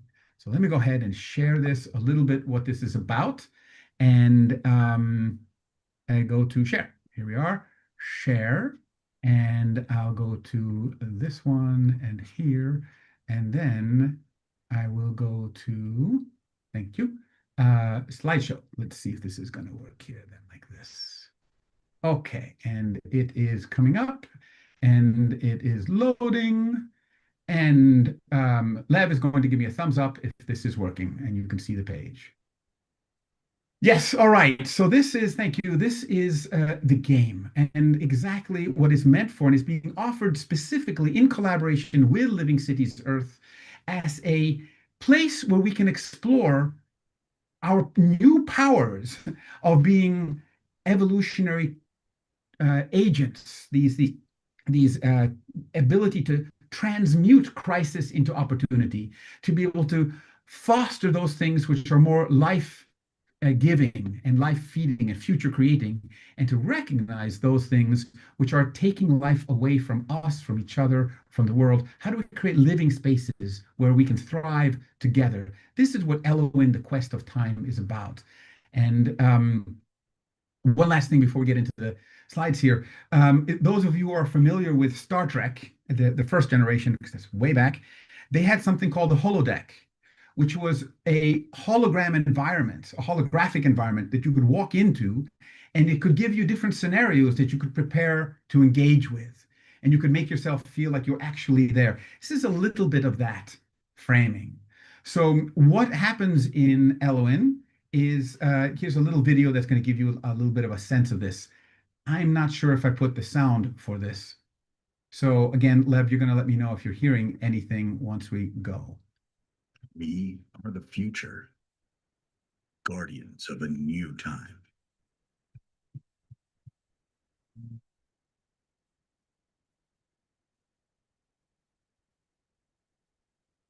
Across the universe, our world is in peril. A dark force has taken over our world, pushing us closer and closer to extinction, pitching us against each other, destroying the one and only home we all have in common, planet Earth.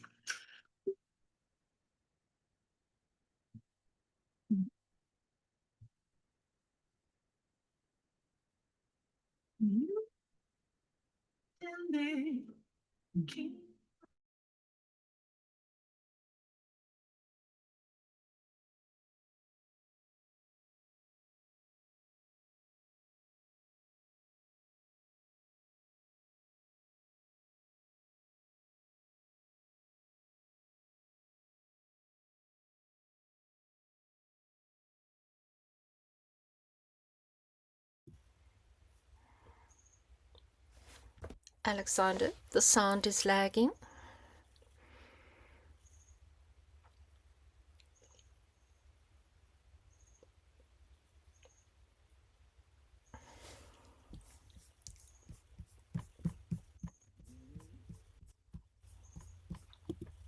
There we go. Yeah. I think Alexander's fallen off. I think that's what's happened. Yeah. He went into the game. He went Yeah, into the game. he's away playing the game. Whoa. Yeah. So Paddy, just since you're here, right, before we bring Webb back in, as an old ski instructor, we used to always talk about safety, fun, and learning, right? So how do people practice, right? Because in the real world, things can happen. You know, relationships can get shattered, trust can be lost. You know, people. How do we? So I guess the game's a really good off-world version of this, but then how do you start moving that into the real world?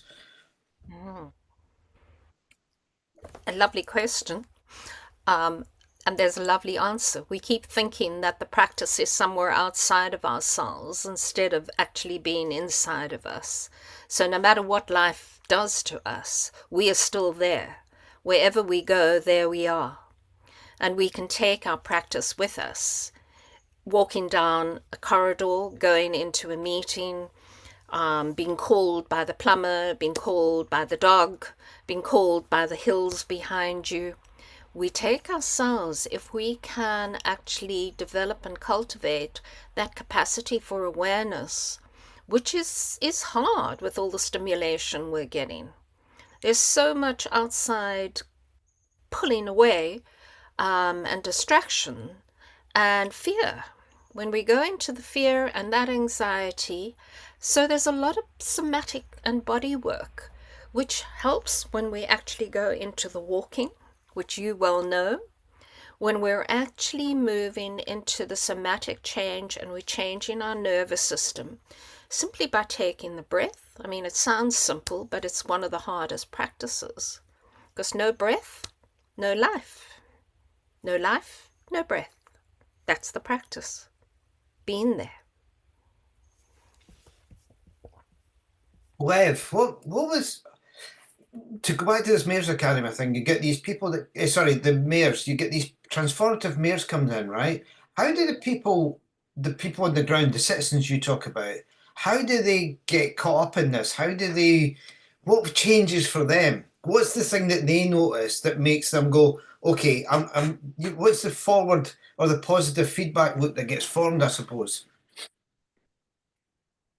Thank you. I want to connect it with the games that Alexander has presented and which was developed by the Earthwise team, the Elowin, right? Because through playing those let's call them fictional characters or virtual characters, we learn what we could do in our real life, right? How we can interact with good and evil, how we can make choices, etc., etc. And so I think that in a way, while we feel that we're very sort of real as people, right? But you could also see that each one of us is on this hero's journey, right? So going through different life experiences, you could say we're playing a game. It just feels very real, but sometimes we all have those altered state experiences when you wake up, for example, or when you're in a shower, and you see the whole life as a little bit as a dream. And when you go into this meta perspective and observing yourself, you could also be more not only aware, but also capable of transforming and changing your trajectory in life, make new choices, reinvent yourself, what Paddy referred to as going through the vertical learning and vertical development, when you become a new version of who you were before, right, with different minds and different perspectives. And so connecting the Halloween game, which Alexander so beautifully and interestingly presented, and your question now, I think that most mayors with whom I worked or just communicated, they went through some sort of their hero's journey as well. So they had some transformative experiences in their life, whether it was being connected with a wise mentor for some of them, or going through some challenging times when you connect to a deeper sort of teacher inside of yourself, or sometimes going through some real life problems and traumas when your old identity sort of dissipates and you get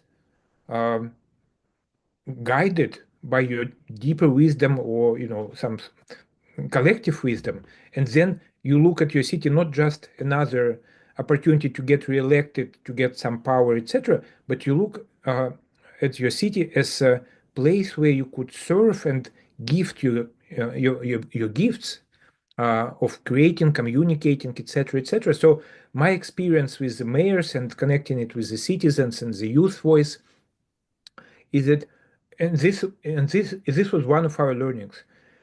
We need to stop looking at those people in position of power as just formal authorities, but look at them as citizens who took responsibility of being a mayor, vice mayor, or whatever, any other position. And then you realize they have their own fragilities, their own fears, their own hopes and dreams.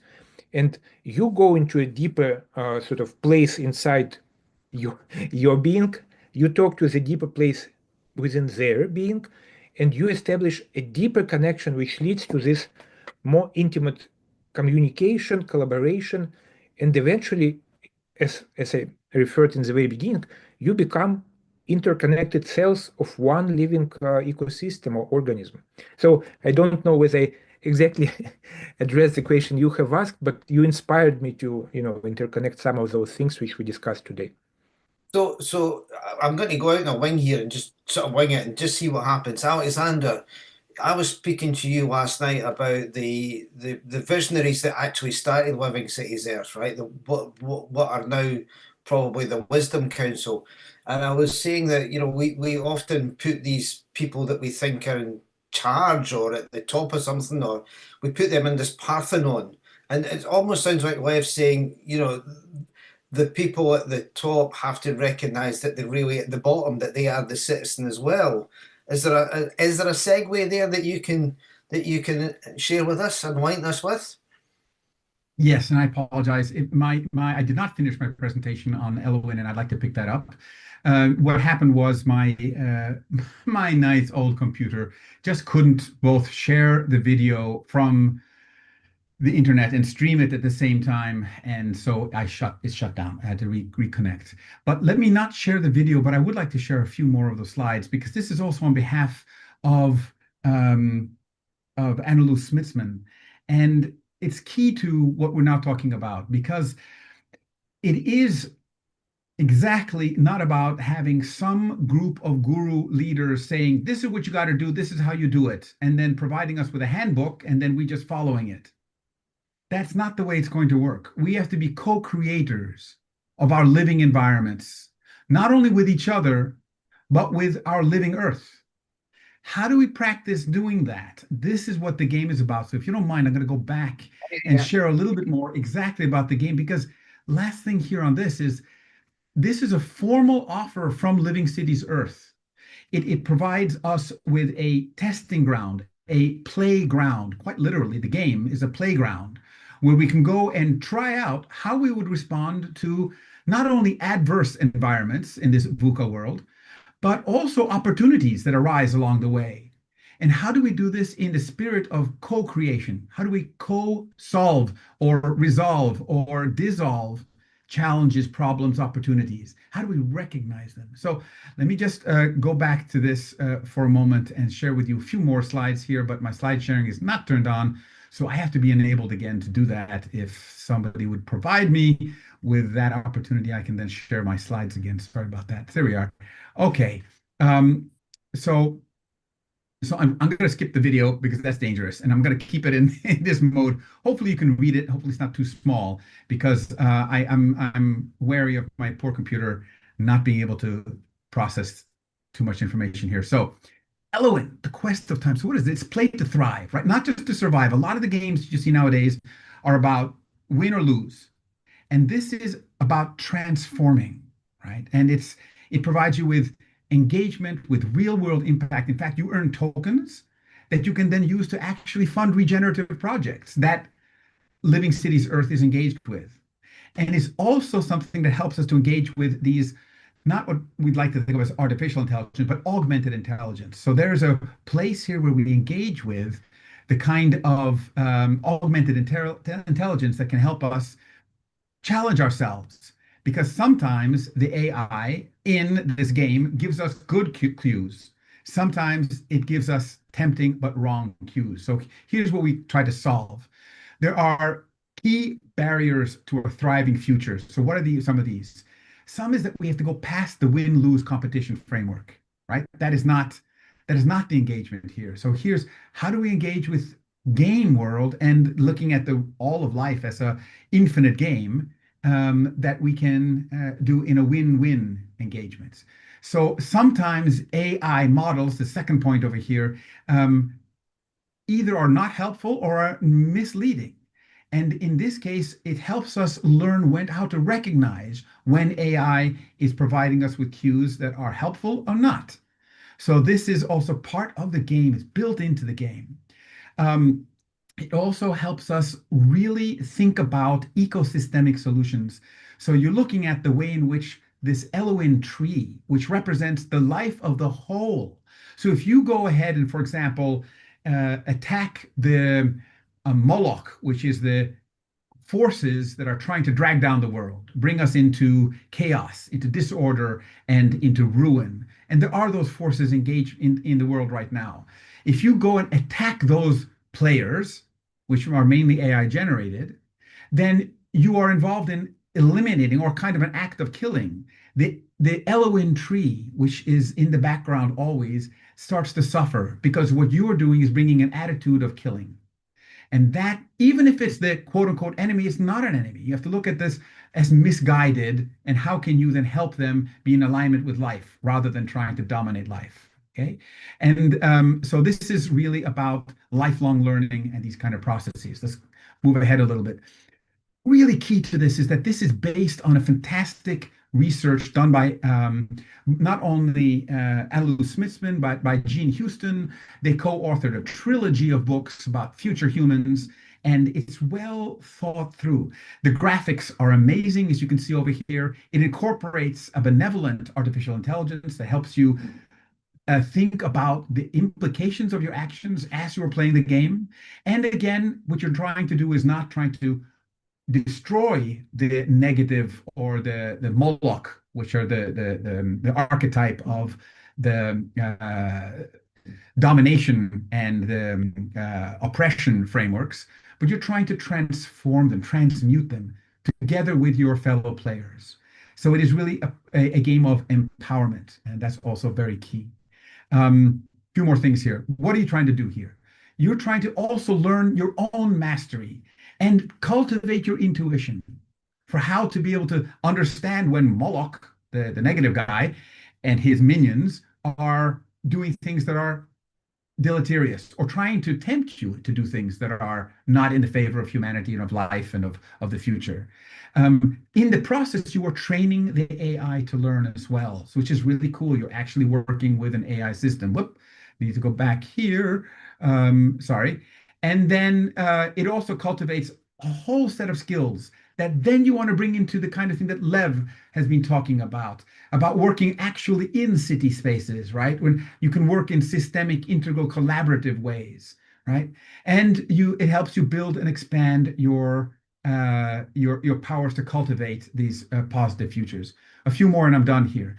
It's also a kind of fun thing. You got all kind of different characters. You can have charms that come in that transform your energy into a kind of a comic. And they can't really work with their negative power so much because now they've become a comedian kind of character. That's one of the cards that you can draw that charms them into this. You have different cards that you draw that can give you different powers throughout the game. And they're the kind of things that you can bring to bear in your own life. That's the key of this.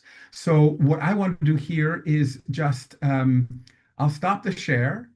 And I will also put into our chat the link for where you can register for this game, because the hope is that everyone who's engaged with the Future Mayors Project, all of the Living Cities Earth initiatives, future leaders, all of these can play this game and engage, because it is absolutely an offer from Living Cities Earth as a playground, a training ground that we can all learn to be future creators together.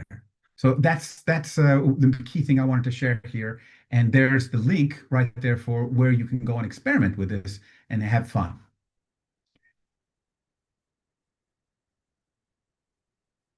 You are mutable still, Andy.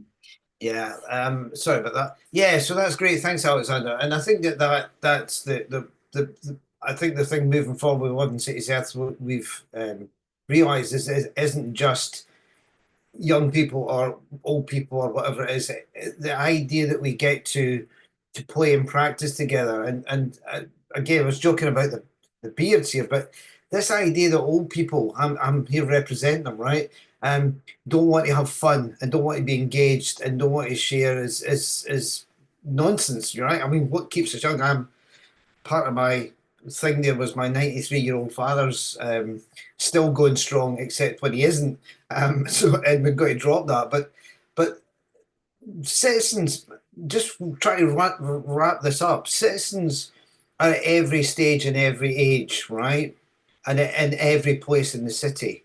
And I guess what we're saying with the game is you can practice your different relationships, different combinations of, am I skilled? Do I need to develop this? Oh, maybe I've actually got more going for me than I thought. Which I just want to segue back to Paddy a little second, because and you, Alexander, in a sense, because we tend to think of education as being very well. That's one of your favourite conversations, isn't it? That education hasn't changed since the time of Einstein or whatever it is. It hasn't changed. We're still in that chalk and talk scenario. We don't get a chance to practice and play and discover and whatnot. So final thoughts, Paddy, on how not just young people but anybody can be engaged with a learning journey in LCE? Oh, absolutely. We're all part of a city. We're all part of this planet. We each have a contribution and a different voice. So young people, all of us people, bring different aspects into that space and place. And it is a journey. It is a journey of letting go some ideas which often take hold of us, being able to listen to others and really work what is so beautifully captured in that Elohim, which reminds me of the Avatar and the Tree of Life in that beautiful movie, where we had the different kinds of people and different tribes trying to fight each other while we're all actually working to save our planet or to be on our planet and have a happy life. So I think that's a key and core condition for everyone, no matter what our age. Well, you're very, you always make apologies for not speaking English, but you're always eloquent. So Living Cities Earth, part of this process that we're kicking off today, and we've got 60 days, is about getting the word out and letting people know and getting people excited. So Alexander always likes to have the last word, but if you could fill up the next what are you joking me? If you could fill up the next 3 or 4 minutes about what anybody watching this can do over the next few days, that would be brilliant. Next 60 days, that would be brilliant. Sure, I'll definitely talk to this. And if I could share the screen, because I have a couple of important messages to share before we move to the next session about the Future Leaders Program, which is the program we're offering to young people and adults throughout the world, starting in the end of June, which integrates these beautiful Halloween games that Alexander presented and Anna Luz and her team at Earthwise have been developing for many months, if not years now, right? Maybe years. That's my young daughter, 2 years old, knocking on my door. The future is knocking on our door. So, but let me quickly share. Yeah. Let me quickly share. I hope you will see my screen. So this is, I sent the link in our chat, and this is an amazing, really amazing website developed by the team for the Future Leaders Program. So what is the Future Leaders Program? Sometimes we have all those educational programs, and they could seem like, oh, the Mayor's Academy, the Future Leaders, is it the same? Is it different? Human Well Now, another beautiful program from LCE. Is it the same or is it different? So the Future Leaders. So really, I'm just going to make sure we're seeing the screen you want us to see. We see www.swiss-visa.ch for Switzerland. Are you sure you want to leave this page? That's what we're seeing. Is that it? Thank you. Well, I see a different page, but apparently it didn't come up on your screen. Let me quickly open it. Thank you, Alexander. Let me open it in a different browser then. Just a second. Give me a second. It should work now, I hope.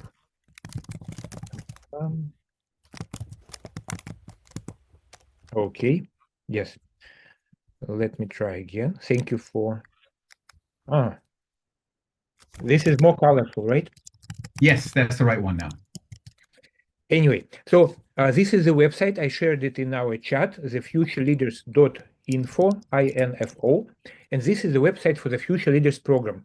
What's the idea behind, what's the purpose for this program, which has been offered for free throughout the world? We ran it in 2 sort of regions before and had very successful launches in fall and in spring with people from 445 cities from 19 countries already participated in the pilot sort of test programs, but now we're launching it in the end of June on a global scale in English, and everybody could participate, whether you are, a teenager from sort of 12 to 18 years old, or a young adult from 18 to 25 plus, or as some of us, a sort of a real adult with some life experience.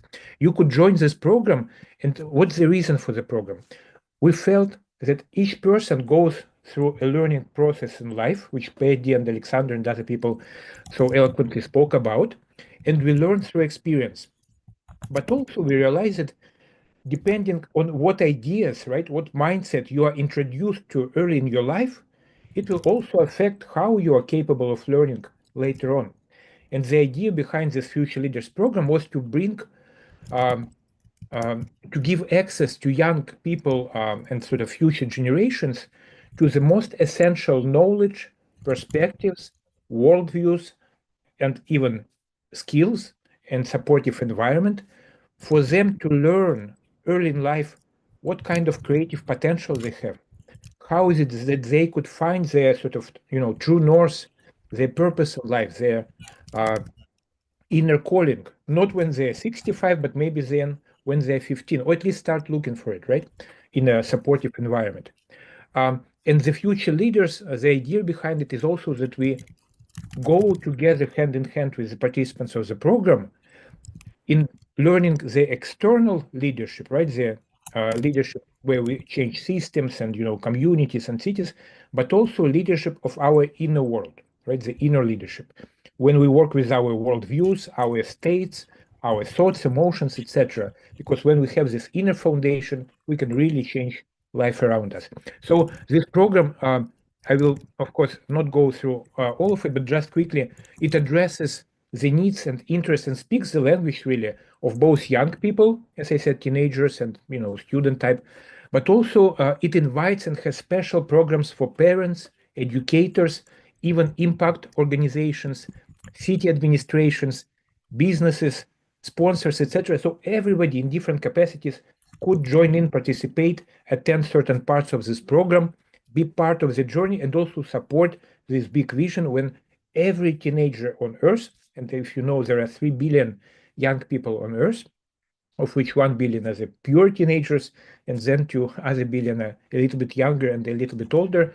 So we plan over the next few years to expand the scale of this program, the outreach, through city administration, through different networks, to really reach millions and millions of young people so they could benefit from this, as well as their parents, educators, and all the stakeholders in our cities. This is a very quick introduction. We shared the links. Feel free to connect, and we'll have special events to introduce this program later during the 60 days summit that Andy referred to. Thank you very much, and I know that it's time to move on. Thank you.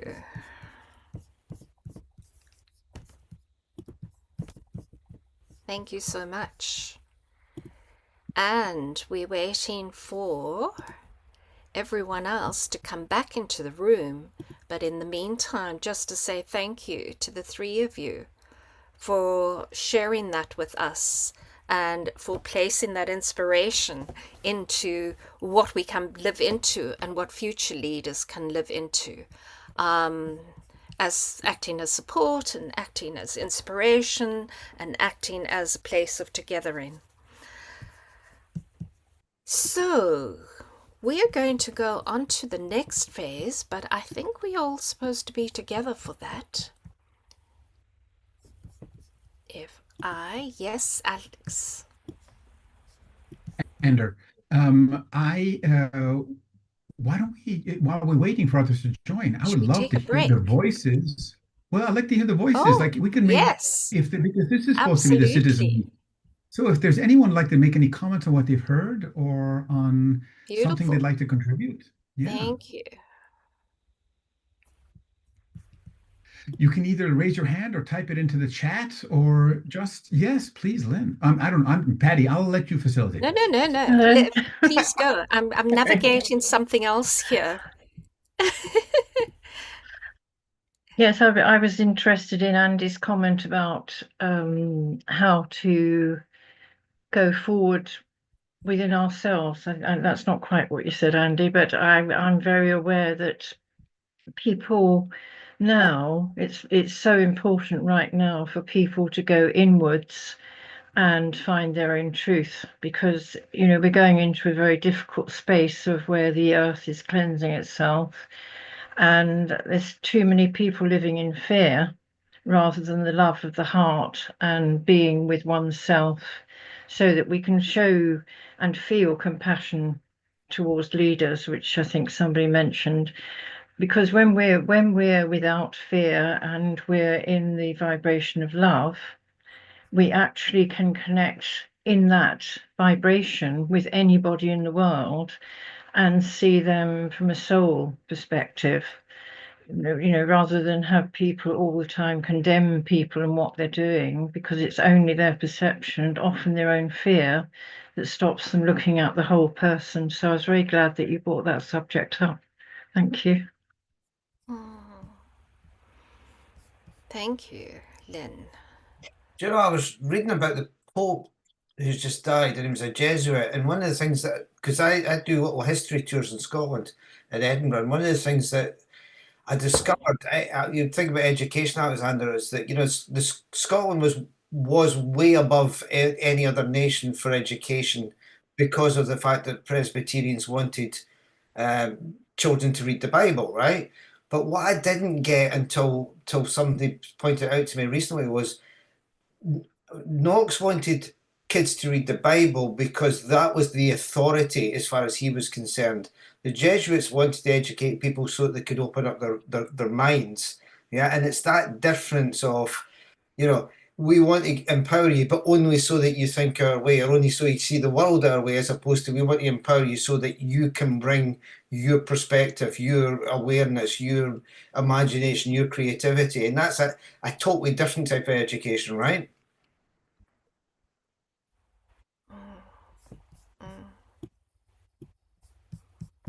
Beautiful, Andy. So I do think, you know, we're in the process of harvesting our experience, and welcome back to everyone else who's been on their journey. What are we listening into?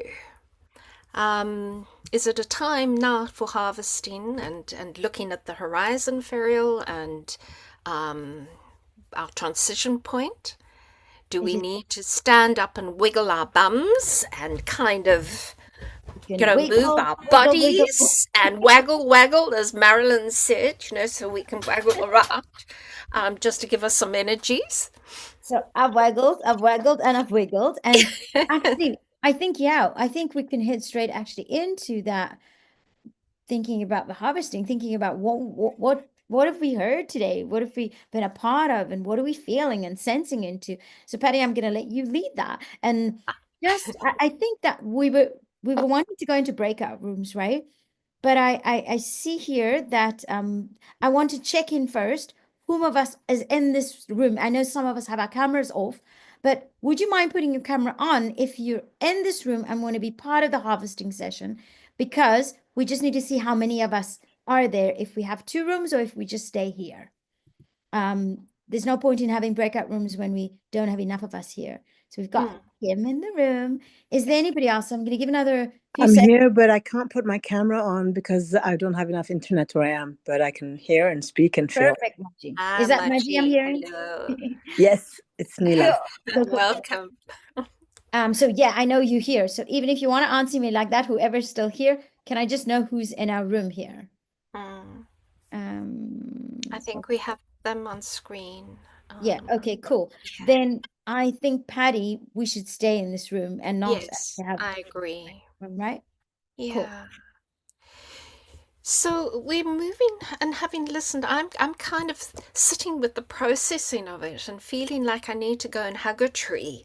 You have the tree behind you. I think I do too. And I recognized me standing up a little while ago, and I wanted just to turn around and actually hug it like that. So that I could get some energy from it. And the energy is the place of reflection, and that place that we come to when we actually are reflecting on what's gone on, how we process in it. So I'd like you to all just take a moment to breathe in and to slow down and just go, what has inspired me? You. What has inspired me? From our listening. You know, how have we used our listening ears, our listening heart, our listening body, our listening senses? Before we move into action, what have we heard? And what is sitting in our hearts? Willingness to take action.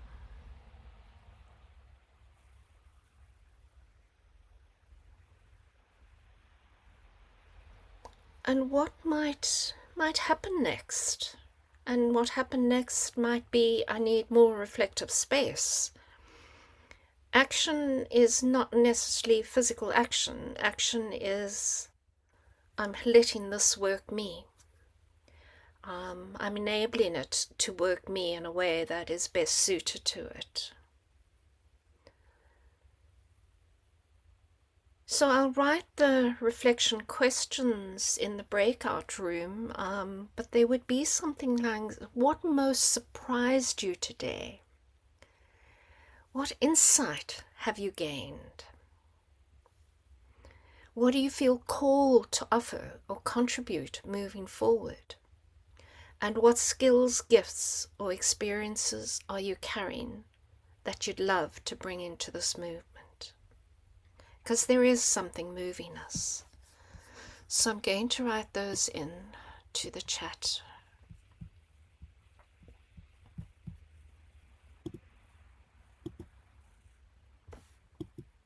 So Patty, while you're writing that, and I want to start by responding, right? And just saying that, Alexander, it was a few things that you said that really got me, actually. And it was the question of, will this just be another sitting around and talking? And, you know, us navel gazing, I suppose, you know, and we're most of us that have been in here today are already people who are activated, right? But could we ask ourselves the question of how could we be?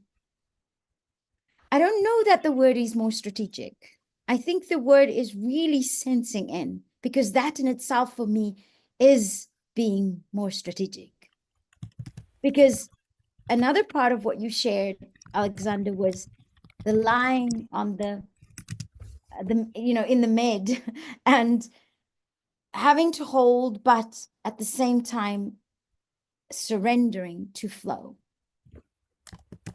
And I am keen to see what that looks like for this next stage of where we're at, because it's not a case of us sitting here and going, oh, I'm just in the flow, I'm just in the flow, because that's sometimes what also happens, because there's lots of very practical things that we tend to have a small group of people always carrying.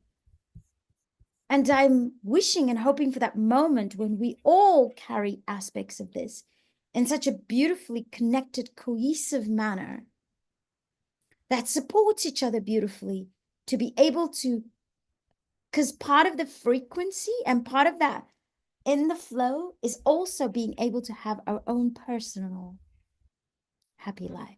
And I say happy lives, I mean lives that feel like there's flourishing happening here, because these to me is the frequency that we're going to be taking to our families. Are they feeling that? Yeah, our community that immediately surrounds us, are they feeling that? Our cities, our, you know, and all the holons that we're a part of, are we showing up in them? Because maybe we're showing up in some of them with a certain frequency, but in others, and very often it's our very close people, our very close families, our colleagues, that I would say, what are we feeling? And this is something I'm sensing, as Alexander said, that it challenged my heart to go, and will I be the same? So I remember years ago being part of a church situation, a Christian church situation, and people would be speaking in tongues, doing all kinds of wonderful things and doing all these kind of what they thought was magical things, I suppose, but they're never being changed by that. So if those magical things are great, it's great if those so this was what I came away from, that I would watch all this going on and I would go, if you're rolling around the ground, saying all kinds of things, if that makes you different beyond that point, then roll, baby, roll. You know, but if you're just rolling, I mean, then you're just being stupid. So I guess this is my thing for myself today, my challenge. What I'm taking away here is, girl, roll if you need to roll, but actually, how are you moving into this next phase differently? And how will you interconnect with the other humans here today, which I can see are clearly committed, and how will I weave with them? How will I love them? How will I see them? And will I make myself available to be seen? Yeah, so it's hugely challenged my own heart just being here today. And yeah, I want to bring all of who I am to this, but I want to bring it in a way that also feels very life-giving for me and for others, hopefully. So that's my commitment to myself and to you. How can I truly feel that life coursing through me? Life that produces thrivability. And I pass that on to whoever wants it next.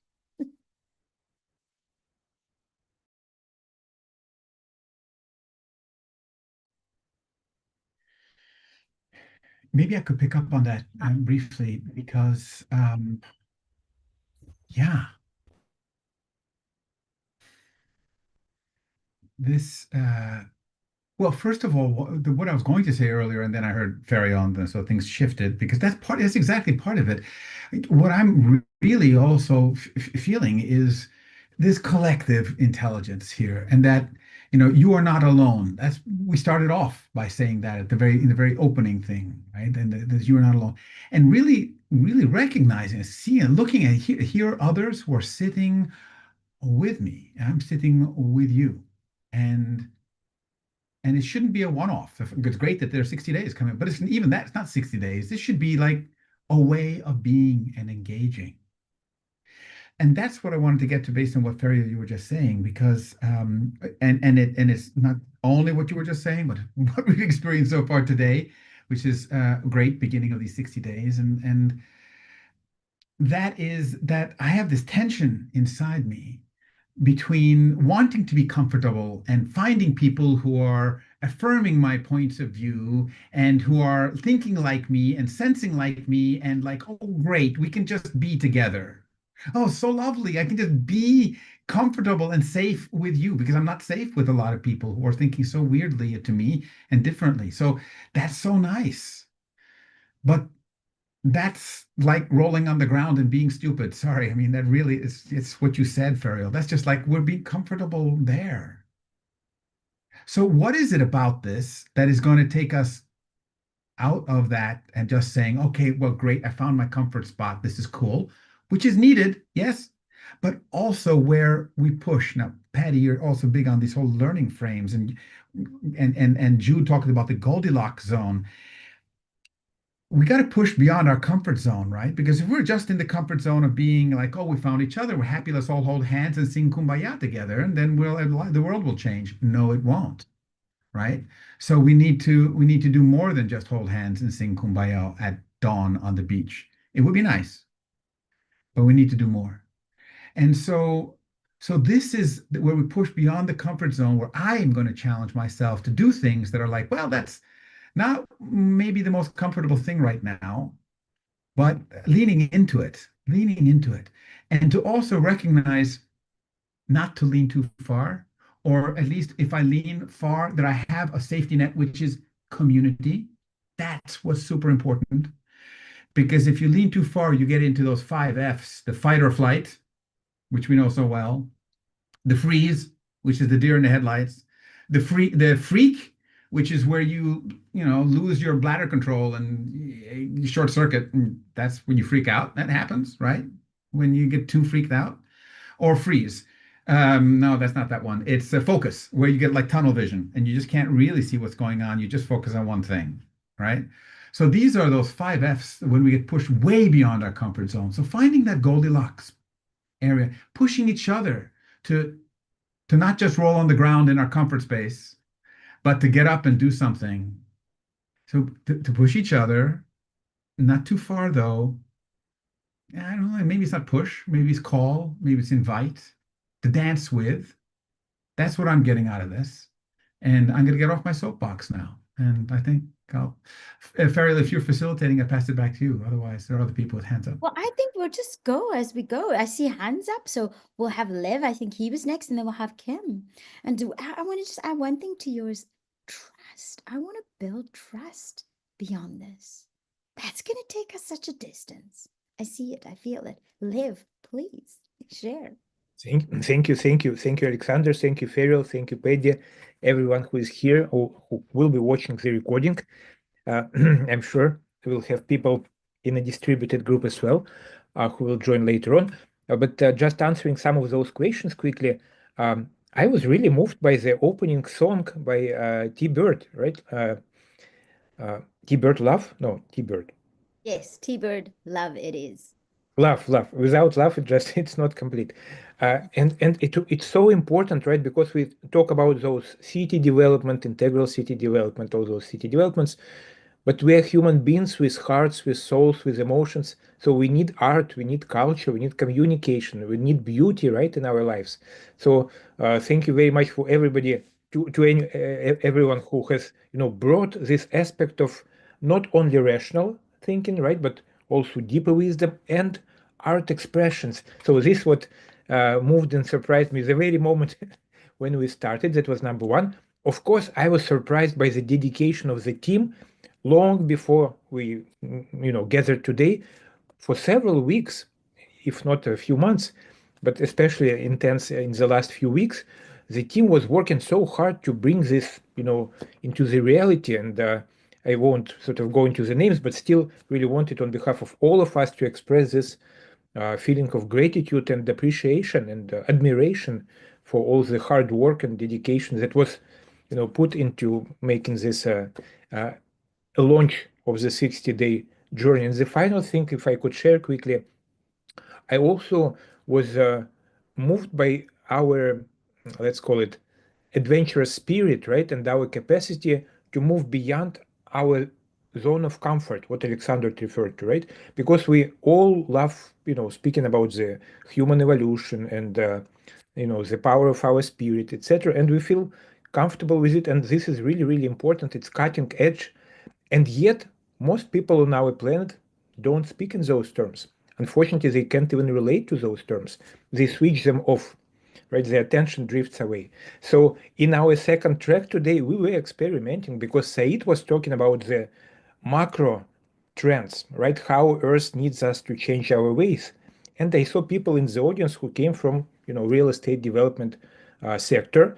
And I don't know what was happening inside their head, but I know that there is this creative tension between the bigger ideas and trends and also very practical needs of people on the ground in 10,000 cities. And I think we are looking and will find ways to both connect, as Said said, we need to connect with everybody on his or her level of, development, speak their language, but also we need to speak truth and bring our truth. And it's not either or, it's both and. So this creative tension, I think it will allow us to find the right solutions in our education, consultancy, community building, all types of activities. So thank you very much for, start of this beautiful journey or continuation, I guess. Thank you. Kim, on to you. Unmute yourself, Kim. Thank you. Yeah, thank you. I was mainly listening in the whole day, and what's most resonant is right now in this last bit of conversation and the feeling about the tension. Because I'm in a lot of like business as usual places, but the conversations are happening. They're just beginning. When I for the first time, I saw the list of the curriculum for the Mayor's Academy. I've been in a lot of like meetings. I've never seen it. So, and I was just so excited by the topics because these are the topics that are starting to come up. And I think, gosh, if I had something like a guide or, I was thinking that this curriculum maybe can be purposed in so many different ways, right? I don't know how it's set up right now. I think it's for like signing up for classes, or I don't totally know, but I can imagine it being shared in many different ways. So that excited me. And I think just about that comfort zone. I mean, I don't know how many here on our screen today are in the United States. I know, Lev, you are. But there's a different pressure now that's helping create some really excellent conversations, as a matter of fact, because they have to happen. So I'm just excited and grateful for everything I heard here today. Thanks. Who would like to go next? I don't see any other hands up, but please feel free to share. Who is still here? Let's Maji. I also know you're in the background there. I can't see you, but if you want to unmute yourself and share a little bit. I'm not sure how much of today you attended, but maybe you can share a little bit about what you experienced and where next. I know you and I have had some good conversations recently as well. So yes, you can hear me.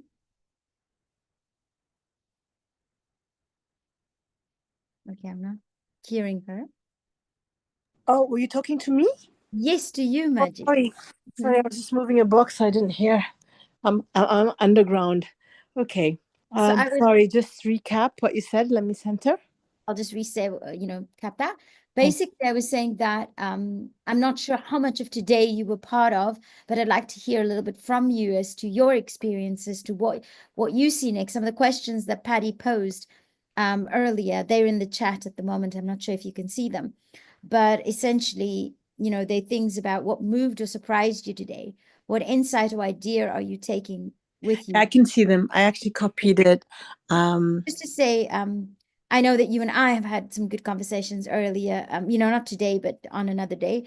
And just hearing a little bit of your insight from today. Yeah. Where's next? Yeah, absolutely. What I would love to share. Firstly, it's always heartwarming to see that the more a conversation goes on and on and on, the more it gets deeper. Anyway, that's the way I felt it. And the resonance and insights and clarity.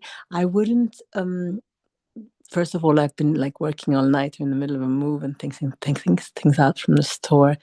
But I felt I followed my heart that regardless whether I'm underground, wherever I am, I'll just listen in. So I literally was listening in the whole time. I think I lost connection at one point. And I've just sort of closed my eyes and let flow what comes. I wouldn't.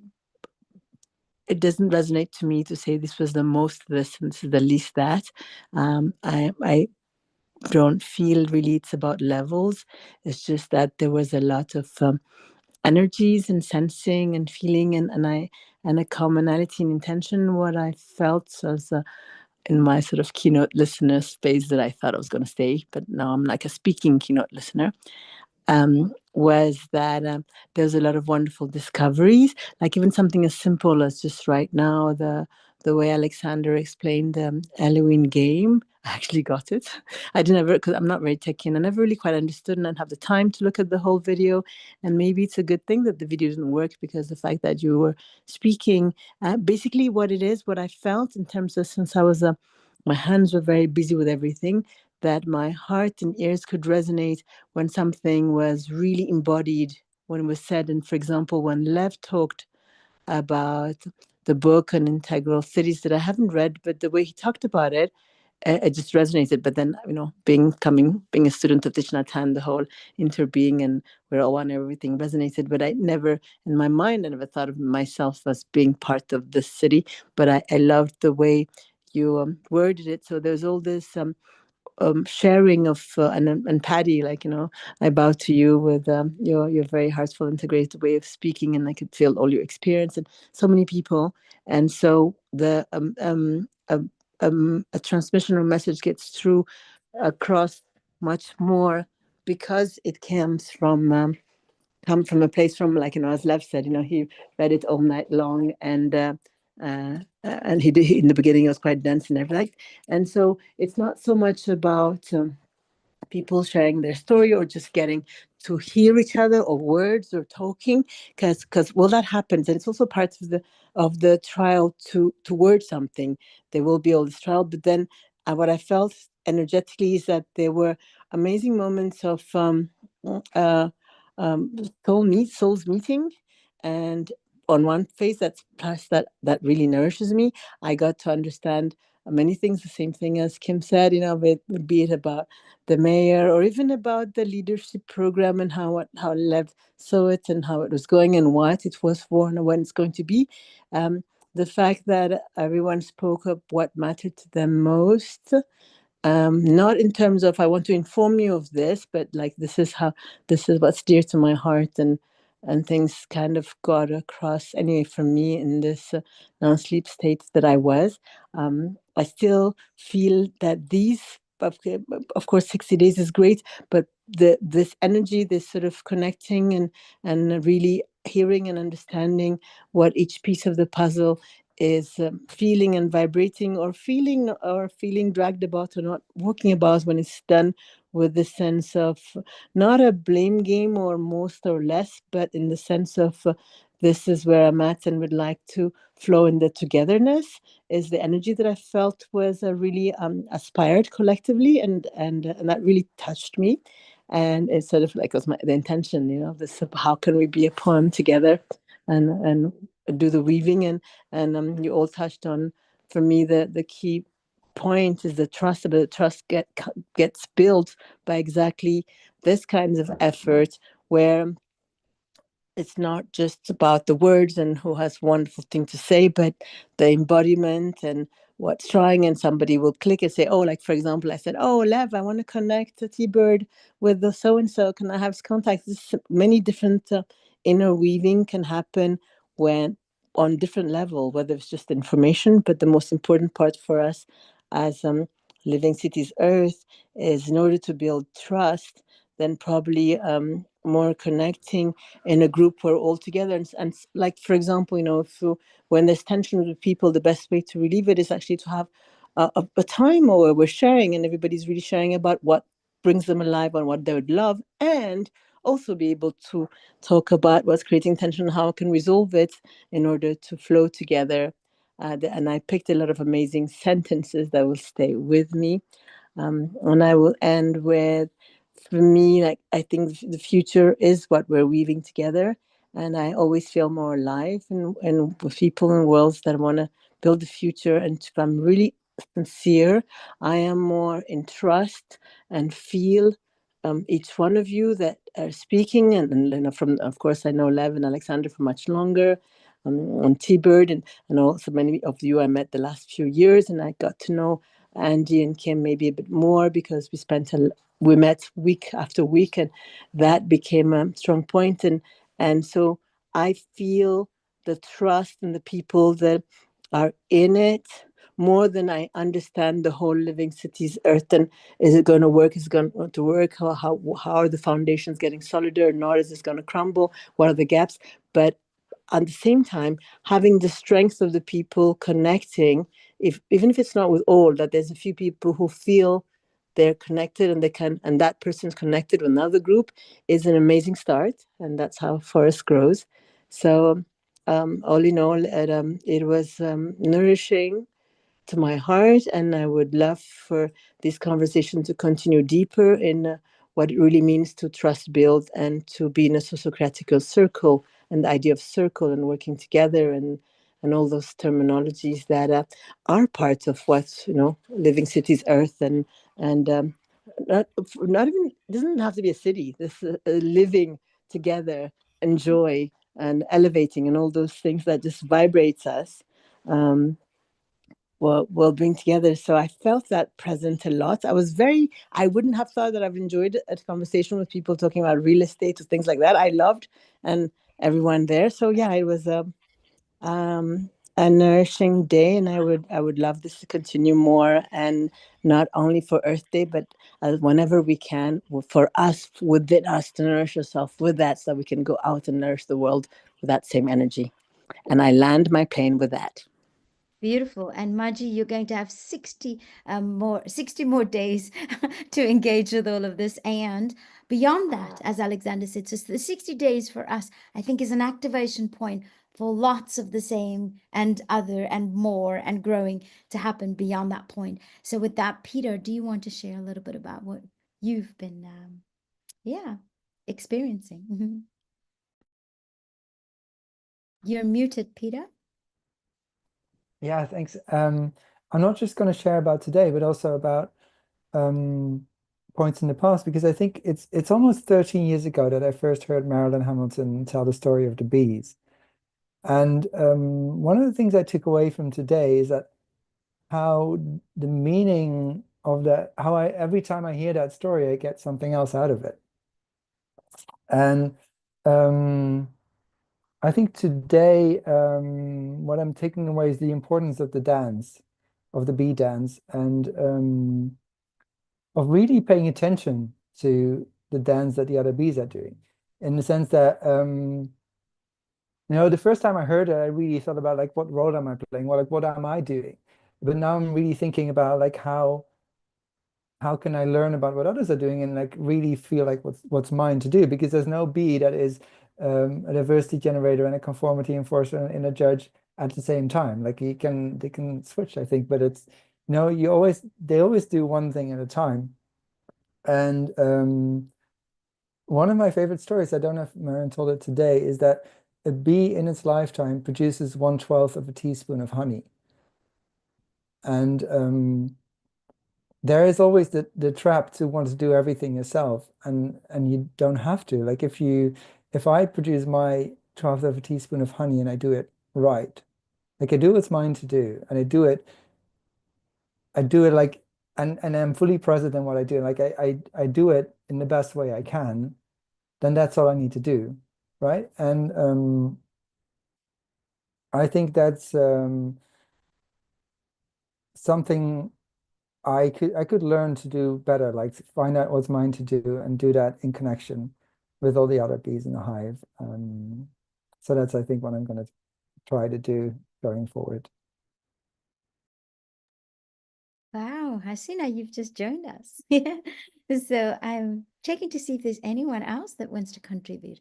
But Peter, the word that immediately springs to me is being response-abled. Yeah, it's one that has really helped me. So does anybody else, Hasina, seeing that you just joined us, from what you've been part of today, we're just harvesting a little bit, thinking about what surprised us, what kind of insights we're taking away, and the kind of things that's challenging our own hearts, what stands out for us in the day that's really speaking to us for what is our next steps. So I don't know if you want to share a little bit with us about what that was for you. Well, thank you. I don't know how much of value I can share right now. I've been having a talk about the way cities are supposed to function, and I was just listening to all of this and eco villages, and today we've had 2 water interruptions, and it's just been that kind of day. So that's why I haven't been here for some of the time, just dealing with normal everyday things. And there was a lot of learning, because I don't know too much how one would create the kind of city one wants to live in. So I enjoyed part of Marilyn's discussion on the bees, which I know Peter was talking about just now. And I also loved how people came together, in different places like Findhorn to, put together something that doesn't involve dependence on powers that be, where people have a vested interest and they're just bringing their various skills to the table. I love the concept of that. Yes, I think that's what I learned most. Thank you, Hasina. Does anybody else want to share? We still have Andy, you didn't share anything, and Lynn, and who else? Yes, and Patty herself. So if any of you want to share, otherwise I'm going to hand this back to Patty to take us through to the next part, if there's no one else that wants to share. Anybody that's been in my orbit for the last few weeks will know I've got fascinated by this idea about gait, right? So G-A-I-T, it's an Old Norse word that literally means the way, but also the way that we carry ourselves along the way, right? And what I find quite fascinating, and it is fascinating, Alexander and I were talking yesterday about the credentials that we present to the world, right? And there's an interesting kind of fractal here in this event. I mean, I, for my part, got distracted and various things came up. Hasina, you've just said about the real world. And it's like, how do we deal with the real world when the real world impacts onto our, you know, idea of perfection, right? How do we carry ourselves well when we stumble and fall, when we, you know, some of us are moving ahead with confidence and grace, and others are kind of knackered and falling back and feeling lost and disconnected. And it's I think it was, I've heard, I was Anna and Paddy both talking about practice, right? How do we put into practice grace? And that's something that that I think, you know, I often talk about people being the embodiment of something. And for me, Majida, we've talked about this before, always is this thing about how do you trust? What is trust, and how do you carry it, and how does it feel? And you know, if there's a paradox here that I'm trying to get to, which is if people watch this, look at it and think, oh, these guys, this should have been perfect. It was, you know, and if we go into things thinking that's what it's going to be, as opposed to it being real, how do we set ourselves up? So it's not just a bunch of questions that I'm taking away with. But the one thing that I did really resonate was Tom saying, hey, you know, it's I can't say as eloquently as he can, but it's the irritants and these things that actually are the grist, or the thing that motivates us to, yeah, that really did resonate really strongly with me. This idea that we've got to get away from this idea of, you know, these things are we should be avoiding them. We shouldn't bring them up. We shouldn't. Those are the very things that actually make this possible. Yeah. Which, sorry, that links me back into Alexander really pushing, and quite rightly too, the game, because that's the space that we can go in and play that, right? That's the place that we get to make mistakes, make a fool of ourselves, and it isn't as important, let's say, yeah, because this is something that, again, we've been discussing in the people segment is, you know, you how do you trust? To what level can you trust? And to be very vulnerable and humble, you have to trust the people that you're with. Absolutely, right? You have to know that when you fall or make a faux pas or whatever it is, they're not going to latch onto you. And unfortunately, the energy that's in the world at the moment is, as soon as you put your hand up and admit you're unsure, or you don't know, or you're lost, or whatever, you're humiliated and made a fool of. So for me, one of the things that's important is practicing within Living Cities Earth this idea of care, the actual put it into practice. Thank you very much, Andy. Lynn, did you want to say anything, add anything lastly to that?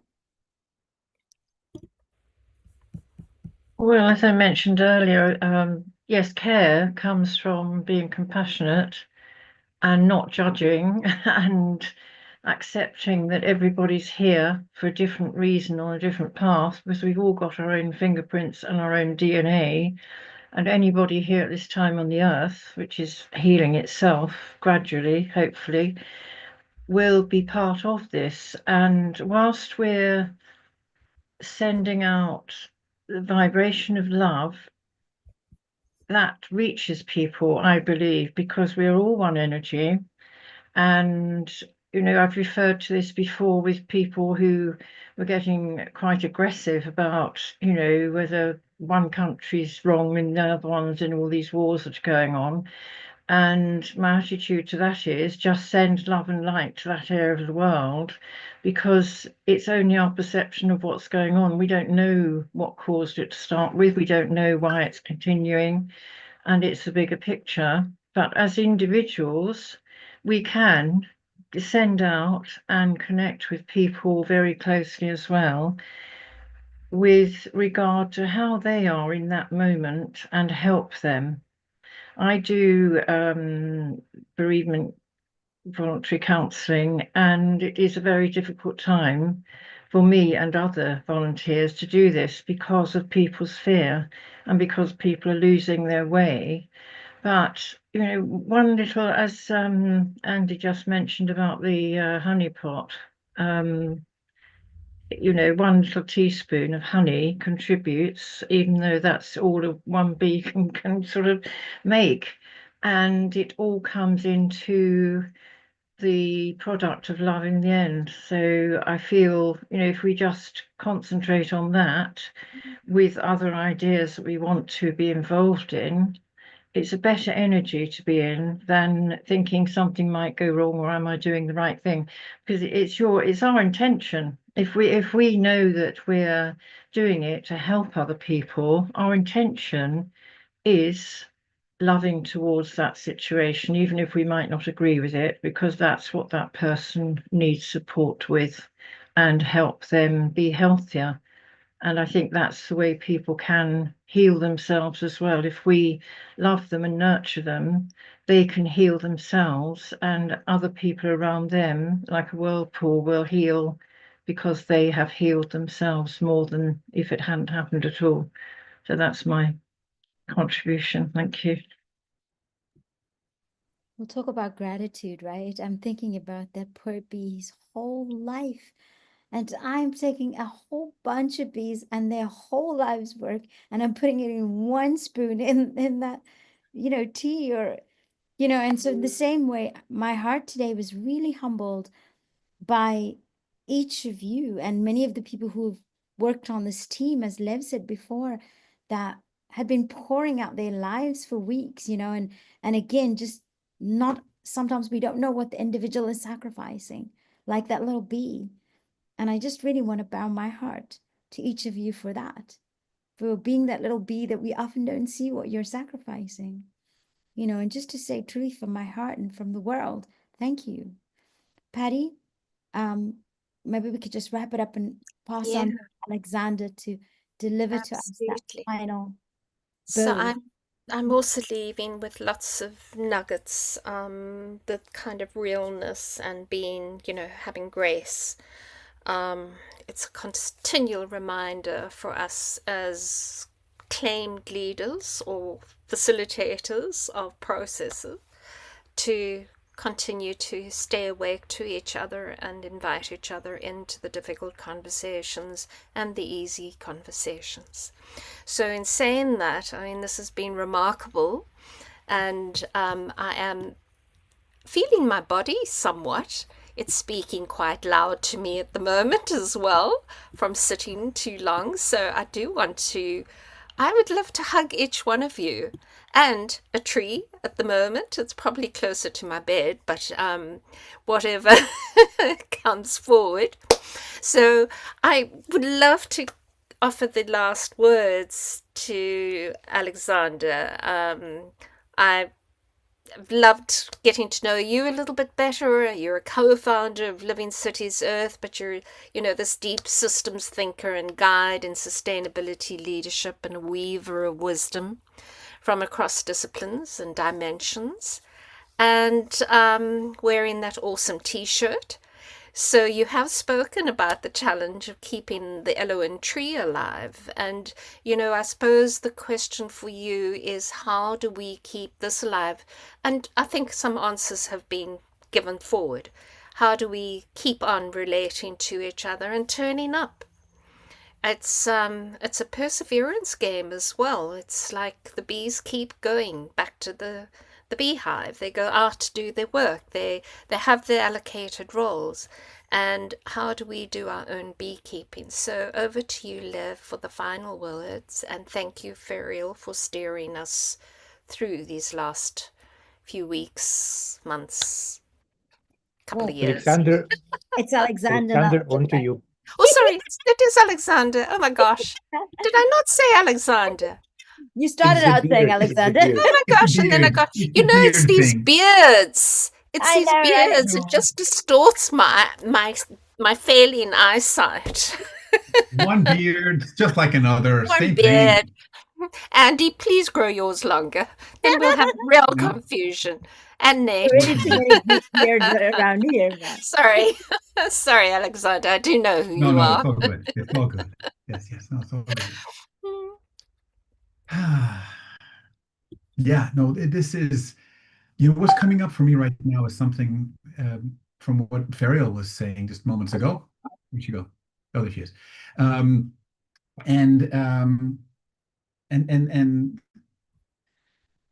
what Peter was saying about what Marilyn was saying, about what the bees were saying. So it was all like, what are we saying?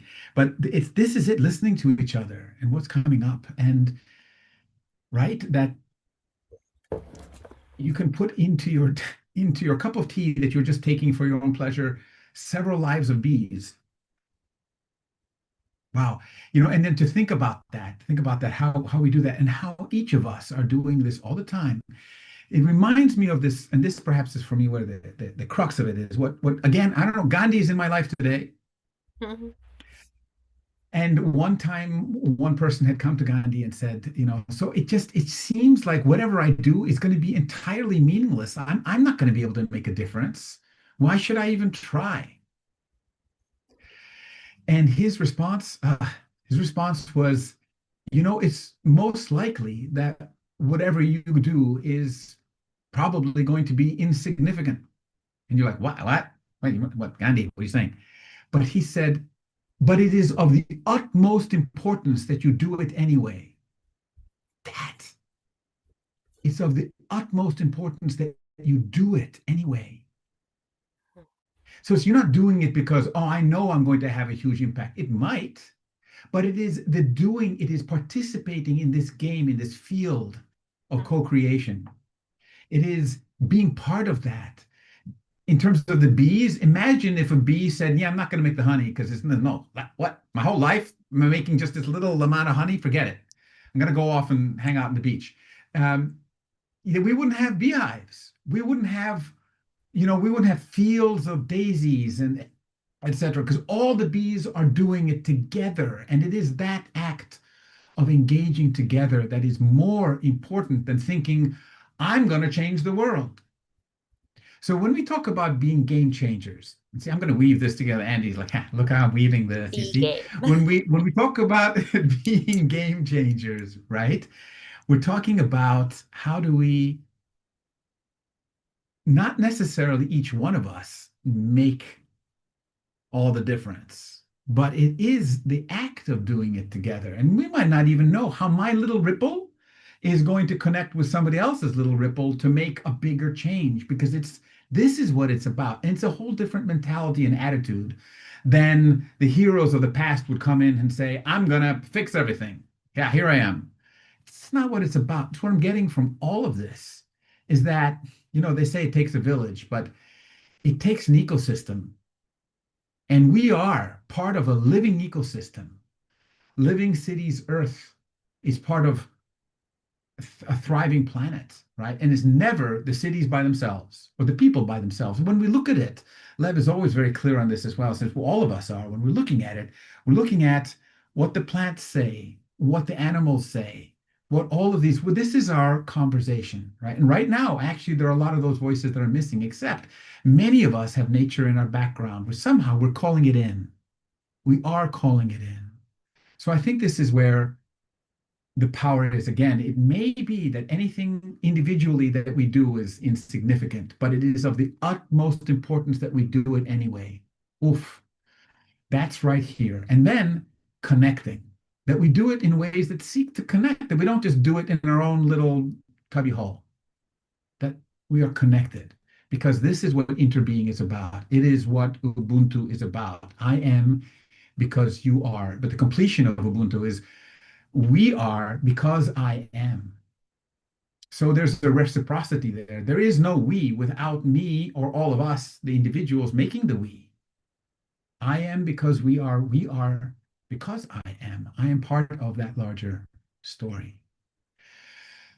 So I wanted just to wrap this again. I'm not going to bring back the people who weren't looking at the slides of the LON, the game, but I do want to tie it into this, mention it again, because, and this is something Kim is up on these days, about the game of life, and the finite and infinite games. James Carse, we can ask Kim to hold forth on this at another point, but James Carse, when was that, Kim? 1970 something, right? When he wrote this fantastic, famous book on the game of finite and infinite games. Talks about those are all the games in the world, either the ones that you win. I mean, you play to win, or you play to, and it's over, and you pack up the board, and you go home from the pitch, and then you're done.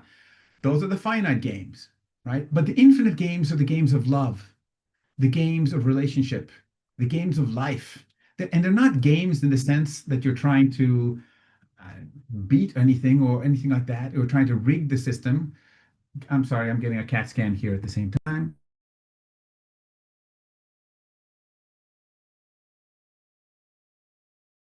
I got it into mute because it did the cat. Hello.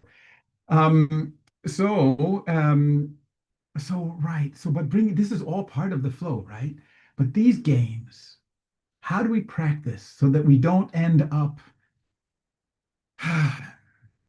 playing our hand, so to speak, in such a way that, like, oh wow, that wasn't a good idea. Can I take that back? We need practice spaces for this. And this is what Elwyn, the game of time, offers. So I'm going to put this here again because it is part of what Living Cities Earth is calling, in partnership with Earthwise and with Anna Luce and all of the Earthwise community, is this idea to offer the Elwyn game to Living Cities Earth as part of the Future Leaders program. So it's a place where we can have that serious fun in a play space. Again, it's not just a frivolous play space. It's a play space of learning how to deal with our VUCA world, our volatile, uncertain, complex, and ambiguous world. And there's the sign up, and it's part of the Future Leaders program that we are hoping that we can all participate in over the next 60 days. Because again, and here I'm going to pass it back to you after this. It's sometimes I quote Winston Churchill. It's not always the best one to bring in, but he said, at least this was a really good thing. He said, "This is not the end. It's not even the beginning of the end, but perhaps it is the end of the beginning." And we launch our 60 days here. Back to you, Ferial. Actually, I'm giving it back to Patty. We're throwing that ball. Go, Patty. That's what I meant. Did I say Ferial? No. Oh, it's the hair and the glasses. It's the I don't hair. know. It must be the hair and the glasses. And the background. We're in the same forest. That's what it was. I'm so sorry about that. It's the same first. Ooh, and the accents, like a whole bunch of that. Go, Patty. Go, Patty.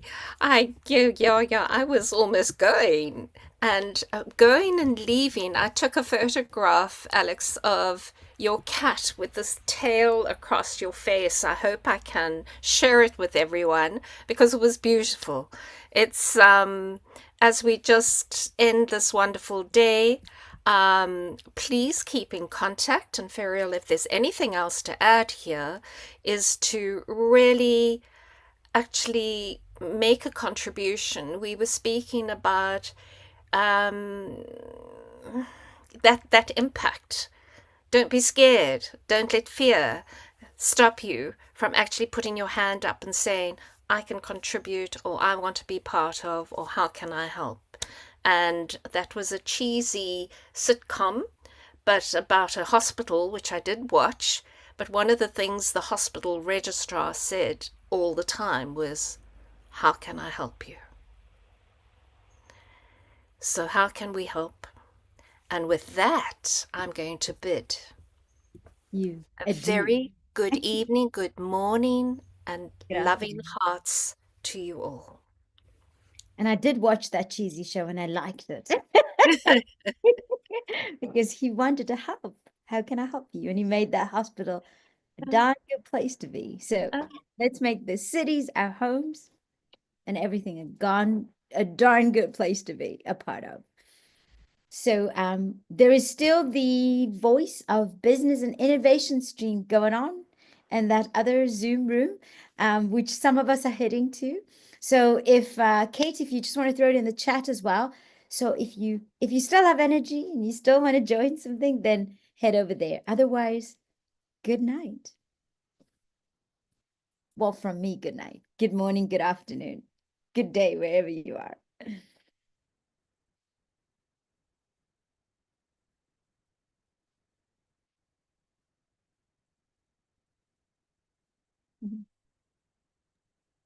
Thank you, and see you soon. See Happy you. Earth Day. See you. Are you going to the other room, Lev? I'll see you there. Can we put the link of the other room on in the chat so I can just click it on it? Kate, if you can hear me, also just to say thank you, Kate, for all your beautiful hosting in the background with the tech. Really highly appreciated from all of us. Thanks. And to the team that worked so hard. Thank you. Thank you all, but it's not there yet. Oh, it's there. Yeah. Perfect. Thank you, Kate. Thank you, everyone. Ciao for now.